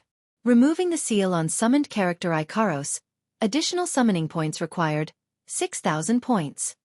In an instant, what satisfaction, what guilt, what good guy card, they were all thrown into the behemoth forest by Wu Yan. His so-called gratitude turned into curses. Fine, it's my fault for thinking that you're considerate. You're still a scam. Damn it, removing a seal requires 6,000 points? You really want to scam me to death. Even the Kaisha-sama's summoning price isn't that expensive. What's wrong? Even though they don't know what happened, but looking at Wu Yan's face that changed from expectation to realization, to touched, and now to dumbfounded and angry. Chuju and Makoto expressed that they're not only used to this guy with a broken skull, they're numb to it. So they stopped complaining. Phew. Wu Yan retracted his expression, and his eyes lost their color as he said stiffly. Oh, nothing much. I'm just about to jump into a hole that I have no choice but to jump into. A few question marks floated above their heads, but Hinajuku and Makoto didn't ask any more. Wu Yan's nonsensical and incomprehensible language made them feel like they wouldn't be able to get anything out of him even if they kept asking, so they gave up. Where's the summoning? Where's the person? Makoto looked around for a while. Other than the three of them and Liren, who's already asleep, the hole was empty. She asked with a puzzled face. Chuju was also curious. Among the three of them, she's the only one who hasn't seen a summoned character. Wu Yan has already seen it since he had two summoned characters in front of him. As for Makoto, she also saw it when Wu Yan summoned her. She's the only one who hasn't seen a character growing out of thin air. Wu Yan rubbed his face and forced a smile. There's a, small situation. The summoning failed. Failed? The two girls cried out in surprise, almost waking up little Li Lin from her sleep. Little Li Lin mumbled something and started to turn around. Seeing this, they hurriedly covered their mouths to stop the noise. After confirming that Liren had only turned over and was still sleeping soundly without any intention of waking up, Hinajuku whispered, "How did it fail?" "It's not really a failure. Didn't you say there was a small situation?" Speaking of small situation, Wu Yan couldn't help but grit his teeth a little. "Since it didn't fail, then hurry up and summon. You're always dragging your feet." Mikoto crossed her arms and said with dissatisfaction. "Sigh." Wu Yan sighed and said weakly, "Coming."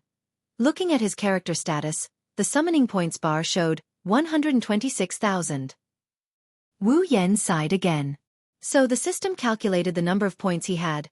Waving out 6,000 points, Wu Yan pressed summon again. Ding.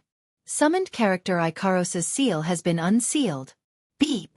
Due to summoned character Ikaros's equipment, universal card, not conforming to the system's rules, all items will be handed over to the system for free. Thank you for your generosity. Why do I suddenly feel like hitting someone? Scratching his hair like crazy, Wu Yan helplessly groaned. He wanted to cry but no tears came out. Even though Wu Yan knew that it was understandable that such a heaven-defying item like the universal card was confiscated, but Wu Yan was still pissed. Especially when the system said, "Thank you for your generosity" at the end. It made him want to go crazy. No, he already went crazy. In the originally silent hall, a golden light suddenly flashed in front of Wu Yan and the girls. The intense light made Wu Yan and the girls squint their eyes and raise a hand to block it. The strong light lasted for a while before it dimmed a bit. A tall and slender figure appeared in front of Wu Yan and Co. from the dimming light. Seeing this figure, the expressions of the three girls were completely different. Wu Yan's expression was already starting to get excited, while Chuju and Makoto were stunned. Because they really couldn't find words to express their feelings at this moment. She had short pink hair that barely covered her ears. Her face was so delicate that there was nothing extra on it. Her tightly shut eyes added a sense of calmness and serenity to her face that didn't seem to belong to this world. She was wearing an extremely revealing white armor. The top half of her body was barely covered. There were 2 shoulder pads on her shoulders, and her arms were covered with wrist guards.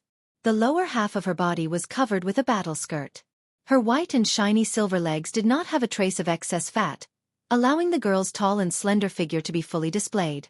What surprised the 2 girls the most was the light pink wings on the girl's back. She's basically an angel that fell from the heavens. So beautiful. The 2 girls still haven't relaxed their dazed expression. The words, "so beautiful," came out of their mouths unconsciously. Well, you can't blame them. You can only say that under the light that hasn't completely disappeared, the angel like Ikaros is really too beautiful. Wu Yan's expression was also very exaggerated. 2 kelp-like tears were hanging on his face. His expression is really touched. The light completely dissipated while Wu Yan and the girls were all preoccupied with their own thoughts. Ikaros also completely appeared in front of Wu Yan and the girls, but her eyes were still tightly shut. When Ikaros completely appeared in front of everyone, the 3 of them froze at the same time. Chuju and Makoto's jaws dropped. Looking at the two huge mounds in front of the angelic girl's chest not far from them, they were petrified. Wu Yan's eyes protruded, his eyes were wide open, his neck slowly stretched out. He just wanted to get closer to the ideal sky ravine. Even if it's just a little bit. Tall figure? No, that's also very attractive. But in front of those two sacred peaks, it's just a floating cloud. No matter what the three of them are thinking, at least this angelic girl who just descended, Ikaros won't be able to know about it. A tiny ray of light suddenly shot out from the angelic girl's body. In a blink of an eye, it shot into Wu Yan's body and connected the two of them. After the heartbeat adjustment process was completed, the ray of light turned into a ball of light and merged into Wu Yan's body. When the consciousness returned to the body's functions started working again. The inexplicable memories were organized. The angelic girl's eyes slowly opened.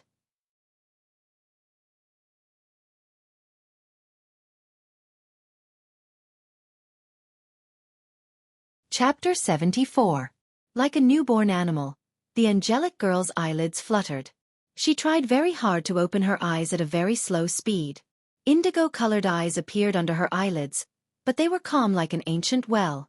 The autumn water-like pupils made her look a little stiff. She opened her eyes and looked forward. The first thing she saw after opening her eyes was the scene in front of her. And then she saw it.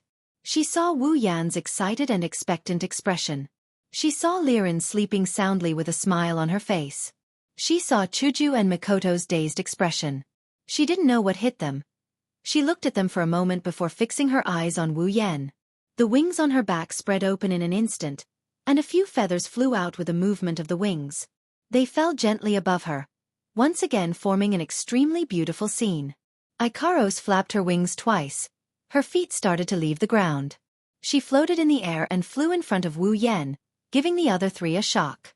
Almost at the same time as she landed, Ikaros's rosy lips parted and a soft and stiff voice came out.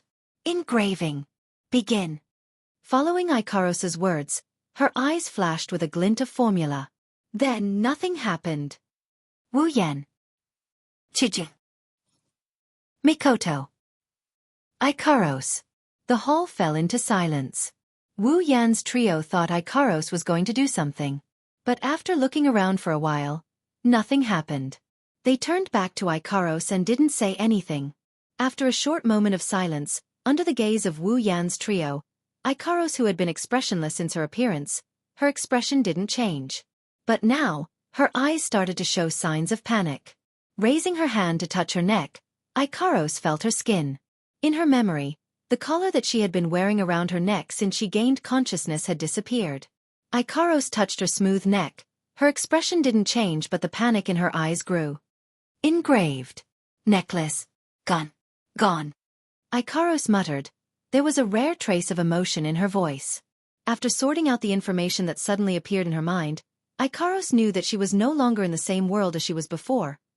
But to Ikaros, this isn't a big deal. To her, she's just a tool for a new master.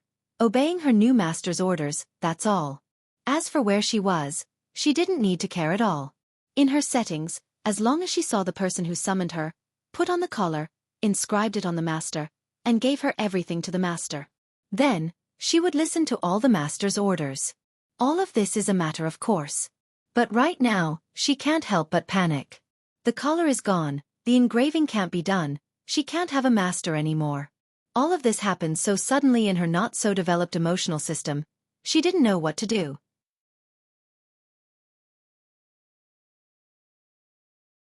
Without a master, she can't receive orders, she doesn't know what to do, then, the girl in front of him may be as calm as an ancient well without any change in her expression, but how could he not see the endless confusion in her eyes? Looking at this beautiful girl, Wu Yan's excitement slowly receded and was replaced by infinite pity. As an artificial angel, Ikaros was created as a weapon. You could say that since she was born, her everything was her master. Everything she did was according to her master's orders. Her master told her to fight, so she's been fighting her whole life. She's not nymph or a stria. Ikaros' emotional system is too low.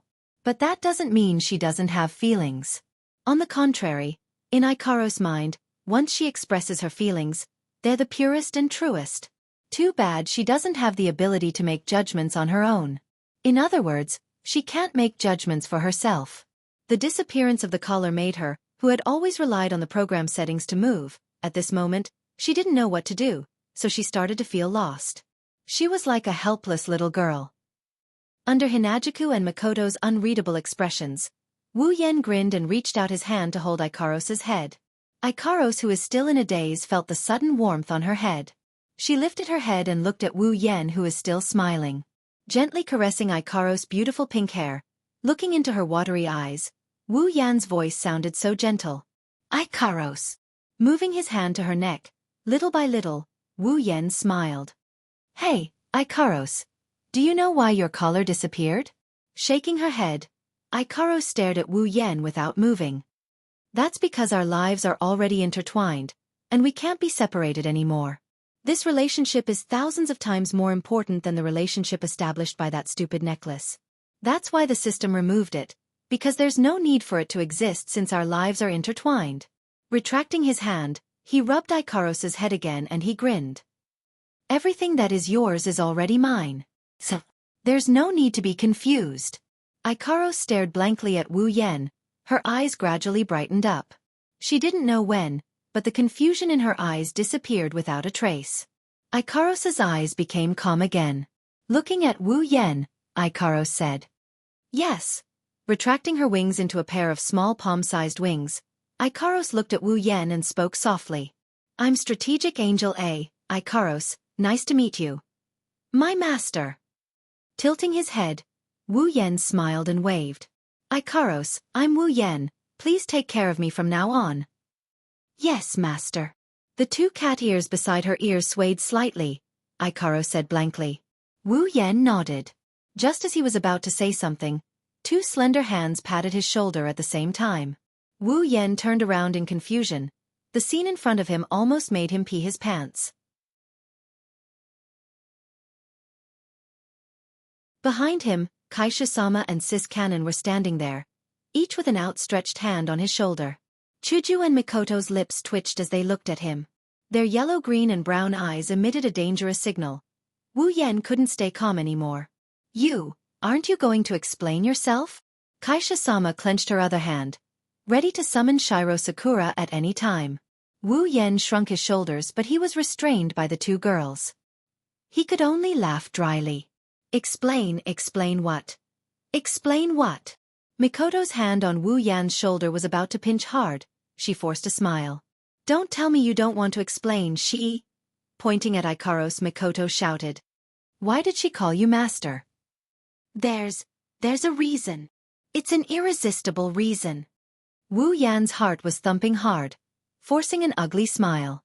Wu Yan stuttered. An irresistible reason? Then why do I feel like it's natural for you to hear it? Chuju sneered. Or, did you already know it would be like this before you summoned her? Cherry blossoms danced in the air, curling around Chuju's palm. A crystal long sword was conjured out of Chuju's hand. Her bangs moved up and down, blue and white sparks flashed on her forehead, making crackling sounds. Wu Yan's forehead was dripping with cold sweat.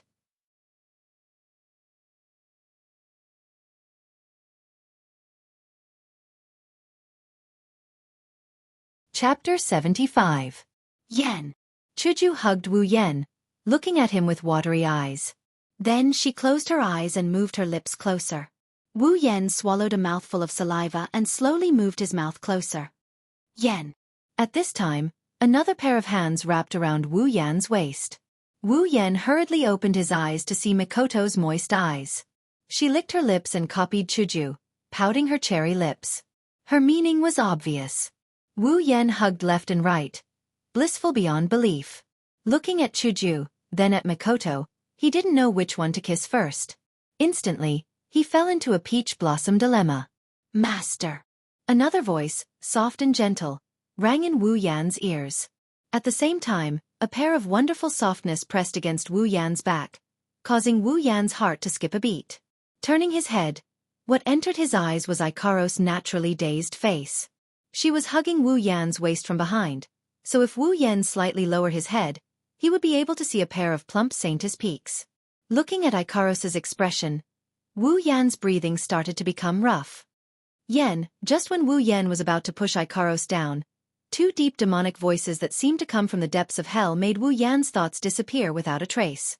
Turning his head stiffly like a machine, Wu Yen saw a scene that he would never forget for the rest of his life. With white cherry in hand, Hinajika's face had turned completely black. Her background had also turned completely black. Most importantly, White Cherry's crystal-like blade had turned completely black. Mikoto lowered her head. Her hair and clothes fluttered despite the lack of wind. The electric current flowed through her body at an unprecedented speed. What made Wu Yen even more terrified is that the electric current flowing through Mikoto's body is also black. Black. Black. Wu Yen couldn't help but take 2 steps back, looking at Chuju and Mikoto in horror. The 2 completely black women, holding a black hatchet and black electricity, roared at Wu Yen with a ferocious expression. "You're a womanizer who's helping others. Accept your death." In an instant, Wu Yan's head was chopped off. His body was also electrolyzed into slag. In a hotel room, Wu Yan abruptly opened his eyes and sat up. The blanket on his body had already been flung away by him. Wearing pajamas so thick that juice could be wrung out of it, his face is covered in sweat. Gasping for air, he looked around, and when he found himself in a hotel room, he let out a sigh of relief. So it was a dream. Wiping the sweat off his face, Wu Yan tried his best to adjust his breathing. His heart was filled with joy. It was a dream. It was all a dream. Ha ha. I knew it. Chuju and Mikoto are so kind. How could they kill me with a hatchet? So it was all a dream.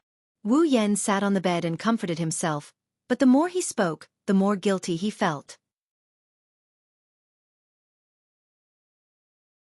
This dream won't come true. When he thought of himself being killed by a hatchet, Wu Yan felt like his throat was on fire. He was incomparably thirsty. It won't.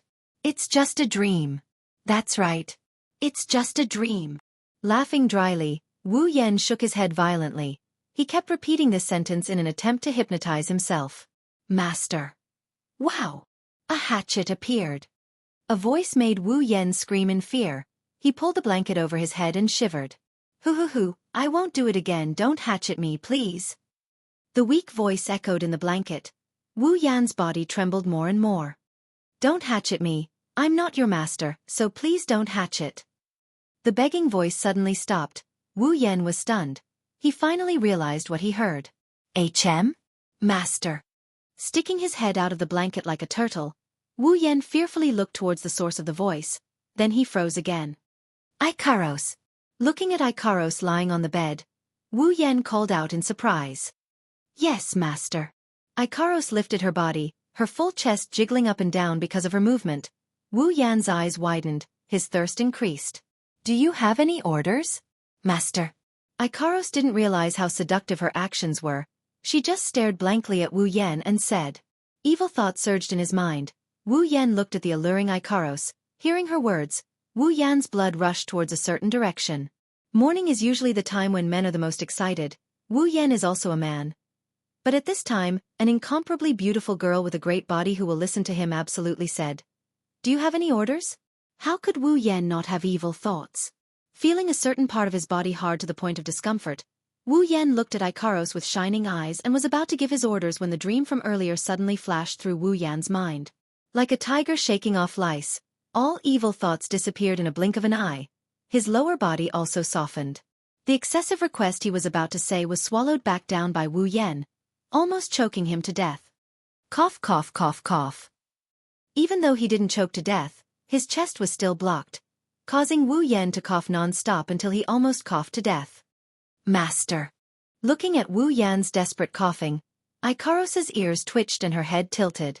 She can feel that her master is having a hard time, but she doesn't know what to do to make him happy, so she can only stand there and watch Wu Yan's coughing.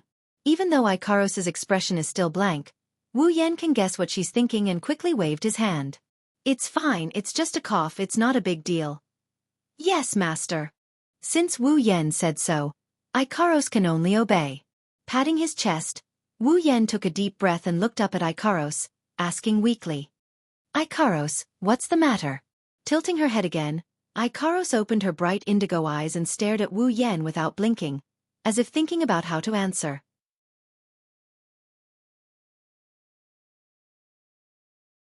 After a long while, she finally squeezed out a word. Nothing. Nothing. Obviously, Wu Yan's brain couldn't wrap itself around the situation, repeating Ikaros's words, speechless. If there's nothing, then why are you in my room, Ikaros? Last night, Chuju and Mikoto gave him a good beating. Wu Yan's face was all bruised and swollen. It took a lot of persuasion to convince them to let him go.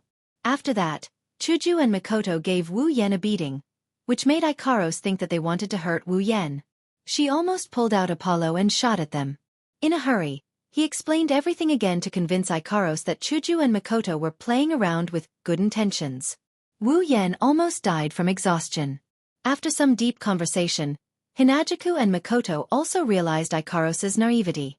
After that, Ikaros was dragged into a room by the two girls. Who knows what they were up to, that's why Wu Yan said that. Too bad, Ikaros was stunned for a while before replying to Wu Yan. Ikaros came to watch Master sleep. Watch me sleep. Stunned, Wu Yan scratched his face and pulled off his blanket. Sitting in front of Ikaros, he asked curiously. What do you want to watch me sleep for? What do I want to? Ikaros seemed to be thinking about something, but there's no change in her expression. Just watch Master sleep. Twitching his mouth, Wu Yan sighed. He understood Ikaros, but sometimes, she's really hard to understand. What's so nice about watching me sleep? If you watch me sleep, don't you need to sleep as well? Sleep. Lowering her head, Ikaros said softly. Ikaros. Doesn't need to sleep. Doesn't need to sleep? Doesn't need to sleep. That's right, as a man-made omnipotent angel, Ikaros can't sleep. Glancing at Ikaros who's staring at him blankly, Wu Yan reached out to stroke her head. Gotta think of a way to solve Ikaros's problem of not being able to sleep. Otherwise, Ikaros would be too pitiful if she had to spend the night alone.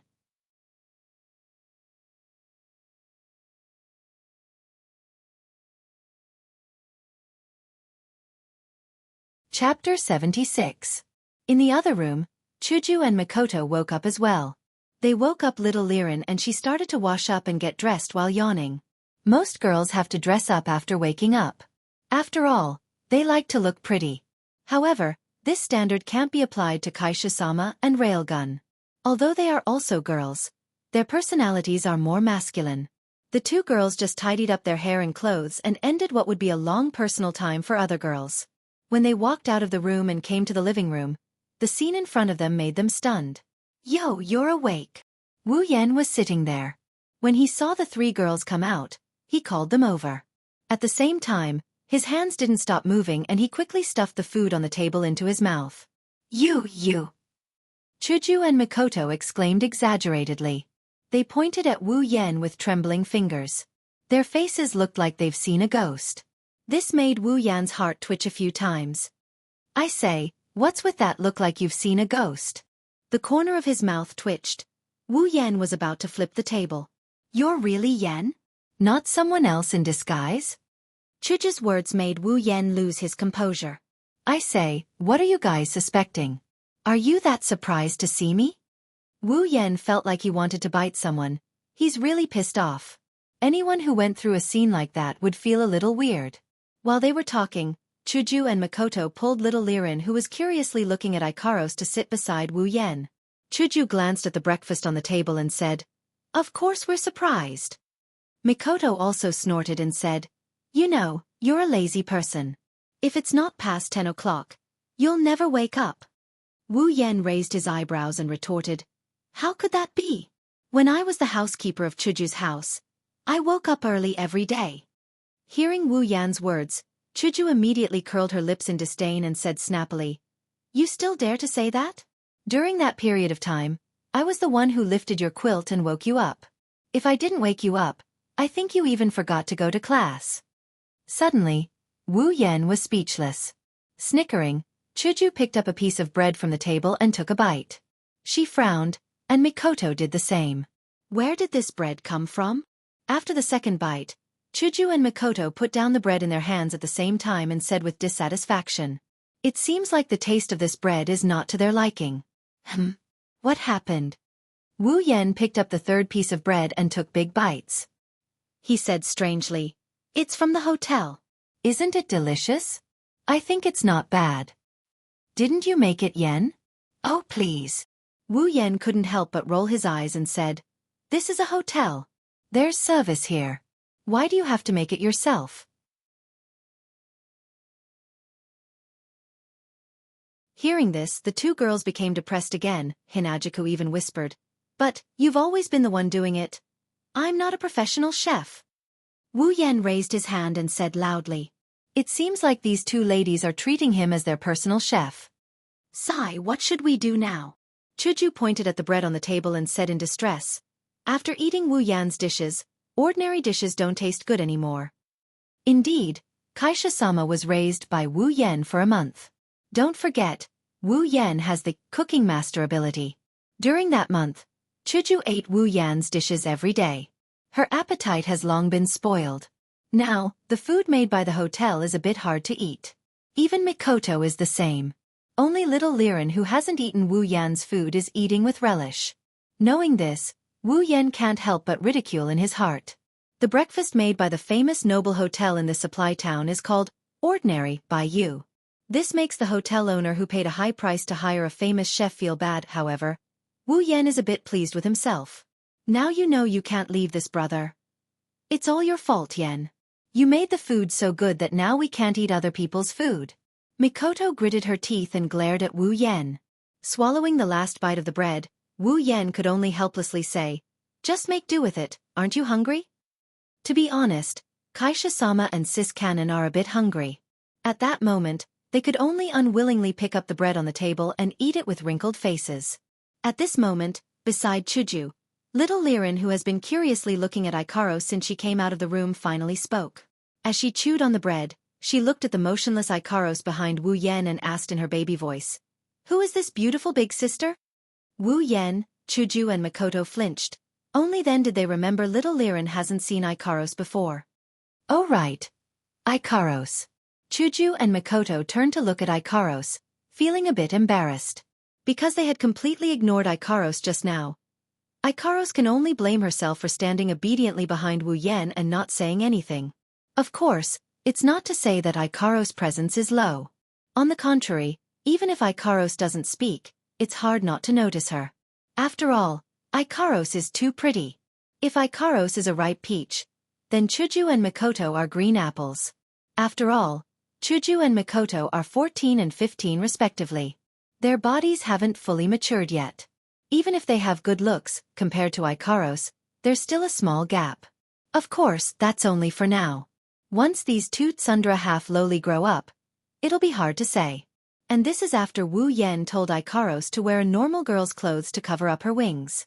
Otherwise, she'd be even more conspicuous. But since she just joined last night, it's understandable that she didn't notice. Beautiful big sister. Why are you ignoring Liren? Do you hate Liren? Seeing Ikaros just staring blankly at her without answering her question, little Liren weakly asked. "Haha, little Liren, don't mind her. It's not that Ikaros is ignoring you, it's just that Ikaros isn't good at communicating with others." Wu Yen looked at little Liren's pitiful face and could only say so. He's not going to say that he's just attracted by her cuteness. Mikoto looked at Ikaros and suddenly asked, "Ikaros, did you wake up early? I didn't see you when I woke up, so I thought you'd gone somewhere." Finally realizing that everyone was talking about her, Ikaros slowly turned to look at Wu Yen and whispered, "I went to Master's room." As soon as he heard Ikaros' answer, Wu Yan's heart screamed not good. If Chuju and Mikoto knew that Ikaros stayed in his room the whole night, he'd die a horrible death. Absolutely. Just thinking about the dream of being chopped up by a chopper, Wu Yan's heart jumped. Wu Yen quickly interrupted. "Oh right, Chuju and Mikoto, we're going to go treasure hunting the day after tomorrow. What's the plan for little Liren?" Have to say, this topic was changed very well. Chuju looked at Liren and hesitantly said, "This? I also." Too bad. Before Chuju could finish, little Liren stood up and shouted, "I want to go too." "No. Little Liren, the place we're going to this time is very dangerous." Mikoto immediately objected when she heard Liren's words. No matter what, little Liren is just a weak little girl. I don't care. I want to go." Liren hugged Hinajiku tightly, her voice choked with sobs. Chuju ne-san Oni-san, don't leave Liren behind, I don't want to leave you guys. Yen. Chuju didn't know what to do while hugging little Liren. Wu Yan sighed and pondered. Let's bring her along, we don't have any other plans. I think we can still protect her. Mikoto could only nod at Wu Yan's words. Liren's tears turned into laughter and she cheered happily. Looking at all the girls, Wu Yan murmured, now all that's left is to wait.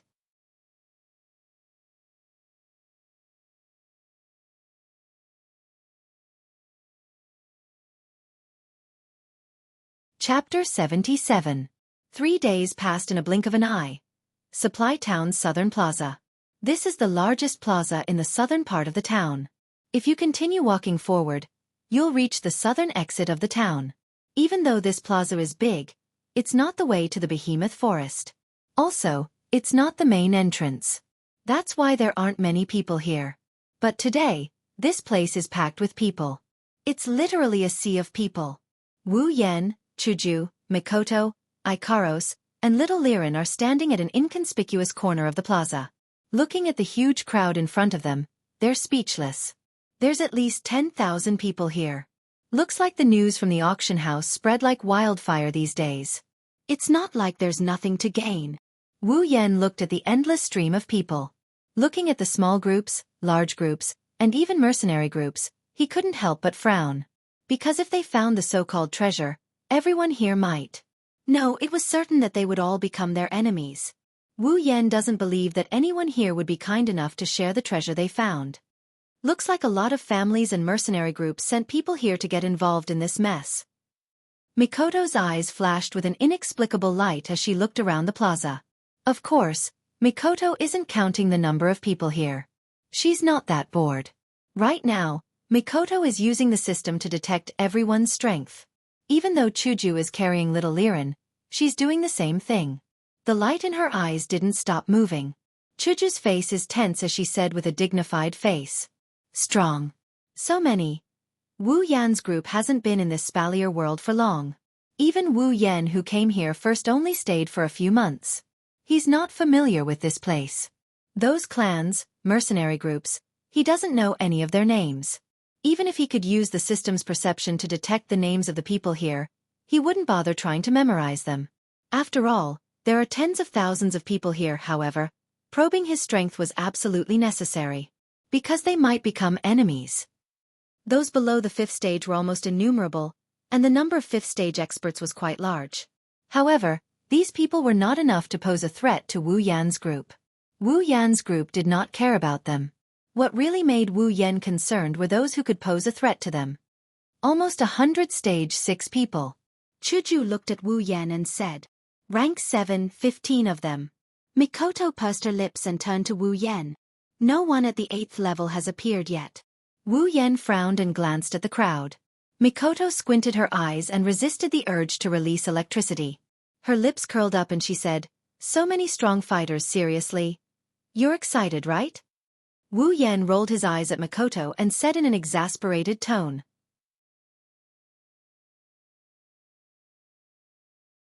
Oh we are trying to estimate how many people can pose a threat to us. Look at you, you're the one getting excited first. You should know that there are more than 100 people here who can deal damage to us.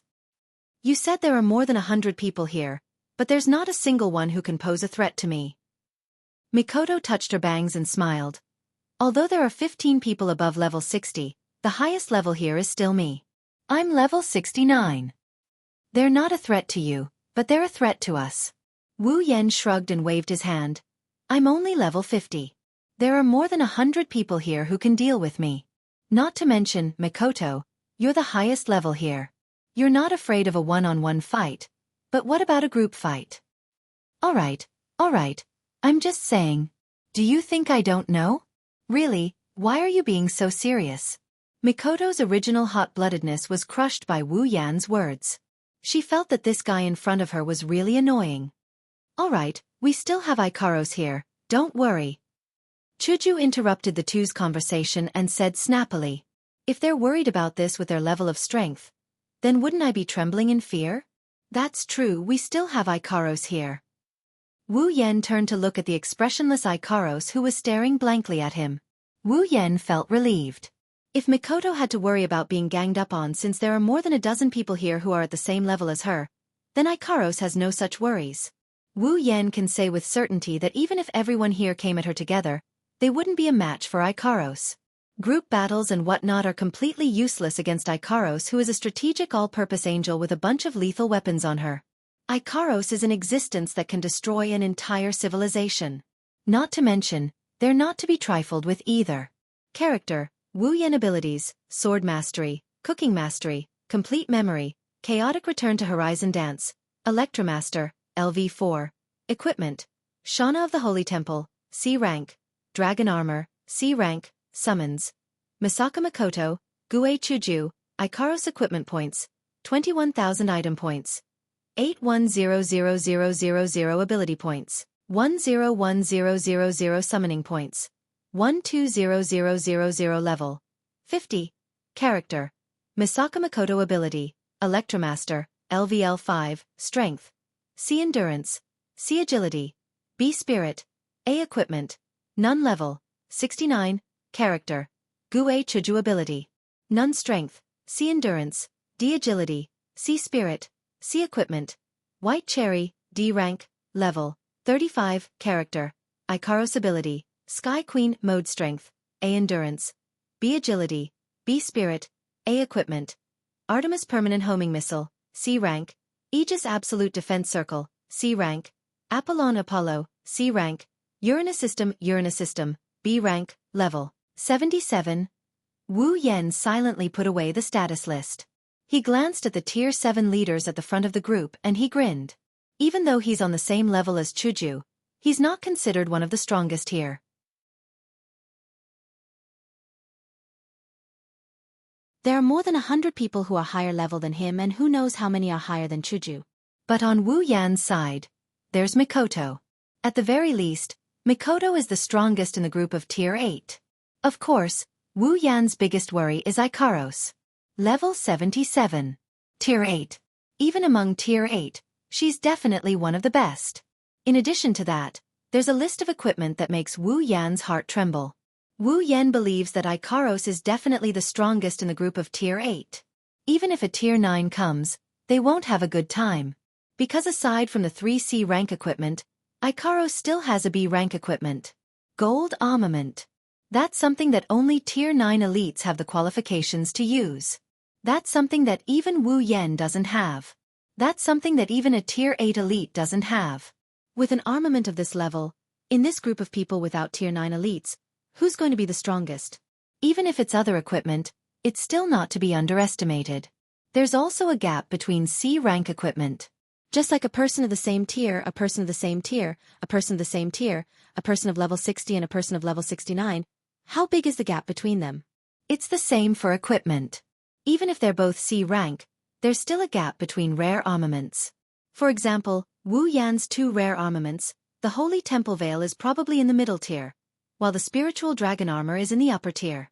And Ikaros's permanent homing missile and absolute defense circle are in the upper tier. Apollo is even more exaggerated. It's a C rank. But Wu Yan asked the system, Ikaros's Apollo, although it's a C rank, is infinitely close to a B rank. Super high level, super strong equipment. It's what created this heaven-defying girl. That's why there's only 5 people on his side, including a little lowly who can't help at all and can only be a mascot. But Wu Yan isn't afraid of anyone. Even if their numbers can't be compared to those mercenary groups or big clans that have hundreds and thousands of people, their quality is definitely not worse than any of those groups. In addition, Wu Yan used 70,000 item points to exchange for some items last night. Wu Yan doesn't believe that he'll return empty-handed from this treasure hunting trip. Simply put, Wu Yan is starting to burn.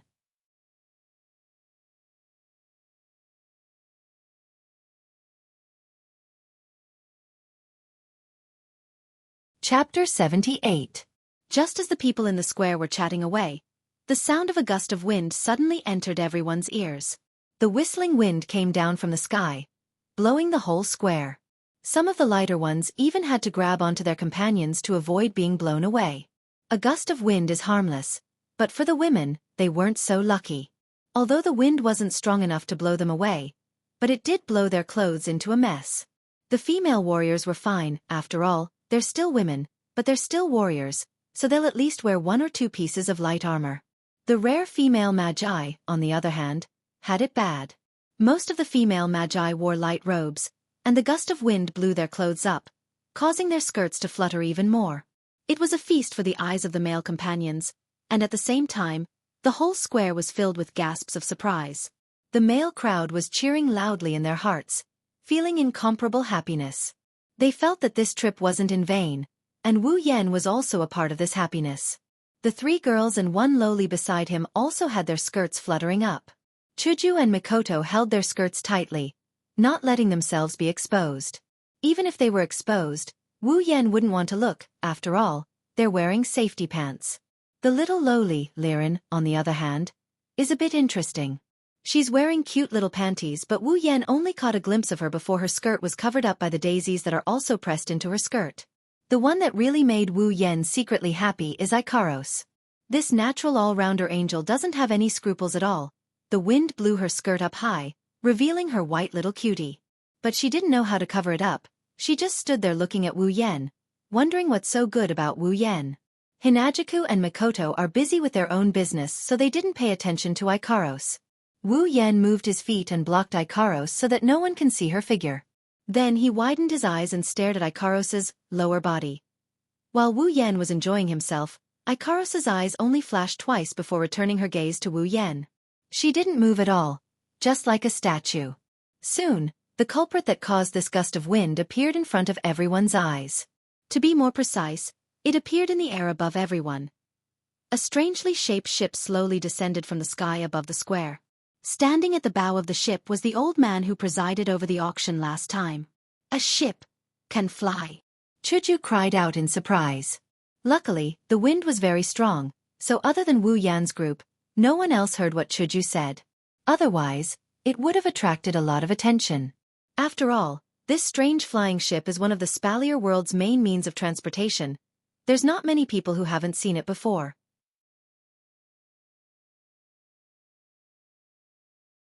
If Chuju's words were heard by others, they would have looked at her like she's an alien or a country bumpkin. Wah! It's an airship! It's an airship! Liren raised both her hands and shouted, she seems to have seen this airship before. Is that an airship from this world? Although I heard Fei mention it before, it's a bit different from a ship. Wu Yan rubbed his chin, recalling Fei's words, he suddenly realized. Actually, it's not just the appearance that's different from a ship. It's not like a normal ship just because it can fly. The airship slowly descended, and the people below the airship immediately scattered like birds and beasts. They didn't want to be crushed into a persimmon. Thus, the airship stopped in the open space in front of everyone's eyes. Due to the airship's large size, it's almost a quarter of the square, so when it stopped in the square without any hindrance, the people in the square felt a bit crowded. The old man from the auction house stood at the front of the airship with his hands behind his back. Looking like an immortal, Wu Yan secretly scolded him for being pretentious. The old man looked at the large number of people below, nodded with satisfaction, laughed a few times, and then said, "Everyone, since you're here, you must be ready to go treasure hunting with us, right? This old man here would like to say welcome to all of you. Let's have a pleasant cooperation, and I also hope that everyone will have a fruitful journey in the future." Then, next I will explain some things that we need to explain on this trip. Originally, this old man didn't have the chance to explain it to everyone. After all, there are many people here who are of the same rank as me, or experts from various large families. However, since this trip was initiated by our auction house, then I will be thick-skinned and show off in front of everyone. Listening to the old man's words, Wu Yan only felt speechless. You clearly know that there are many people of the same rank and from large families and mercenary groups here, yet you keep on nagging. Can't you see that these people are already a bit annoyed by your high and mighty attitude? And you don't even cut to the chase. Isn't this showing off? Do you really want to be scolded?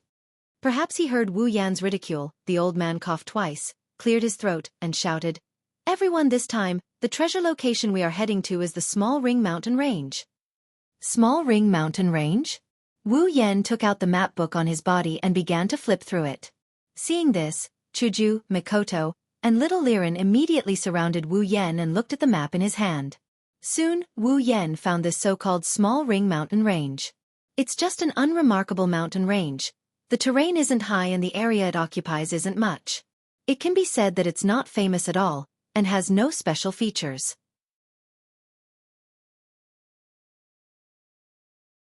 However, looking at this small ring mountain range on the map, Wu Yan and Makoto frowned at the same time. What's wrong? Seeing the two frowning, Chuju quickly asked. Oh, it's nothing. Wu Yan stuffed the map book in his hand to Makoto and looked up at Chuju. I'm just wondering why a small mountain range with no special features would have such a huge treasure. Maybe they chose this place to hide the treasure because it has no special features. After all, it's not easy to be discovered this way. Chuju pondered for a moment and said to Wu Yan. And you're right. Wu Yan nodded. Chuju looked at Makoto, who was still looking at the map, and asked, So Makoto, what do you see? I don't see anything. I just have some thoughts. Makoto put the map book in front of everyone and said, Look, there's almost no town around this mountain range. Don't even mention a town. There's not even a small village. Indeed. Wu Yan glanced at the area and asked Makoto. Other than the name of Kohuan Mountain Range, there's nothing there. And then, what do you think when you see this? She put away the map book and tossed it to him. She continued in a serious tone. What I'm thinking is, if something were to happen over there, wouldn't the heavens and earth be at a loss for what to do? Hearing Makoto's words, everyone fell silent. Feeling the heavy atmosphere, Wu Yan suddenly laughed and straightened his back, saying, Well, since the bridge will cross when the boat reaches the bow, if we keep worrying about this and that, I'm afraid we won't be able to do anything when the time comes. Did you forget? We want the brave to be invincible. Makoto and Chuju looked at each other and laughed, saying in unison, That's right. The brave to be invincible. At the same time, the old man standing at the bow of the ship said to everyone, Because the journey is long, our auction house has already prepared an airship. If there's any inconvenience, please forgive us. Originally, he just wanted to say some polite words, but what the old man didn't expect was that many female magicians below were glaring at him, making him a little confused. Seeing this scene, Wu Yan almost laughed. Chuju and Makoto also looked at the old man with displeasure. If looks could kill, he would have died a few hundred times already. Wu Yan was already suspecting whether this old man really didn't know or did he do it on purpose. Saying, Forgive us like this, it's a group mockery to the girls who just exposed themselves. Even if he didn't understand, the old man still continued. Then, please get on the airship, we're about to depart to the mountain range. Wu Yan looked at Chuju, Makoto, Ikaros and little Liren, turned his head and said, Let's go. You're tuning in to the Wisdom Diary YouTube channel. Don't forget to subscribe and join us on this journey to catch the most captivating stories.